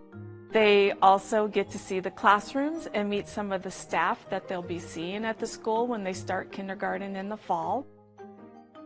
We provide transportation for them so that the students who live a further distance away still have access to the program and can still come and attend, and they also get to ride the school bus and find out what that is like when they're going to start school the following fall.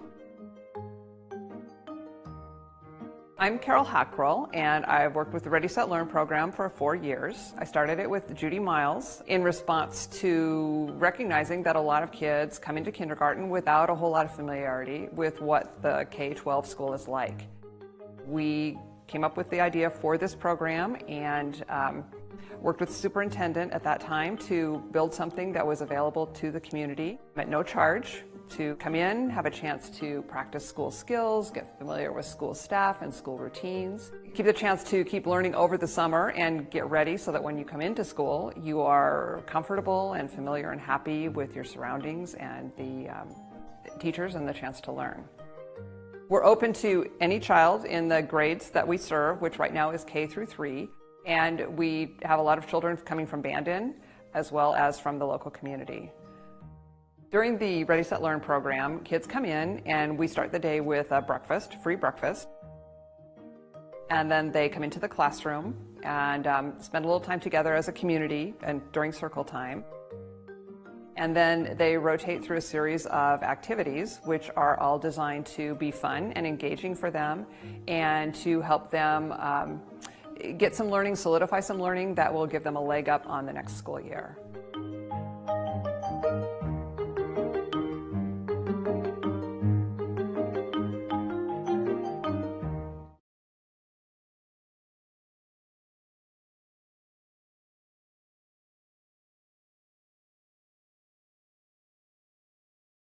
America's 3,069 county governments provide fundamental services for building healthy, safe, and vibrant communities. We are an intergovernmental partner, implementing federal and state policies at the local level, often under strict rules and funding constraints. County governments, through the National Association of Counties, engage federal policymakers on a range of issues like transportation, infrastructure, healthcare, public safety, and public lands management. All of these issues are vital to our nation's quality of life and our long-term prosperity. Decisions made by the White House, Congress, and federal courts have a major cascading impact on our ability to lead our communities and pursue a better future. Let's look at why federal policies matter to county government and why county government matters to America. Counties provide vital services that keep our communities thriving and secure. We own and maintain 45% of roads and 4 out of 10 bridges. We own more than a third of the airports and hundreds of hospitals and thousands of courthouses, jails, 911 call centers, and libraries. We play a critical role during emergencies like hurricanes, floods, and snowstorms. What if you called 911 and no one answered? What if you couldn't reach your medical facility because roads and bridges were in disrepair or never built? County governments are an indispensable part of the infrastructure and services that keep residents safe and connected. But with very limited revenue options under most state constitutions and laws, counties must make every penny count in order to fulfill federal and state mandates and required responsibilities. Nothing is more basic in our society than essential public facilities like schools, hospitals, airports, jails, bridges, and other infrastructure. Yet proposals have surfaced to eliminate or scale back tax-exempt municipal bonds. For over a century, municipal bonds have been the lifeblood for our nation's public infrastructure, helping finance more than $3.7 trillion in essential projects. If tax-exempt municipal bonds were eliminated or scaled back, county governments and our residents would face billions in new costs when financing vital facilities.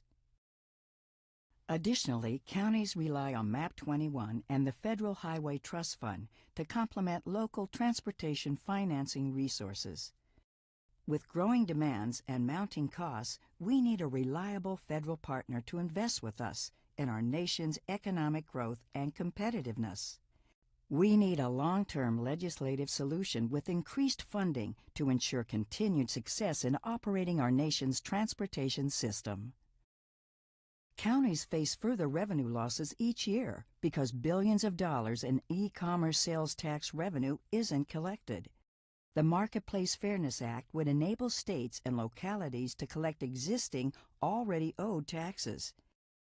It would also level the playing field between many internet retailers who don't collect sales taxes and Main Street businesses that do. County governments provide support services to federal public lands, touching 700 million annual visitors. We lead search and rescue operations, fight fires, protect the public's health, and maintain roads. Federal lands cover nearly 1/3 of the U.S. and impact 69% of counties. Because federal land is exempt from local property taxes, counties depend on PILT, the Payment in Lieu of Taxes program, to provide essential services. The Secure Rural Schools program provides assistance to rural counties and school districts affected by the decline in revenue from timber harvests on federal land. Decisions to cut or delay funding both programs undermine our ability to provide services and maintain public lands. Our intergovernmental partnerships don't end with legislation because counties also implement and comply with federal and state regulations. When considering environmental protections, we know our communities and care deeply about the environment. We need a stronger voice in shaping common-sense regulations that protect communities while also promoting economic growth. This is why NACO secured significant improvements to FEMA's flood insurance program and is pushing back on the waters of the U.S. proposed rule. Our message: federal policies matter to county government, and county government matters to America. Every level of government must work together to shape policies that improve the quality of life for all Americans. Whether it's building and maintaining infrastructure, providing essential services, or fostering economic growth, counties are on the front line serving their citizens. NACO stands ready to work with the administration and Congress to make our nation's communities healthier, safer, and more vibrant places to live and work.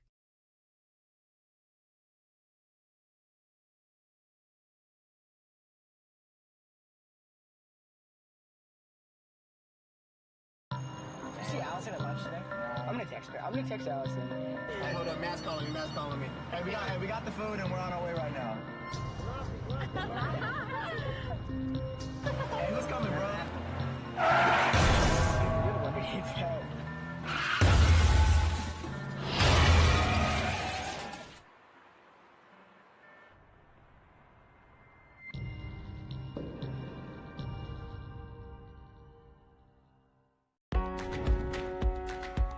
Counties matter. Counties serve nearly every American every day. Urban, suburban, and rural, counties work with states, the federal government, and other public and private partners to keep our communities healthy, vibrant, and safe. Whether you're commuting to work or shipping goods around the globe, counties matter. Counties own and maintain 45% of the nation's roads and 4 out of 10 bridges. And we're involved in nearly 1/3 of public airports and transit systems. Counties matter when Americans need us the most. Counties matter because we support smart, fair, and effective criminal justice systems. We help fund police and sheriff's departments. We own and operate local jails, 911 call centers, and mental health facilities. Counties create healthy communities. We invest more than $80 billion in hospitals and medical services each year. Counties matter because we invest in the lives of residents of all ages, improving their quality of life where they live and work. Counties are the building blocks of state, regional, and national economies. We support housing, recreation, and economic development. And we do so much more. From issuing birth certificates to administering elections. Counties employ more than 3.5 million people. In total, we invest more than $500 billion in our residents and our communities every year. Counties provide essential services we all depend on every day. That's why counties matter.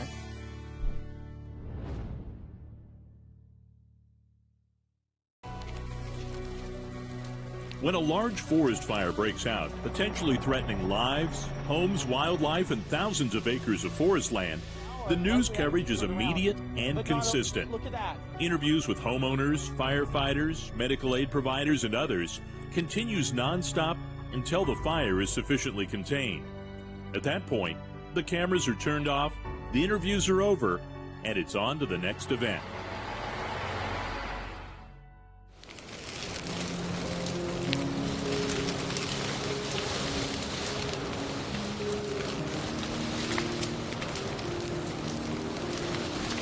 The images of catastrophic wildfire, with its ferocity and devastating impact on the land, hold the interest and attention of the public.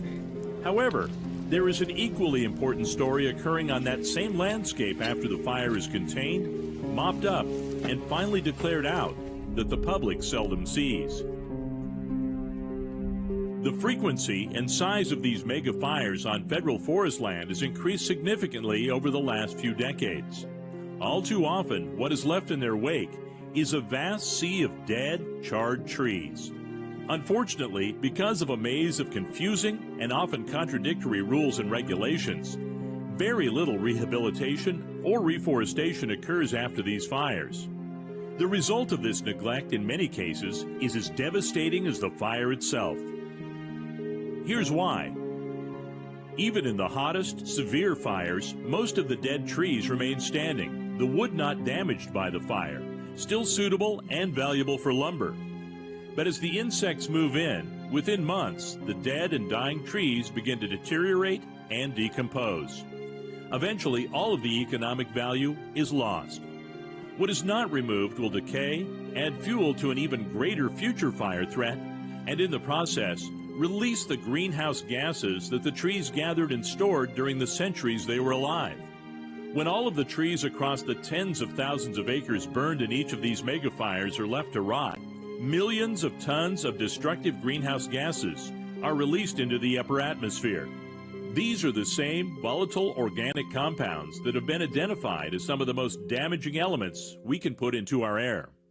In contrast, trees harvested soon after the fire is out drive the economic engine that employs people, provides revenue for the critical restoration and reforestation, and can provide dollars for local government services such as schools, public safety, health and social services, libraries, and good roads. When the harvested trees are made into lumber for homes, construction, and furniture, the carbon remains in storage instead of going up into the atmosphere. Dead and dying timber becomes a magnet for insect infestation. These infestations can be so large that they do not end with the burned forest, but progress into the surrounding green forest, killing even more trees, which then become even more fodder for the next fire. In absence of prompt active management and reforestation, invasive brush can dominate the landscape. That brush can retard and even prohibit the growth of the new forest and compound the fuel load for a future fire. When that fire does occur, the dense brush and dead, fallen trees on the ground create a firestorm, burning hotter and even more damaging to the soil than the first fire. These damaged soils can repel water, lack the nutrients and organic matter needed by seedlings, and hinder the ability of new trees to grow. While megafires can be so devastating, not all fires are bad. When the conditions are right, fire has been used for decades as an effective way to reduce fuels on the forest floor, burn back brush and dead grass to stimulate the new growth desired by wildlife, thinning out the younger, overstocked areas of our forests, and maintain the fire resiliency we seek. Controlled burning can be a powerful and useful tool, used in the right places, at the right time, by the professionals we charge with managing these forests. The desired result is to lessen the potential for the large, devastating megafires we have been experiencing these past few decades. Recovery after megafires is not only possible, but can greatly expedite the restoration and creation of all of the benefits of a healthy forest ecosystem. One fine example is Oregon's Tillamook State Forest. After repeated massive fires in the mid-20th century, state, county government, private companies, and even school children worked together to restore and replant over 500 square miles of burned-over landscape. As a result of those efforts, today we have prime fish and wildlife habitat for salmon, trout, elk, and owls, plus camping, hiking and biking trails, healthy growing forests that gather and store carbon, and sustainable timber harvest that supports local economies, funds schools and local governments, and supports thousands of family wage jobs across the region.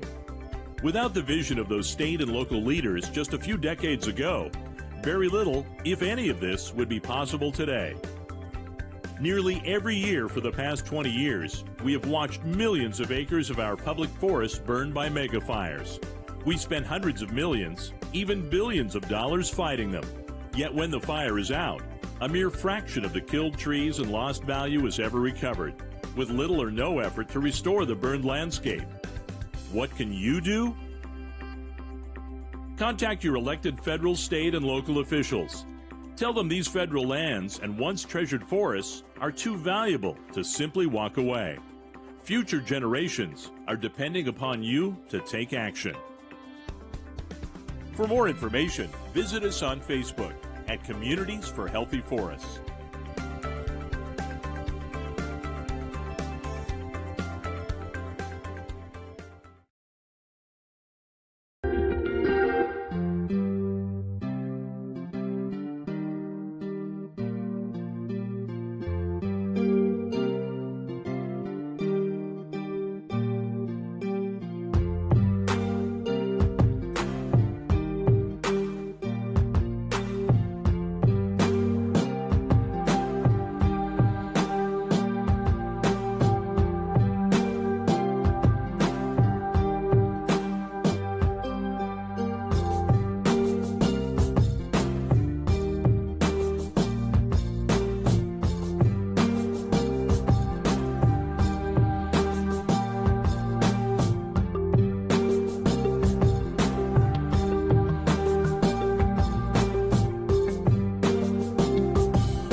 Why do counties matter?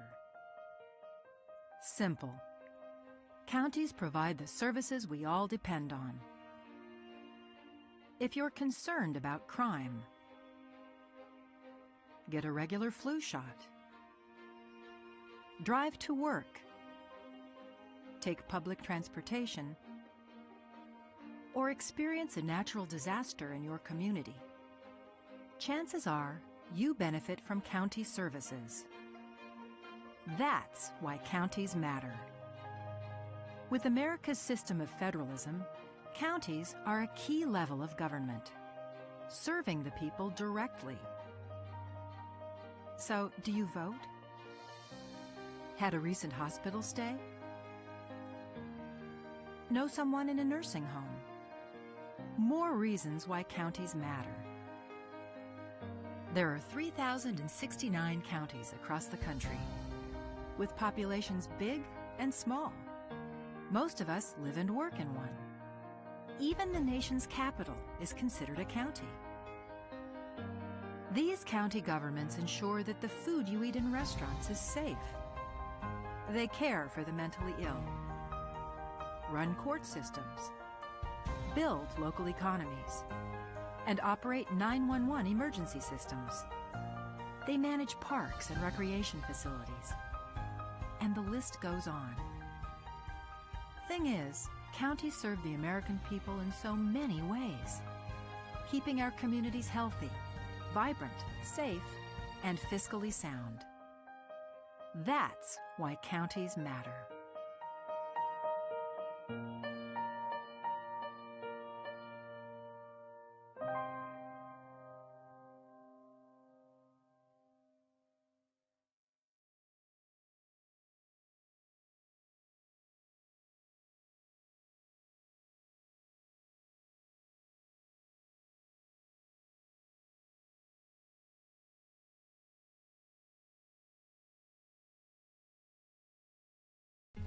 Everything starts out small. The things that hurt us, they all start from somewhere.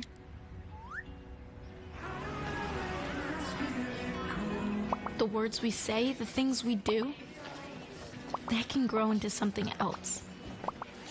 What was small and innocent can become big and sometimes scary. All it takes is one comment, one picture, one video for something to catch fire. But a big problem doesn't need a big response. Not at first. Even if we don't know what to say, the eye emoji can be that first step we take. Let's all pledge to take that first small step together and change the world in a big way. I'm a witness, and so are you.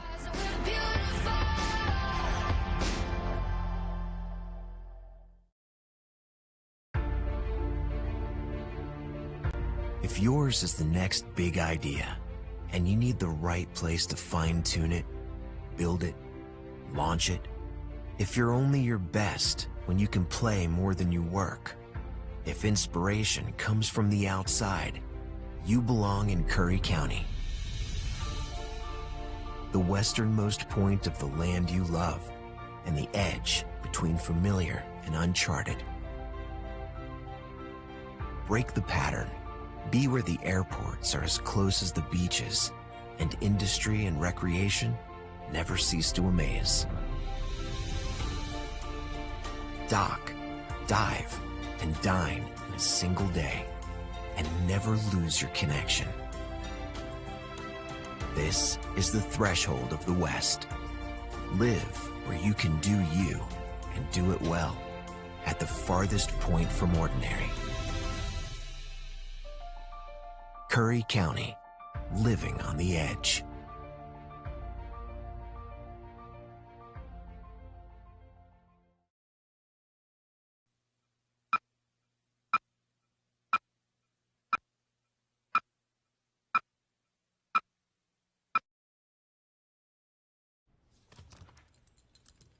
There's a shelter pet who wants to meet you. Meet one today. Visit theshelterpetproject.org. Adopt.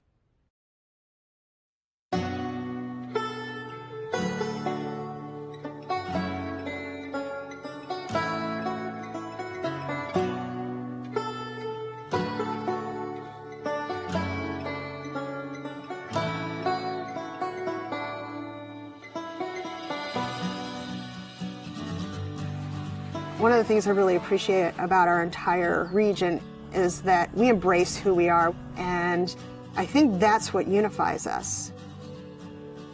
Once the timber and fishing industries collapsed, it took us a long time to get back on our feet. People didn't quite grasp the idea that once these jobs left, they weren't going to get other family wage jobs, and it crippled us. Things were getting really dire. So we just saw that this was an opportunity to maybe look at that public land a little differently and how it could bring more dollars into our region. The Wild Rivers Coast is so unique because there are more wild and scenic rivers here than anywhere else in the lower 48 states. The scenic beauty is just amazing. There's so many different places to go, from the national forest down to the protected ocean, and it's just a really special place. I guess I didn't really know how special it was, though, until I moved away to Portland and came back and saw all the potential here. We're uncrowded, we're unspoiled, and we're a little difficult to get to, but my God, once you come here, you fall in love. We just thought if we could pull people to come into this Wild Rivers Coast and stay longer and explore a little farther into our backcountry, there was a lot of opportunities for them to experience. I think our whole future is at stake here. This area is ready to go. We just need to...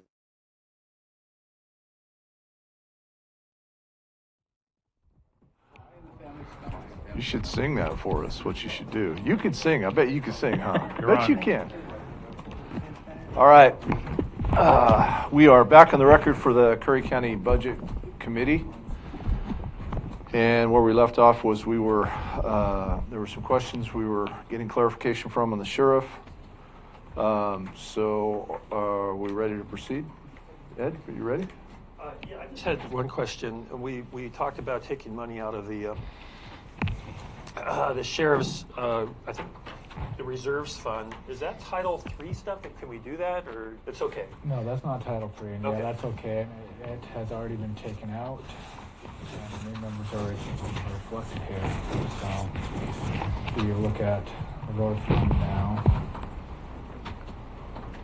the road reserves, there's a $2.1 million being used from road reserves, and that reflects the $350,000 of timber sales we added and the transfer of $56,000 from the sheriff's reserve fund to patrol.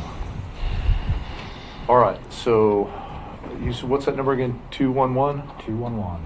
2111111. Okay. And that includes all the other cuts that we've already discussed. Okay. So were there some questions of the roadmaster? Yes. Okay. See here. Step up.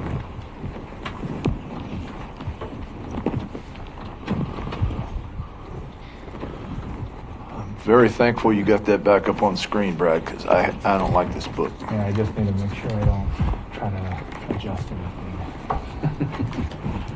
He's in late. Good afternoon. Good afternoon. There's a couple things that I just wanted to go through, and I'm sure some of the other committee members may have some questions. But Rich, I know we spoke about the Morrill Bridge, that $1.3 million. Yes. And I see it down here in total materials and services. I see that money there, but I thought you said that money, you expected that money to come in this year, and that's not in the resources part of the budget. Right, we did talk about this several times, and I could explain all that, and it is coming. I have it scheduled to come in. I had it scheduled to come in last year, but it didn't come in. And last week, we just amended that budget by $314,000, I believe it was. The board unanimously agreed due to the project's cost escalating. I applied for extra funding, and we made a new agreement last week during the regular Board of Commissioners meeting. So really that cap outlay bridge improvement, that really needs to be 1.6 now. Okay, just put that, or 1.6 would be fine, just 300. Because of the cost for all the archaeological work, and we encountered with permitting being a tribal site, and the project's delays have caused us at the old bridge. We had always planned to use the old bridge to build the new bridge, but now since this project's been delayed 2 years, the old bridge has to be strengthened a little bit in order to get the heavy equipment across it to build the new bridge. So the costs went up like $314,000. So that really needs to be like 1.6 million. So I need more road funds is what I'm getting at.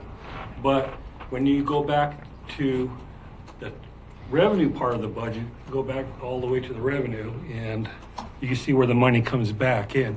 But the money doesn't come back in until we spend it. And the money that comes back in is 89.73% of what we spent. Because these are federal monies that we fund exchanged with the state so the road department can deliver it. So we have to have that $1.6 million in the road fund to deliver this project, because we promised that we had the money, but now the road department can deliver the project, and now they're paying road department 89.73% to deliver. So when you look up here, you'll see one line item in revenue that says moral. See right there, reimbursing state federal moral. See where it says 1 million? So that's coming back in. That's at 89.73%. Okay. So I would raise that number, 200,000. 12. Yeah, Raise just the revenue into the 200. Yeah, because we're spending more money, but after we pay those bills, the state's going to pay us back 89.73%, and this is where it lands back. Well, if you did 300,000 on the other one, though, 89% or 90% of that 300 is 210,000. So Okay, I just used rough numbers. Yeah. I just said 200 because 10,000 in the scheme of things, 10,000 in the road budget, just like what No, I understand. Sheriff's Department's saying, everybody, what Mr. Alcorn's saying, is that we're not running these budgets so tight, and that I can't find 10. But every year we have some rollover funds in the road fund. Like this year, I'm projecting that we're going to have I think it's 2 point rollover. Where's the? I thought it was 2 million right there, restricted fund balance. I'm projecting that we're going to have $2 million come in from not buying those vehicles that we had planned, for not completing the Morrill Bridge we planned. So that encompasses that 200,000. So these are all highly restricted funds, so they all stay in the road fund. They don't go to the general fund. So if I don't use them, they roll into next year's road fund because they're highly restricted. And one of the things I wanted to comment about, and I said earlier, is that when we run our budget so tight, I just want to, like Julie Schmelzer, she ran the budget real tight and just ran it without using any road funds. And she did a really good job. But when the following year, last year, when we said, when Cassell and OpenGov, where we didn't have all the information, we had estimated we're going to get 2.3 million rollover because we had in the past. But that budget was so tight, only $300,000 rolled over. So when you tighten these budgets, it makes the next year budget tougher. And so what I'm getting at is no matter how much I cut back in this budget, it doesn't create any more revenue for the general fund. It just rolls back into what Mr. Barnes, the treasurer, invests into the road reserve. And so anyways, if you had any more questions. I'm good on that. Yeah. Go ahead. Anyone else? Just give me 1 second to look through this, Sure. Mr. Chair. For the capital outlay for heavy equipment, and I know this is kind of a wish list, but that money would stay in the road fund if we push that out. You had said for budget 21-22, we had allotted $890,000, and you said you only thought you were going to use about $660 of that. Or I'm sorry, you were only going to use $130, and $660 would roll back into the road fund? No, I don't believe. No, and so can't remember what I said. That's line 125. There. 125. Okay, so last year I had 890,000, and that was to buy one mower max. It was to buy one 10-wheel dump truck with a snow plow and a sander, and one Vactor truck. We weren't able to get the Vactor truck delivered this year, and either the dump truck. But what we did do is we decided we're going to sell like a $175,000 piece of equipment, so we bought two mower maxes. So really, when you look at this budget, $400,000 of that will be spent next week, or actually this week, because they're being delivered either today or tomorrow. Finally. And so, but I need to roll over the money that was for the Vactor truck, which is $476,000, and the dump truck, which I had budgeted $230,000. We contacted the vendor; they're now $250,000. And so I redid all these numbers for the equipment we couldn't order this year, for the equipment we want to order next year, and the equipment that we're trying to be proactive to buy for the following year.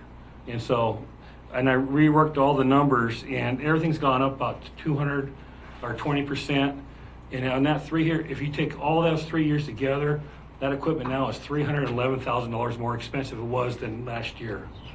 So, but that's when and that equipment that I had originally had for like 2.1 million now, it's like 2.4 million. So just the costs are going up, and I know there was some talk.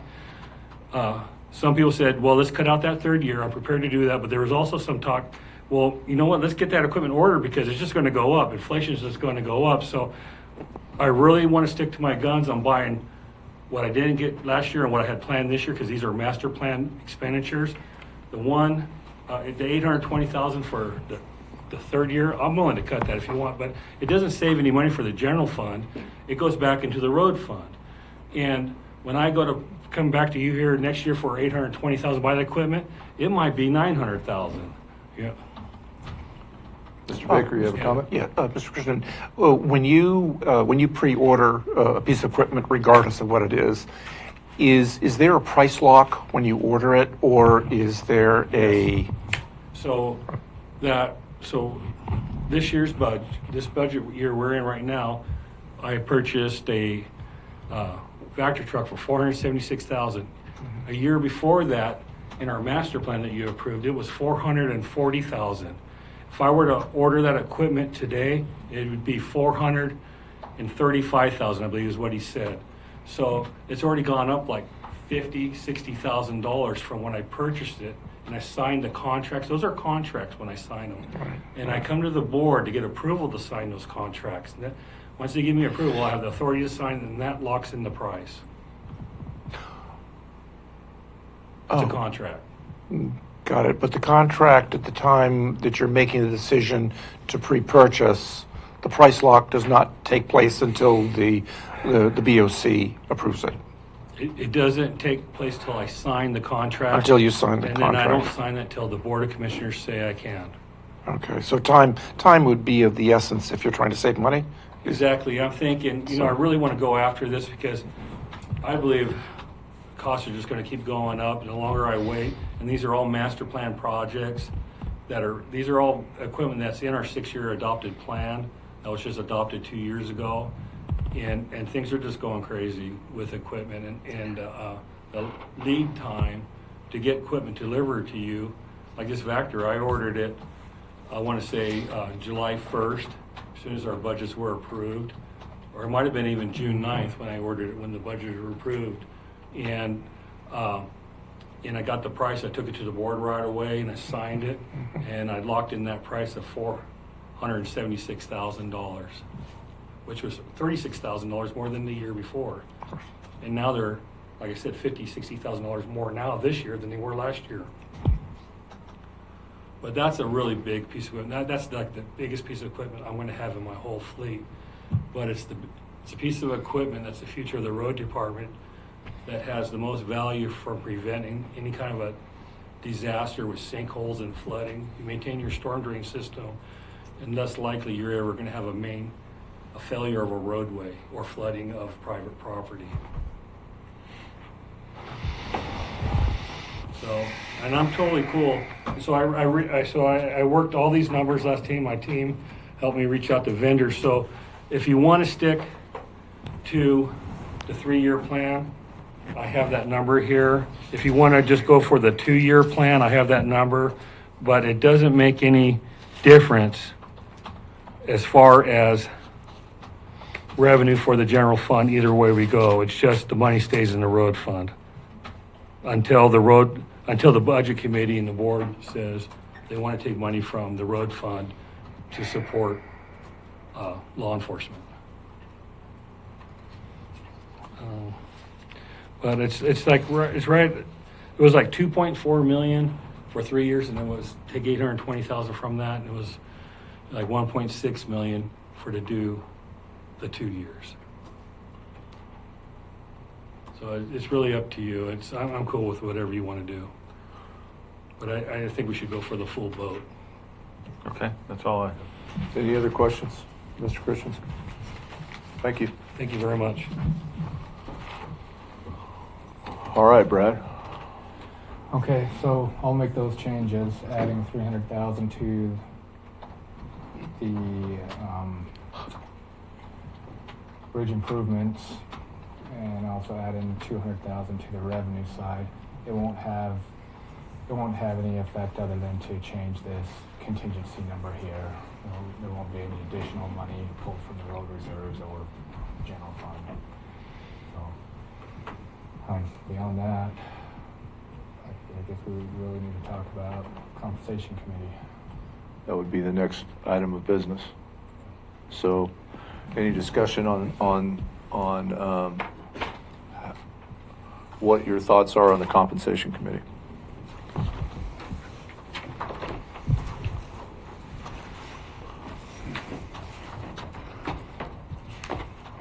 No pay raises at all, including sheriff. Freeze it at least for the time being.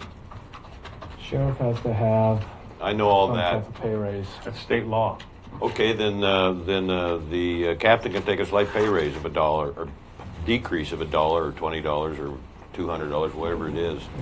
I don't know why we have to make an exception with the sheriff. Not an exception, it's state law. Okay, do we have another option? No, We've got to lead by example, every one of us. Sheriff has to make more than the captain. So, okay, I said my piece. That's all.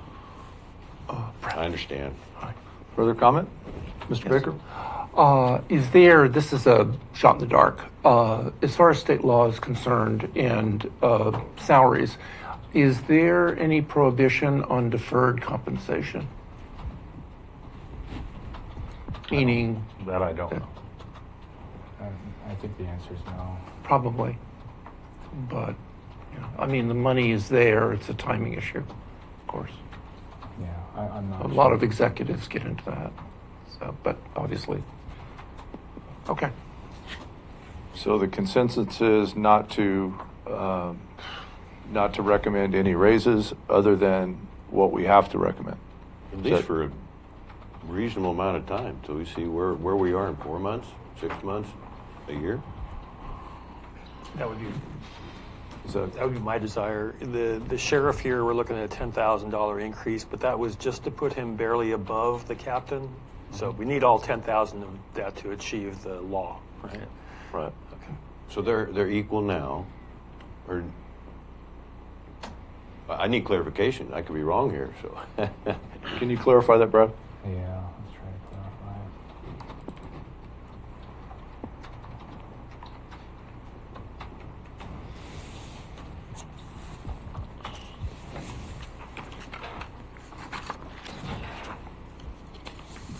it. Isn't he also drawing PERS at the same time with the arrangement we made? Sheriff isn't drawing PERS anymore. He's not doing that? I don't believe the sheriff's drawing PERS anymore. I thought he canceled that when he retired. Well, that would change the picture. Okay. Can I come to the mic? Sure. I'm not sure on that, but I thought a couple 3 years ago we had, but Huxley and Gold had a.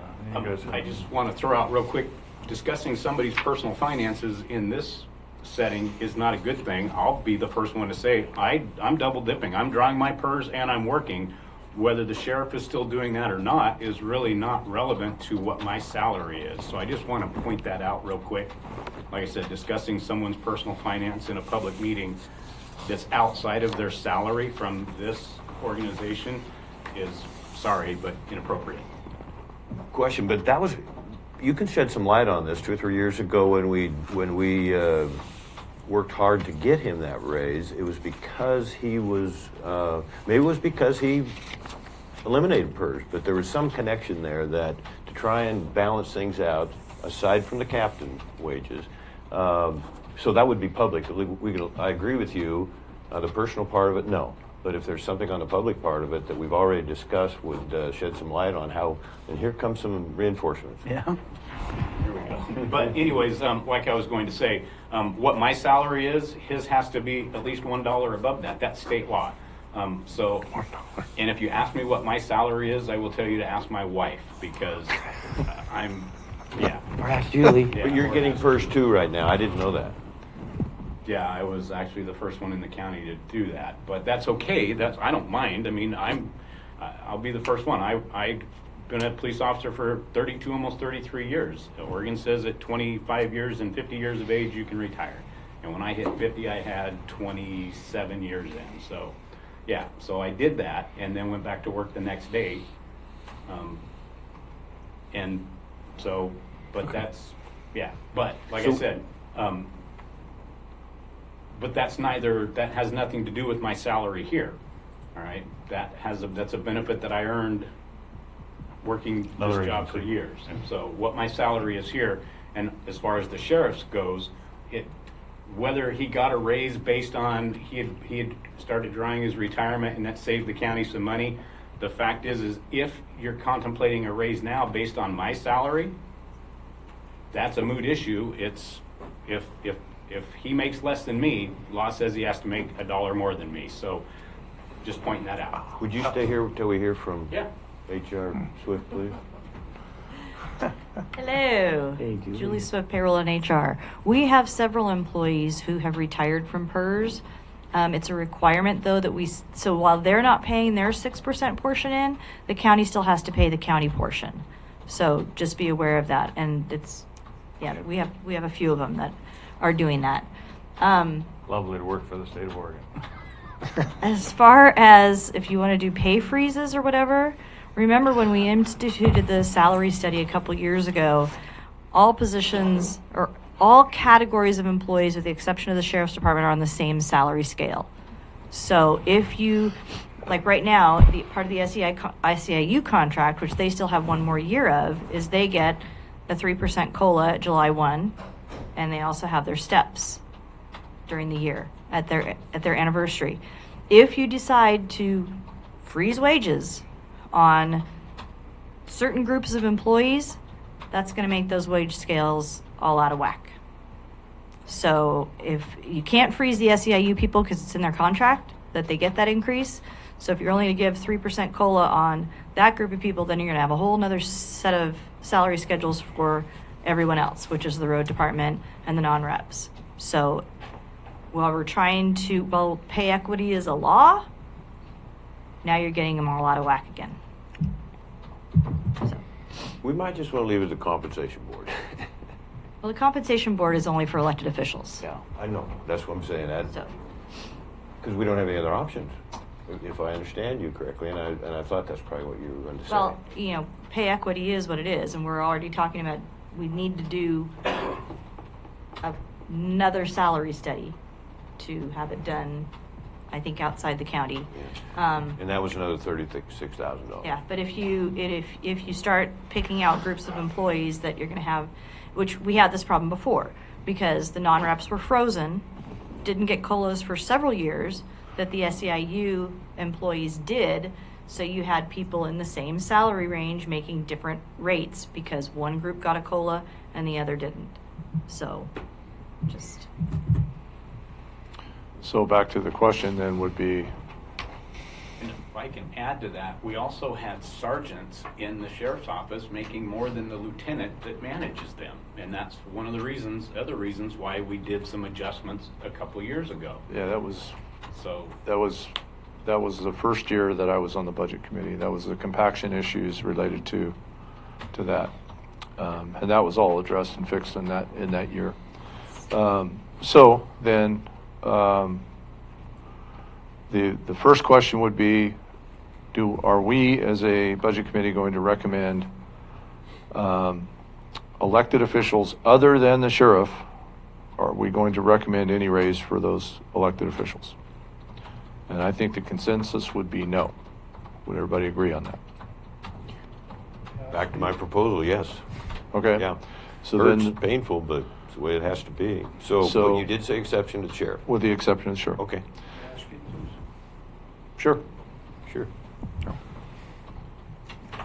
I'm the one who turned down the raise last year when the other elected officials, 2 out of the elected officials got substantial raises. I haven't taken PERS, and I just, at this point in time, last year I was still brand new in the job. This year I know what it entails. It's essentially freezing raises for elected officials means me, basically. The other 2 who would be involved in this were down for 2 or 3%, I believe was what was suggested. So what you're really talking about here is not giving me anything. Let's call it what it is.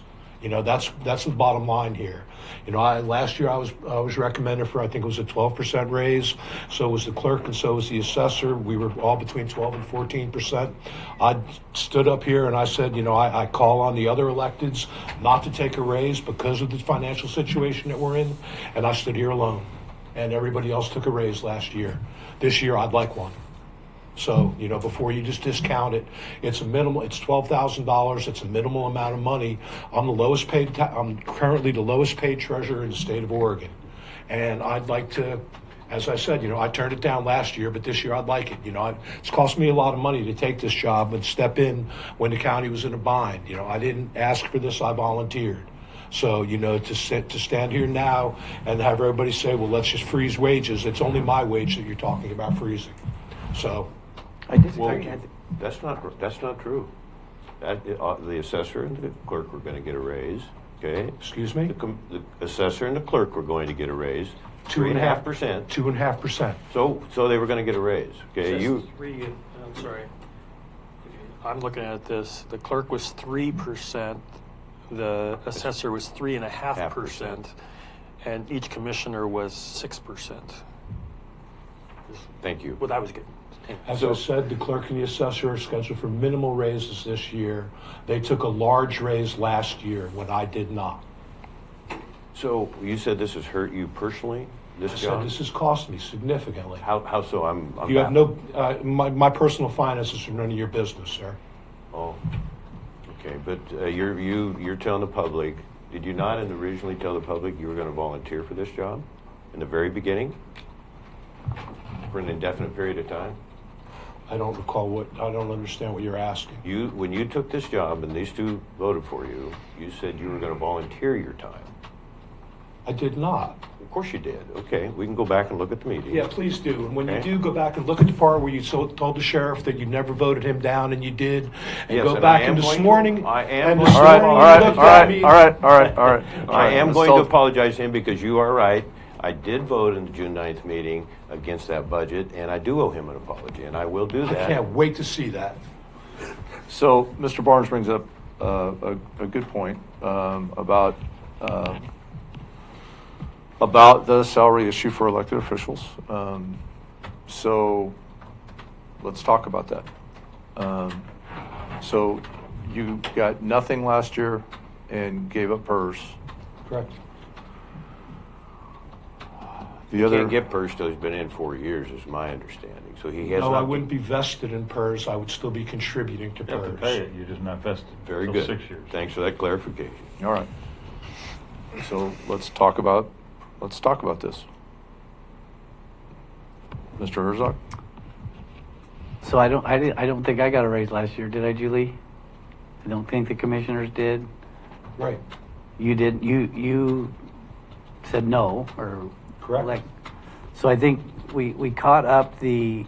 I think in the past the assessor and the clerk have taken pay cuts in the past. I think. No, they haven't. No, they hadn't. I think they got a big raise last year. Well, at some point in time, they were way behind. Just like, I mean, the compensation committee came up with what they have this year as a recommendation. So, at this point, I would say, let's do what the compensation committee recommends. It's not that huge amount of money. I think it raises my salary $2,000 a year or something, and I don't.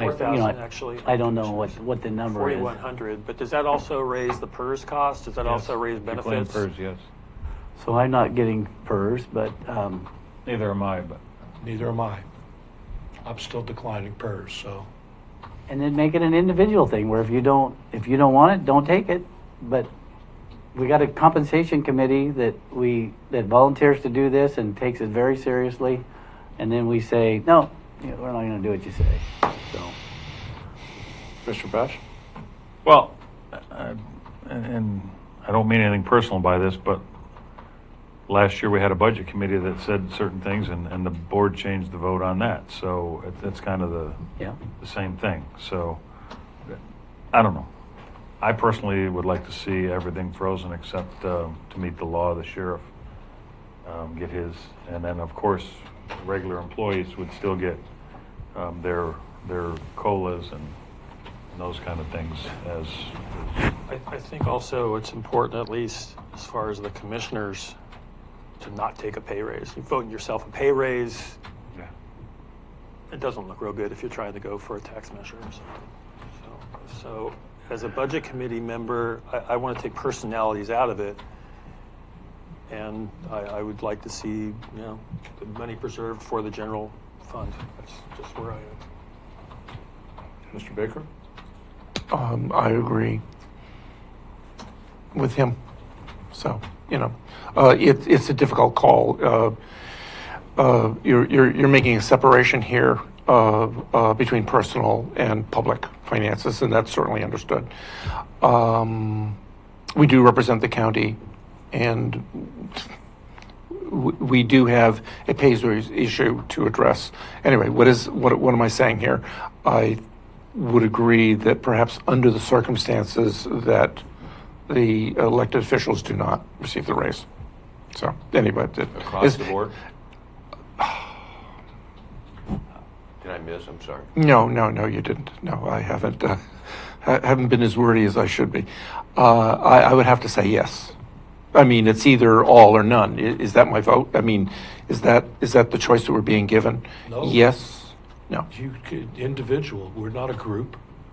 It's an individual. Oh, okay. Choice. I thought they were elected. I thought the elected officials were the group. No, it's individual choice. Okay. Could I ask, Mr. Chair, Julie? Do you know when because I do know that the treasurer's office is the lowest paid treasurer in the state. Okay. Do you know when the treasurer's office got their last raise? I would think maybe the year before Debbie left. I think she got an increase her last year, and that's 2020. the last time, I The believe. 3%, right? Right. That was 5 years ago? It's been a while.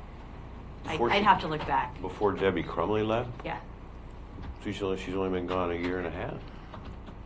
I would have to look to see when the last increase was that she got. But It's all- I know Dave Barnes did not get one last year. He declined it because he wanted to be able to have a deputy treasurer. I can go look. Either way is fine. Committee member Schreiber, why just on the commissioners to set a good example? Why not all of us as one group? I don't.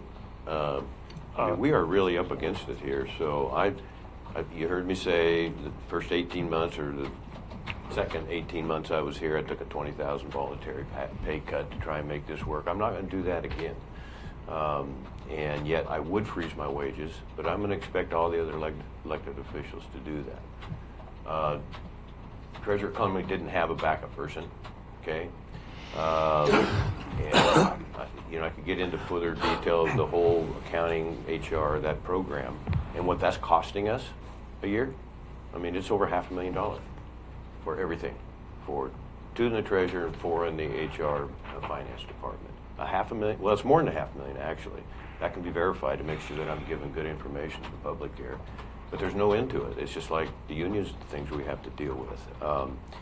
We got to do something with the jail, for gosh sake. So, I obviously didn't come here for the money. I would want to verify what Commissioner Pash said, that he's the lowest paid treasurer in the state. We might want to consider bringing the compensation board back to verify that, because I know we were comparing a lot to other counties, and sometimes it's hard to compare. I think, what are you getting now? Is it 72? 65? Yeah, 67 maybe. 68. It's not 70. 68,047. Okay, thank you. So that's the same as the commissioners are getting, I think. But to what Commissioner Boyce just said about everybody standing together, last year I stood here and I called upon all the other electeds to decline a raise. And like I said, I stood here by myself. So let me ask you guys this. What were the raises that were given last year? What were the percentage of raises? Do you have that there, Ed? 12%. It was 12% for one and 14 for the other. Commissioners didn't get a raise. For the Not commissioners, for the clerk hold and the on, assessor. hold on. The clerk, I believe, got 13%, and the assessor's office, Jim got 12, or vice versa, one of the two. One got 12 and one got 13%. And they were the only two that the board decided to give a raise to. Because that happened after. That was after, the Budget Committee After the budget recommended committee. none. Okay. And then Commissioner Boyce brought it back up. What is the treasurer's recommended here? 78. For the treasurer, going from 68,047 to 79,325, an increase of $11,278, which is 16.5%. That includes the 3% that is also included for the treasurer, or for the assessor and for the clerk. If the board was going to decline to give them those 2% and 3%, I would gladly take what the compensation committee recommended last year for me, which was 12%, I believe, and not take the extra 3% that was tacked on for this year that all the electeds got the 2.5% to 3.5% recommendation. I'd be willing to forego that if I could have the 12% that was recommended last year. HR Swift might have some information for us here. Is this on last year raises, all concerned maybe? Well, I've got back to 2011 Okay. in front of me. The last time the treasurer got an increase was in July of 2020, and that was, I believe, 4% COLA. There were many years that all the elected officials were frozen. I only have, like I said, back to 2010-11 in front of me. But when I first started, all elected officials were only being paid $37,500, except the sheriff, because there was wage issues, there was money issues, so that across the board, everybody was $37,500. And I'm not sure what year we corrected some of that and brought them up to a little more current wages. But I can tell you that for 2010, 11, 11, 12, 12, 13, 13, 14, assessor, treasurer, clerk, and sheriff were all at the same rate for all those years. Not that they were all being paid the same, but they were at the same rate for all those years. So no raises. Right, and the commissioners actually in 2011 took a pay cut, just the commissioners, and they stayed at that rate for 3 years. Everybody got a bump up in 2014 and stayed at that same rate through 2017. A couple of them got a couple thousand in the next year, where that was 17, 18. And then, of course, the clerk and the assessor got the large bumps last year, but for the most part, they've been frozen for several years at a time, and then they'll get a little bump, and they're frozen at that for several years at a time, and then a little something. So it's pretty inconsistent for them. And I know a couple of years ago, I know the deputy assessor and I believe the chief deputy clerk were both making more than their elected officials above them, so they did make that correction. Could I ask what the treasurer got paid or the commissioners? You said they were all basically the same or close back in 2011. 2011 commissioners dropped to $60,769. The treasurer was $56,248. The assessor $57,366, and the clerk $56,773. Okay. So the clerk and assessor raise surely looks like it was overdue, and so the commissioners have gone up $8,000. Correct me if I'm wrong. In 11 or 12 years. Mm-hmm. About 10 years. I mean, I'm basically getting the same I was getting 5 years ago. So. Well, it doesn't resolve the issue with the treasurer's position, which what I'm struggling with is I didn't realize those two increases were that substantial last year. I did not realize that. I mean, that's a big raise. So on which? With the assessor and the elections. County clerk, I'm sorry. It's a big raise. And, then my question to you is, are we treating the treasurer position fairly and equally? Yeah. I may be the wrong person to ask. And I noticed in the candidate forum, you mentioned that he's supporting you, so you probably want to recuse yourself from this, I would recommend, in the interest of the public. It's not to pick on you or anything.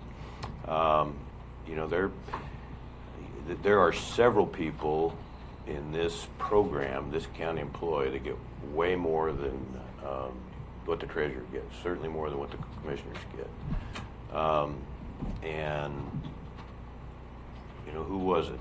Was it Roadmaster Christian said no sacred cows, so I think the easiest way to, at least for 6 months or so, is to qualify this by just saying no wages. None of us are here for the money, obviously. Or, excuse me, no wage increases. So I'd like to have my 6%. I just don't see how I can justify that with people. Well, I appreciate your comments about the candidate forum, Mr. Boyce, but I am very well capable of setting any personal issues aside and making professional decisions. And all I'm saying is that we should try to treat employees fairly and equally. Otherwise, there's not going to be any employees. Not going to be here. So I think that should be a point of consideration. I think that each salary should be looked at individually, and decisions should be made appropriately around that. So I would encourage you to ask yourself if we're treating that position fairly and equally when we gave those 2 raises to away last year. Well, you heard, if I could just respond quickly, you heard that they were getting 57 just a few years ago. So, you know, that would suggest that they were way behind. And the compensation board, as Commissioner Herzog said, does have some credibility in the research and comparisons that they do. And so I'm not a bit bashful about the times I voted for the sheriff to have a raise, the clerk, the assessor. You know, I would have voted for Treasurer Crumley to get a raise. And I was a budget hawk just as much in those days. But to answer your question and your concern, yeah, I want to be absolutely fair. So if the treasurer's getting, what is it, 72? 68. 68? 68 right now. Proposed was 79.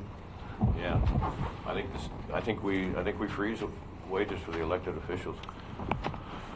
That's a question. Sure. Is the budget committee, are we just giving a recommendation to this, or is this actually? That's what happens.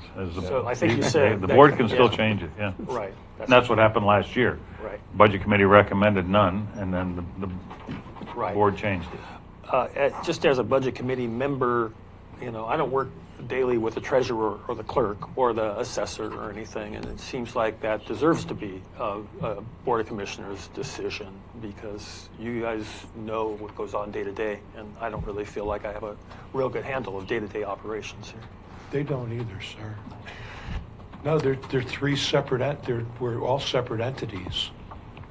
But you're all in the same building day after day, I would think. Doesn't mean there's communication between us. Okay. You know, each is a separate individual elected position, elected office. You know, I work with the assessor's office because they collect the taxes. They come through my office. I work with the clerk's office because there's paperwork that has to be filed with them. Very rarely do I work with the commissioner's office. There's no, you know, very rarely does what the assessor does has little to do with the commissioner's office also. So the reason that they are all separate offices is because they all have distinct and separate functions. Mr. Pesh. So might be the exception to the rule, but we're elected by the people to make the tough decisions, and I think that's what we're trying to do today. Appreciate all this input, communication, good stuff. Mr. Pesh. Thank you. Julie, would you tell me what the clerk and the assessor were making 2 years ago? Before the raise.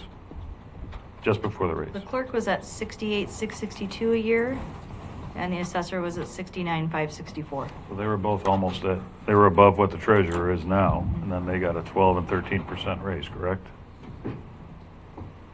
Okay. And if not the lowest, one of the lowest paid treasurers in the state. If Julie steps out this door, I'll be the lowest paid person in this room.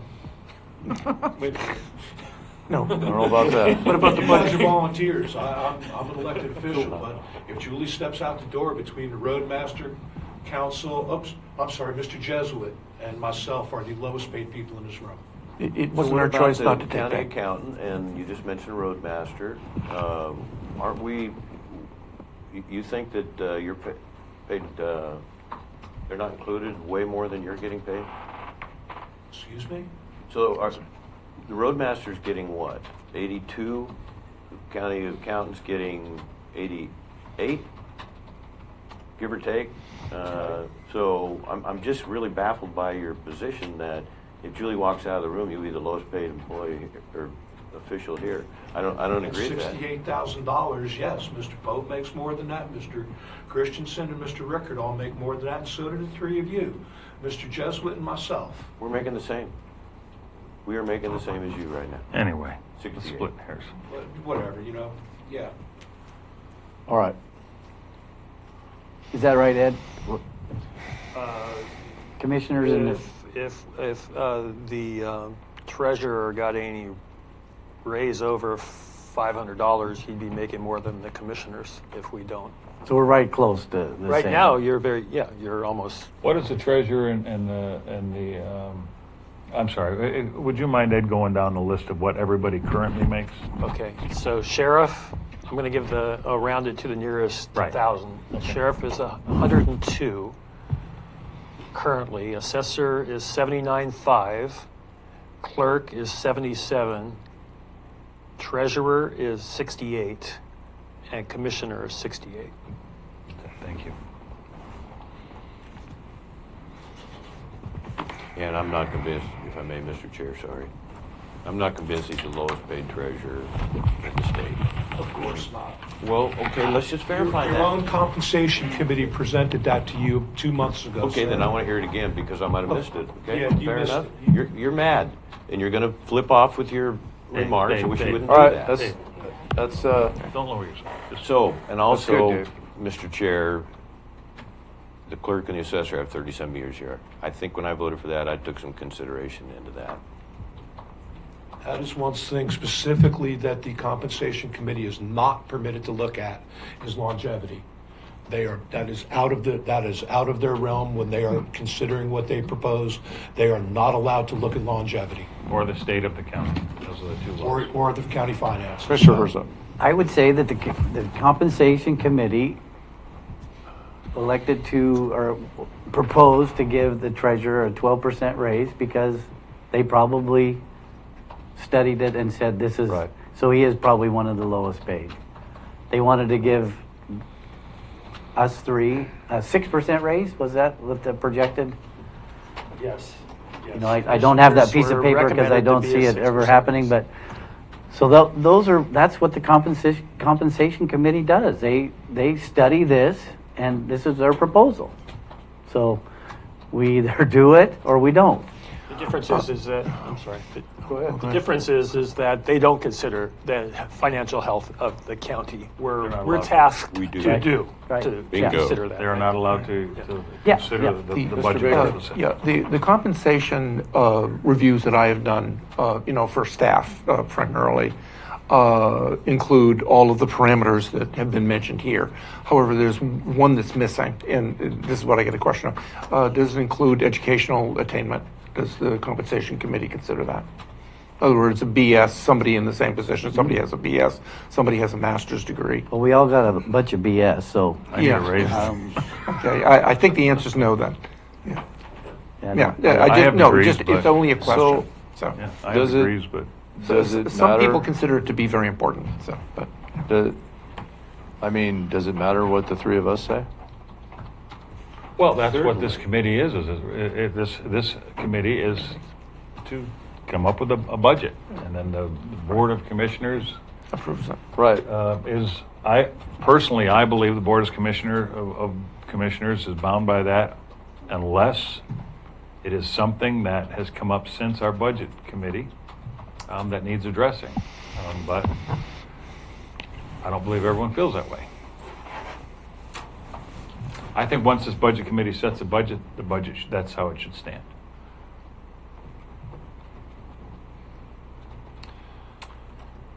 Does that include compensation?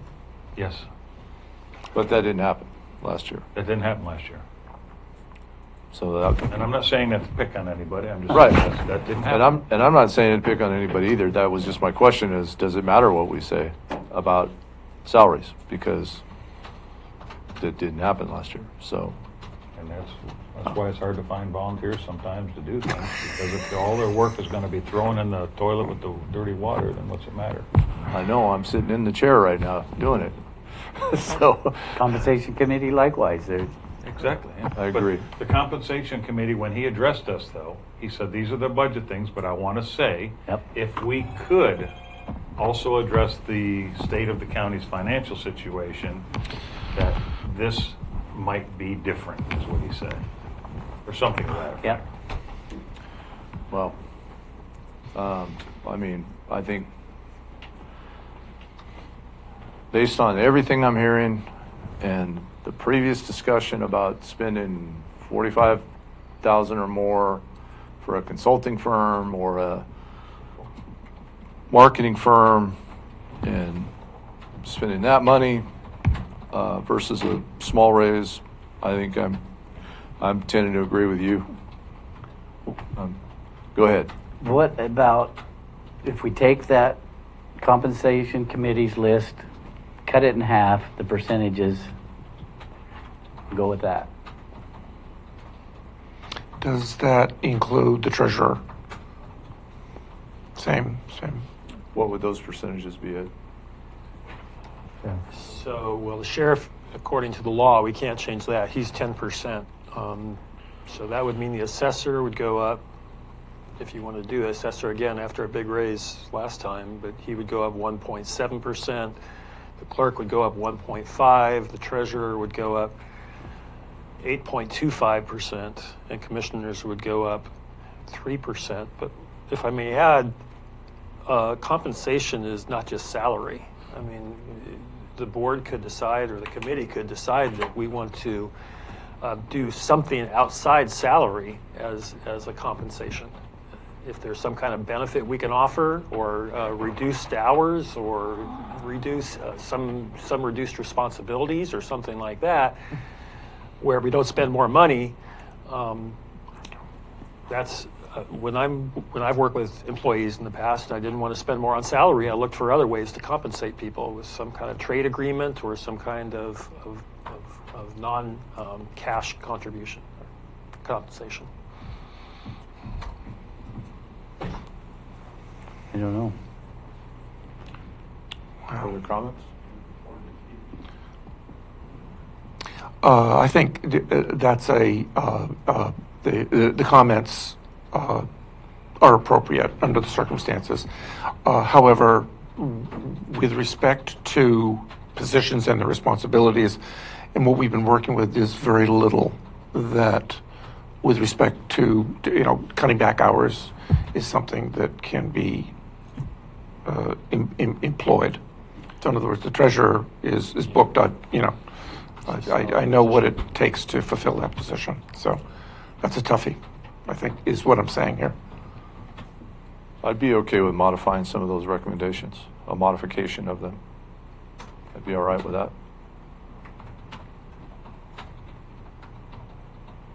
Like half that Commissioner Herzog recommended? Yeah, Maybe. or something along those lines, a modification of it. A compromise, if you will. And I don't know what excuse me. So go ahead. I don't know what the number is, when I think if we take a break or something, we could probably figure out real quickly what the overall number is. If we take those projected or proposed raises and cut them in half, the percentage-wise, what that is total. It's $1,800 per commissioner a year. It would be if you cut them in half, and it would be $4,800 to $5,000 for the treasurer a year. 11. And then $1,400 and $1,400, so another $2,800 plus PERS though for half of them. So $15,000 worth. Plus another 10 or 15,000 for PERS. Could I ask what's the net result then on this? That would basically this come out of all the general fund, and then we just have to. It all hits the general fund. It all hits the general fund, yes. Which means that more will come out of the road reserves. Okay, so basically we're taking from the road reserves any Could I have just a general question to the chair? Will we be meeting again on this? I'm thinking that, today's April 25th. We don't have to finalize a budget until June. There's still over a month that things can happen that come up that... Timeline's off on that. Is it? Yeah, a little bit. Okay. The budget hearing is in June. I have to do some work on the budget and be able to post notice some reports to the newspapers for the budget hearing at the end of this month. So we really need to start wrapping things up. If we could wrap things up today, that'd be great. If we need one more meeting, I'm sure we can find another time to schedule to come back. Okay. Yes. So is it the first meeting of the June, the first Wednesday? Second meeting. Second meeting? It's the 15th. It's scheduled for June 15th. Okay. That'll be all done by the middle of June. So whatever happens in the next month, could that impact the budget we're working on now? Is there unforeseen circumstances that might impact this, or do we have to really, in the next few days, finalize this no matter what? Yeah, I don't think that there's any really unforeseen circumstances that would affect the budget that we've been working on there.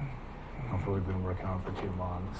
There's nothing that has come up during that time that has affected. I don't foresee that in the next month there'd be something that would come up either.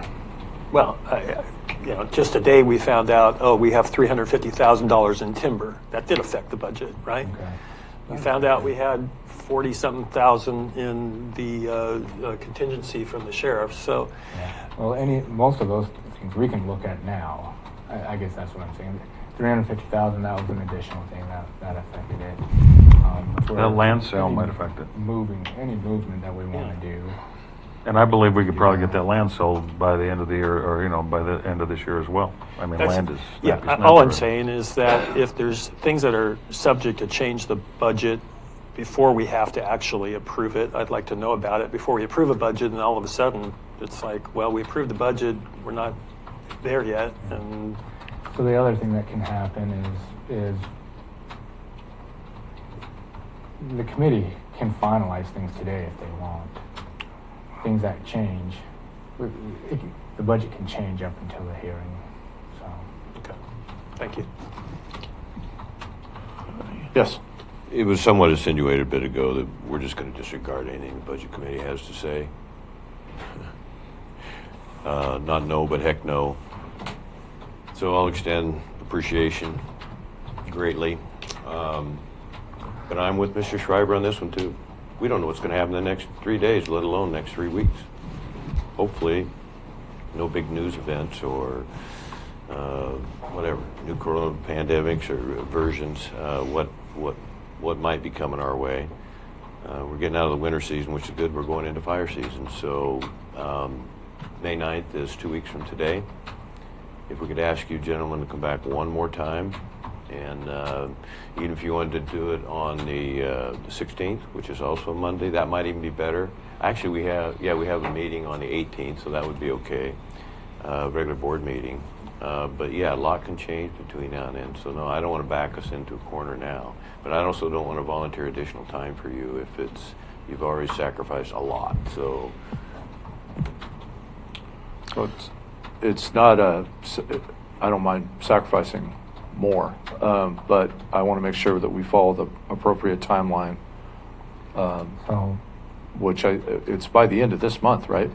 Yeah, end of this month is when I need to post the hearing notice. I will be unavailable the week of the 9th. I would really like to have things final, or all of this wrapped up by the 20th of the month, so I have a week to get everything ready to be able to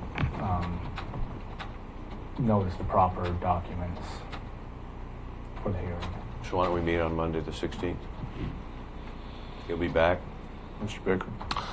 I think that first raises a question in that once the budget is approved for the 22-23 period, does the budget that was originally printed out for the public and us, of course, does it allow for revisions? So, okay, so that would be number one. Number two is that, based on that, it was, I'm not sure who raised it, but the potential for the budget committee to meet, probably, once a quarter.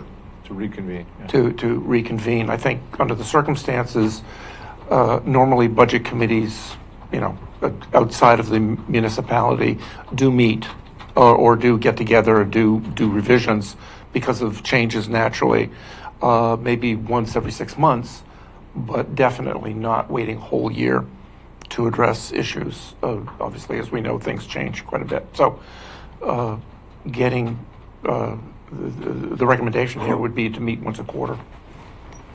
And as such, do a revised budget that would be an extremely appropriate professional thing to do. Agree here, Mr. Chair. All right. So, doesn't sound like we've made any decision on the compensation part of things.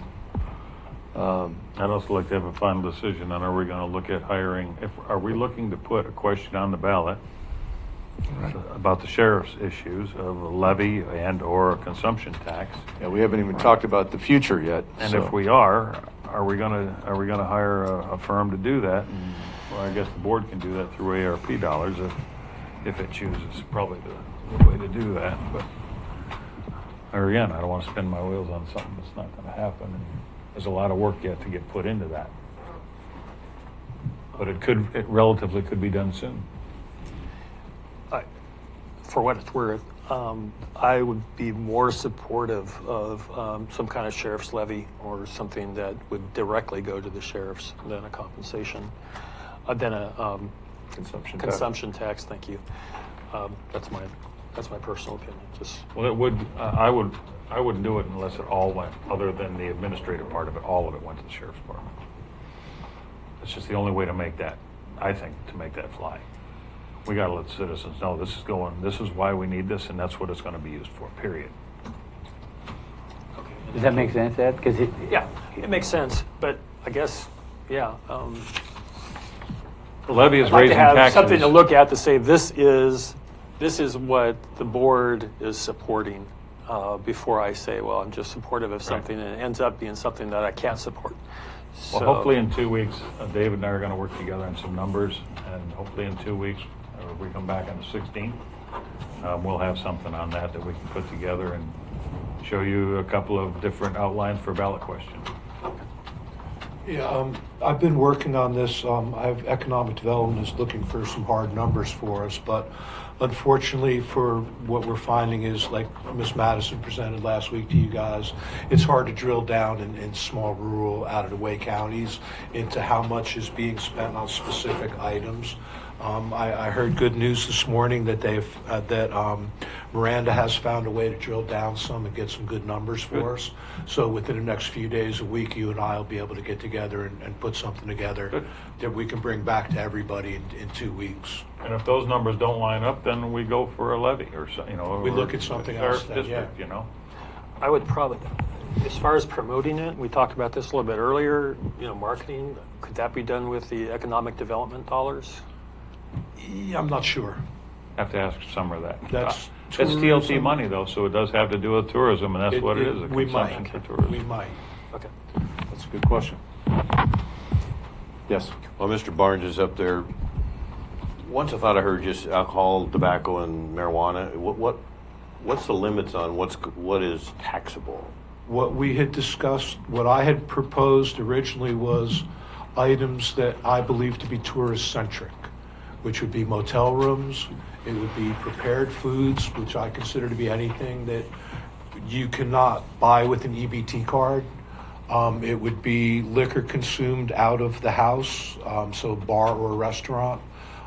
It would be the marijuana and alcohol and tobacco. were the originals that I looked at. Going through the census data that I got, those 4 items alone, this basic household in Curry County spends less than $6,000 a year on those 4 specific groups. Out of that represents less than 10% of the spending of an average Curry County household. So that was why I picked those. I didn't pick things like purchasing a car or your housing costs or things like that. I tried to find things that in my mind, I come from a tourist area too, so I know what tourists spend money on. And that's what I was looking to do without drilling it down to, I don't want to tax the tchotchkes that they sell in the Jerry's gift shop. Okay, I don't want to go that far with it. I'm hoping that we can get it at a high level. Something else that I thought of that I've been speaking about is we already have the cities and the county all have a TLT. But if you go and get a motel in different places, you will find a city tax, a county tax, all kinds of taxes. Your $69 motel room is $120 by the time they're done with taxes. Not a TLT, a usage tax, a county tax, whatever you want to call it. But if we're collecting $1.5 million and getting on a 7% TLT, if we throw half of that 3.5% county usage tax onto that, it's going to be it'll put $750,000 back into the county coffers. Brookings and Gold Beach, if they agreed to do it there, they both collect about $250,000 a year in TLT. If we were to add half of whatever their rate is back onto their tax, that would bring in another $250,000 for us. So we would be looking at $1 million just on motel taxes. So, that's another thing that I'm looking at here, that's looking at, so that's $1 million out of this. My goal was finding $2 million to put back into the general fund every year. That was what I said. When I set out to look at taxes, that was the goal that I set because that's the number that I remember over the years is we're short $2 million every year. So that was my goal of what I was looking at. So if we can get $1 million off of hotels, then, the rest of it is, we'll see how the rest of it works out once we get some better numbers. Thanks for this little bit of a diversion there, Mr. Chair. But this is helpful. We may not get another chance to discuss this publicly. So, but is your vision also, other than administration, 90%, 95% go to law enforcement, public safety, or have you got that far yet?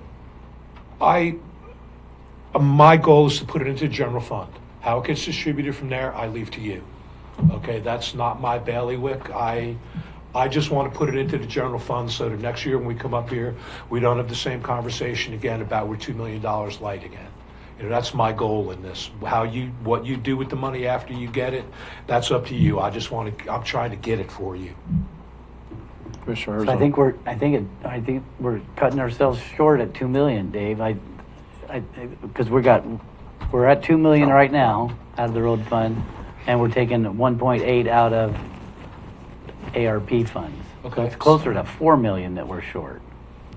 Well, I shot for 2, John. If you want 4, let me know, and I'll work on getting you 4. Well, I mean, isn't that like more... I said, I went on the assumption of needing 2. So that was where I set my goal at. If it has to be more than that, then we go up a percentage in the tax, whatever we have to do to get that. So, well, are we in agreement? I think we're just doing the math. We need 4 now. I always thought it was going to be 3 to 4. Maybe I was wishful thinking, but that was my vision. I'd like to wait until we see the numbers from Summer and Miranda, see what those numbers are. And we have the list of things that you've generated already, and we can go through that and come up with, in the next couple of weeks, we'll come up with a proposal of the Budget Committee, and then we can hone it down from there. Okay. One more quick thing, Mr. Barnes, don't forget that over the border shoppers, if they come into Curry County, we're still going to be doing them a favor because they're paying 10%. Oh, exactly. So we're not and higher prices. We're not going to. I doubt we're going to discourage anybody from coming over the border. Like I said previously, I really wanted to put a toll booth down there on the border, but ODOT won't go for it. So, I thought that would bring us $1.5 million a year. Yeah. So, but ODOT won't go for that. I got laughed out of the county for that one. We just want to really be mindful that we can save them money by Yes. traveling to Brookings. Yes, they still will save, even if they come up here and they pay a 3% sales tax, they will still save money over shopping in California. Okay, thank you. If a toll booth creates a traffic jam, then I won't come. No, it wouldn't be a toll booth, it would just be Ain't the coming. overheads like they have down in California. Safe passes, the safe pass. I've had Yeah, I've had 40 years of East Coast tolls, So New Jersey. Amen, brother. With the Can't go quarters. 5 miles down the road without a bucket of Quarters. change. I remember when it started with a quarter in the basket. How far so- could you throw them? Yeah. All right, so what do we have to do to complete this budget process? What work is left?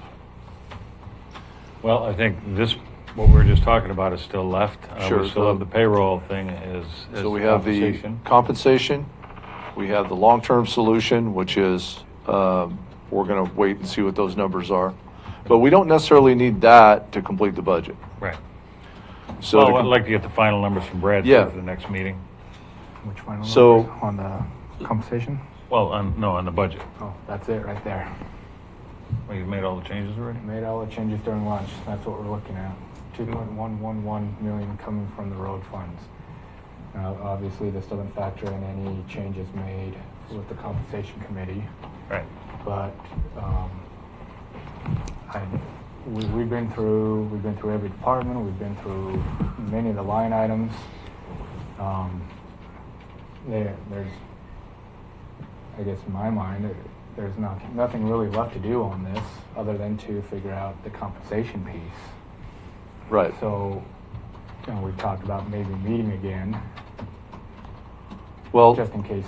let's talk about the compensation piece right now, okay? What is it just a decision that we need to make? I think Commissioner Herzog agreed, and I kind of agreed that we some middle ground there. But then does everybody else feel differently about that? Or does anyone agree with us? I think what he recommended was borderline brilliant, all things considered. I mean, could that work?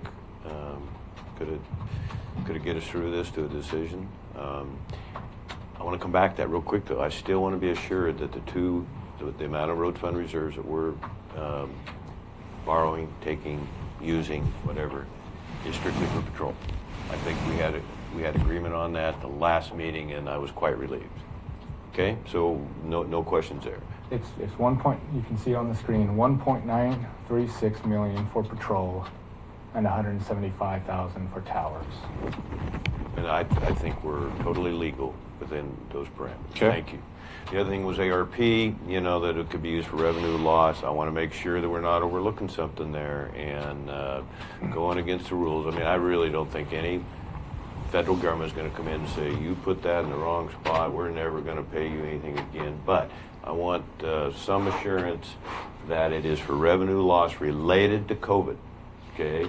So I think we got a little bit of a sale there, a little bit of a gray area that's got me concerned. I just don't want So the new rule that came out as of February 1st allowed for up to $10 million to be used for revenue loss.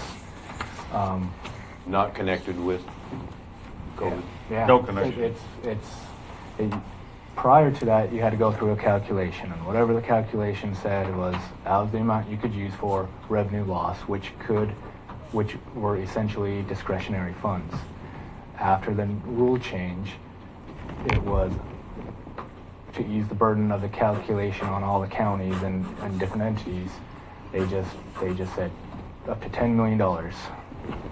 So we could have used the full 4.4 had we wanted to. I did talk to council on this, and he confirmed the same thing. The rules do state up to $10 million. So I've been through them probably 5 times just to double check. So we're at 1.8 and we're okay there. I think we have a consensus of, yeah, we're in good shape. So back to the compensation issues. So what's the consensus on that? Based on the big increases that the assessor and the clerk got last time, I would definitely keep them where they are. Okay. In my opinion. Also, again, on the commissioners, raising your salary at a time where you're asking for money from the public, I don't think would be a real good idea unless it was absolutely necessary. Okay. How about the treasurer position? Well, it sounds like you and Commissioner Herzog are proposing to raise that a portion of the recommended, like 50% of the recommendation. Is that what you're saying, John? It was 50% across the board for everybody.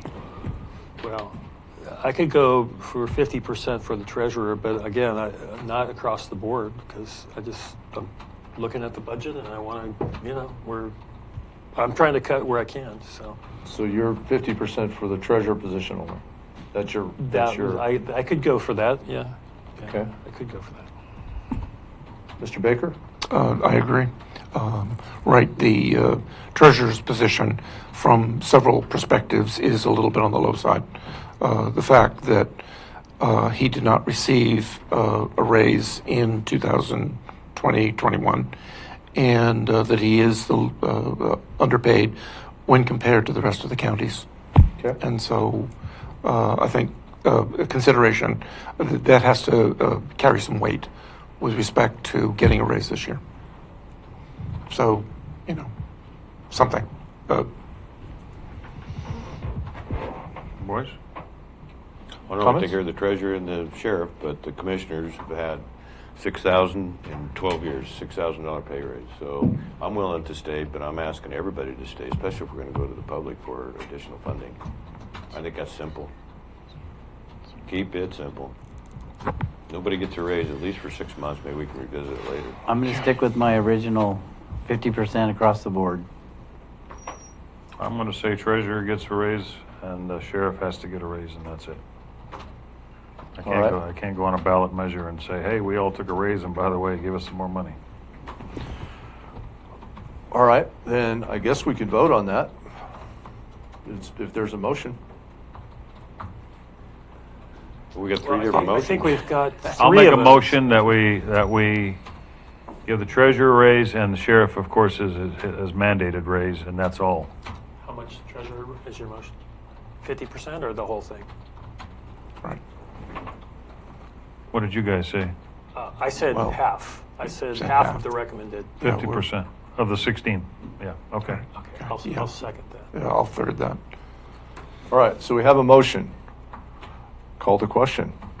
All those in favor signify by saying aye. Aye. Aye. Opposed signify by saying nay. Nay. No. Nay. Motion carried 4-2.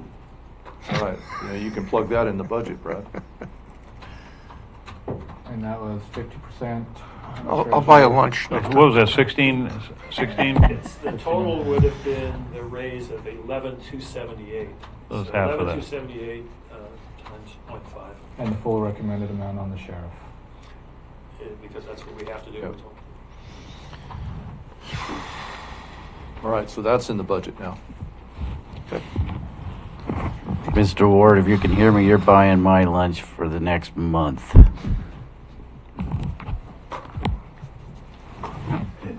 Dirty dog. And Mac, 12 or 18-year-old McKellen, it doesn't matter. So this is our final number now. Okay. Yeah, once I make those two changes, it'll be final. But so is there any more information that's going to come in to change this budget? I would like to, Commissioner Pash was saying about the property sale, and you were interested in that too. I mean, if we could get, a firm number on that would. Could we have a realtor go out and give it a firm appraisal, or not of what the market value of the RMV of it would be, and then we'd know, and we could list it. I would, according to Commissioner Boyce, you thought, it was your impression that the wood out there was much more marketable than what we're being told?